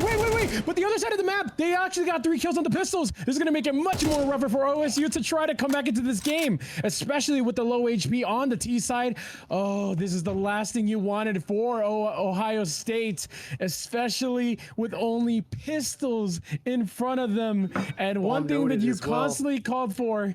You called for the A-side take every single time pistols came. They decided to go to Old Faithful, and that's that outside hit. It actually pays a huge toll and probably the most costly toll in this game. 30 seconds on the clock. They have 20 seconds to get on site to start planting, and there's 2 members here. Crossfire Sham with the AK. Koza joining him. No, it's 2 pistols on site. This is actually their chance. This is the space they need to take. Oh!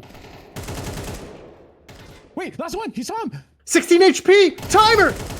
Oh my God! Oh, the save on the 3K! And we still go on. We thought the pistols were going to make some miraculous run into the end of the game, but OSU, they got the skill and they got the prestige to prove themselves, to stick around just for a little while longer. We're going the distance, full regulation necessary to determine whether we have a champion or we need 6 more rounds. You know what's creeping in the back of RIT's mind right now? Throw. 11-4, 11-5, 11-6, 11-7, 11-13 loss. Shit. But they have map point. They're in overtime. Overtime is secured. RIT just have to get 1 more. And OSU consistently just doing the same thing. The outside takes. T-side is the dominant for at least these 2 teams when they match up. CT side's a little bit cold, unable to deal with the outside wall. And they're going to figure it out. Potentially this is the last round where we go to overtime. Campus circuit number 1, and it's ending with a barn burner here, ladies and gentlemen. Man, and we might have some more to offer. It is all up to OSU, though. OSU is going to have to be the ones that grab it, take it, and send them the distance here. Who do you think dies first? I'm going to make a call. I'm going to say maybe Benji towards that upper hit, because I do feel like that A hit is going to come in. They have 4 players posed up for that A side exec, especially those 2 players towards the outside to throw util. They're even trading util at the very moment, making sure that they're doing their due diligence to know that the utility is going to work for this exec. There's going to be no mini wrap though. If this A exec comes out, it's through 2 sideways coffins, through the single door, and through hut. This might be an easy hold. It really matters if Bucking can get this big kill on towards heaven as he makes his way, just trying to clear his angles. But here comes a hit. It is that A exec as I called, and the first kill is going to come the way of RIT, but it's an instant trade back. But Captain sticking around. Koza able to find one. It leaves it all up to the 2 T's of OSU to save things, but we've seen it once before, literally last round. Can they do it again? But with only 25 seconds, the clock is ticking on their tournament run here as RIT is looking poised for that championship. It's all up to now. Bucket, though, got an M4 next to him. Could be a hero, but instantly shut down. Ball with only 10 seconds left. Not even the bomb in his hands. Captain could really end it all, and he's going to get traded out. But that said, the up comes in its way, and RIT, with what I said is the upset, take down OSU and are your college counter campus circuit champions. Unbelievable. From an absolute stomp on Mirage to a pretty close affair on Overpass to 24 rounds deep of rock, and more rock. Beautiful game. Congratulations, RIT. Commiserations, OSU. But that is all from us here on the caster desk. I'm going to give a little outro, then I'll pass it to you to give one. My name is Mr. Henry Bat. If you like what you heard, like what you see, give me a follow. Look me up on Twitter. Every single one of you are beautiful human beings, and every single follow makes me want to work harder. Send it, bruh. And for me, Region XD, you already know me. You can follow me on my socials as well, Region XD or Region_XD. You can catch me on all the casts as well, not only for the college scene, but for the pro scene. I'm willing to be able to provide all things Counter-Strike to you. But thank you so much for having me as well. And big shout out to College Counter for an amazing 4-team tournament. Absolutely fun throughout the entirety of these stages. But now we're going to send it over to Shimmer and Animated to close things out.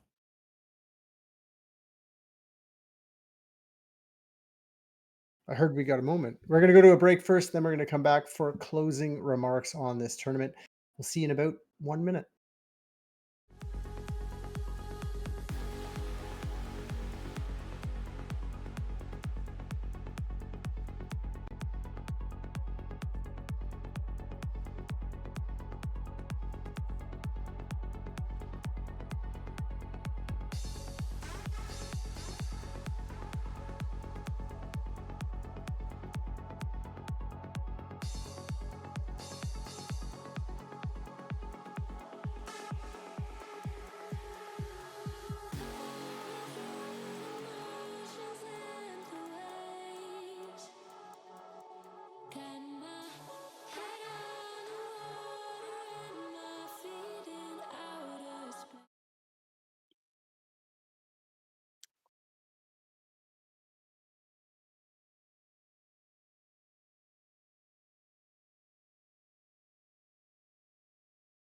Go back to the weight, I guess.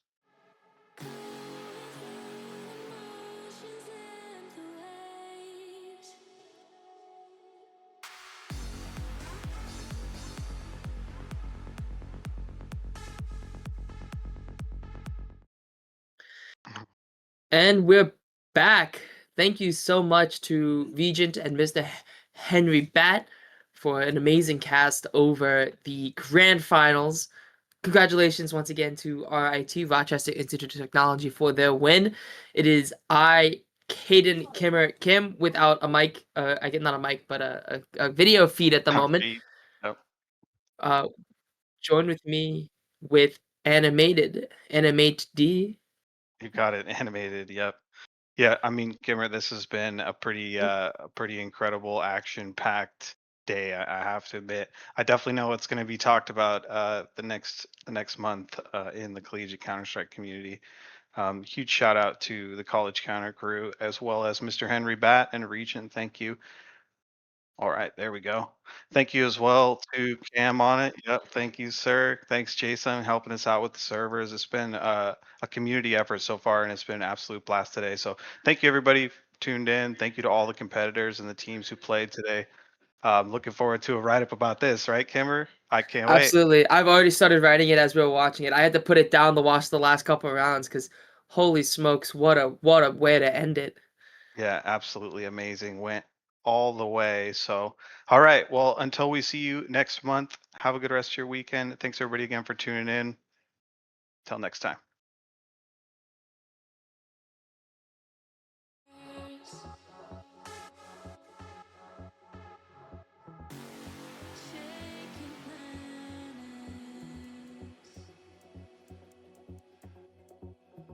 Like a deck of cards.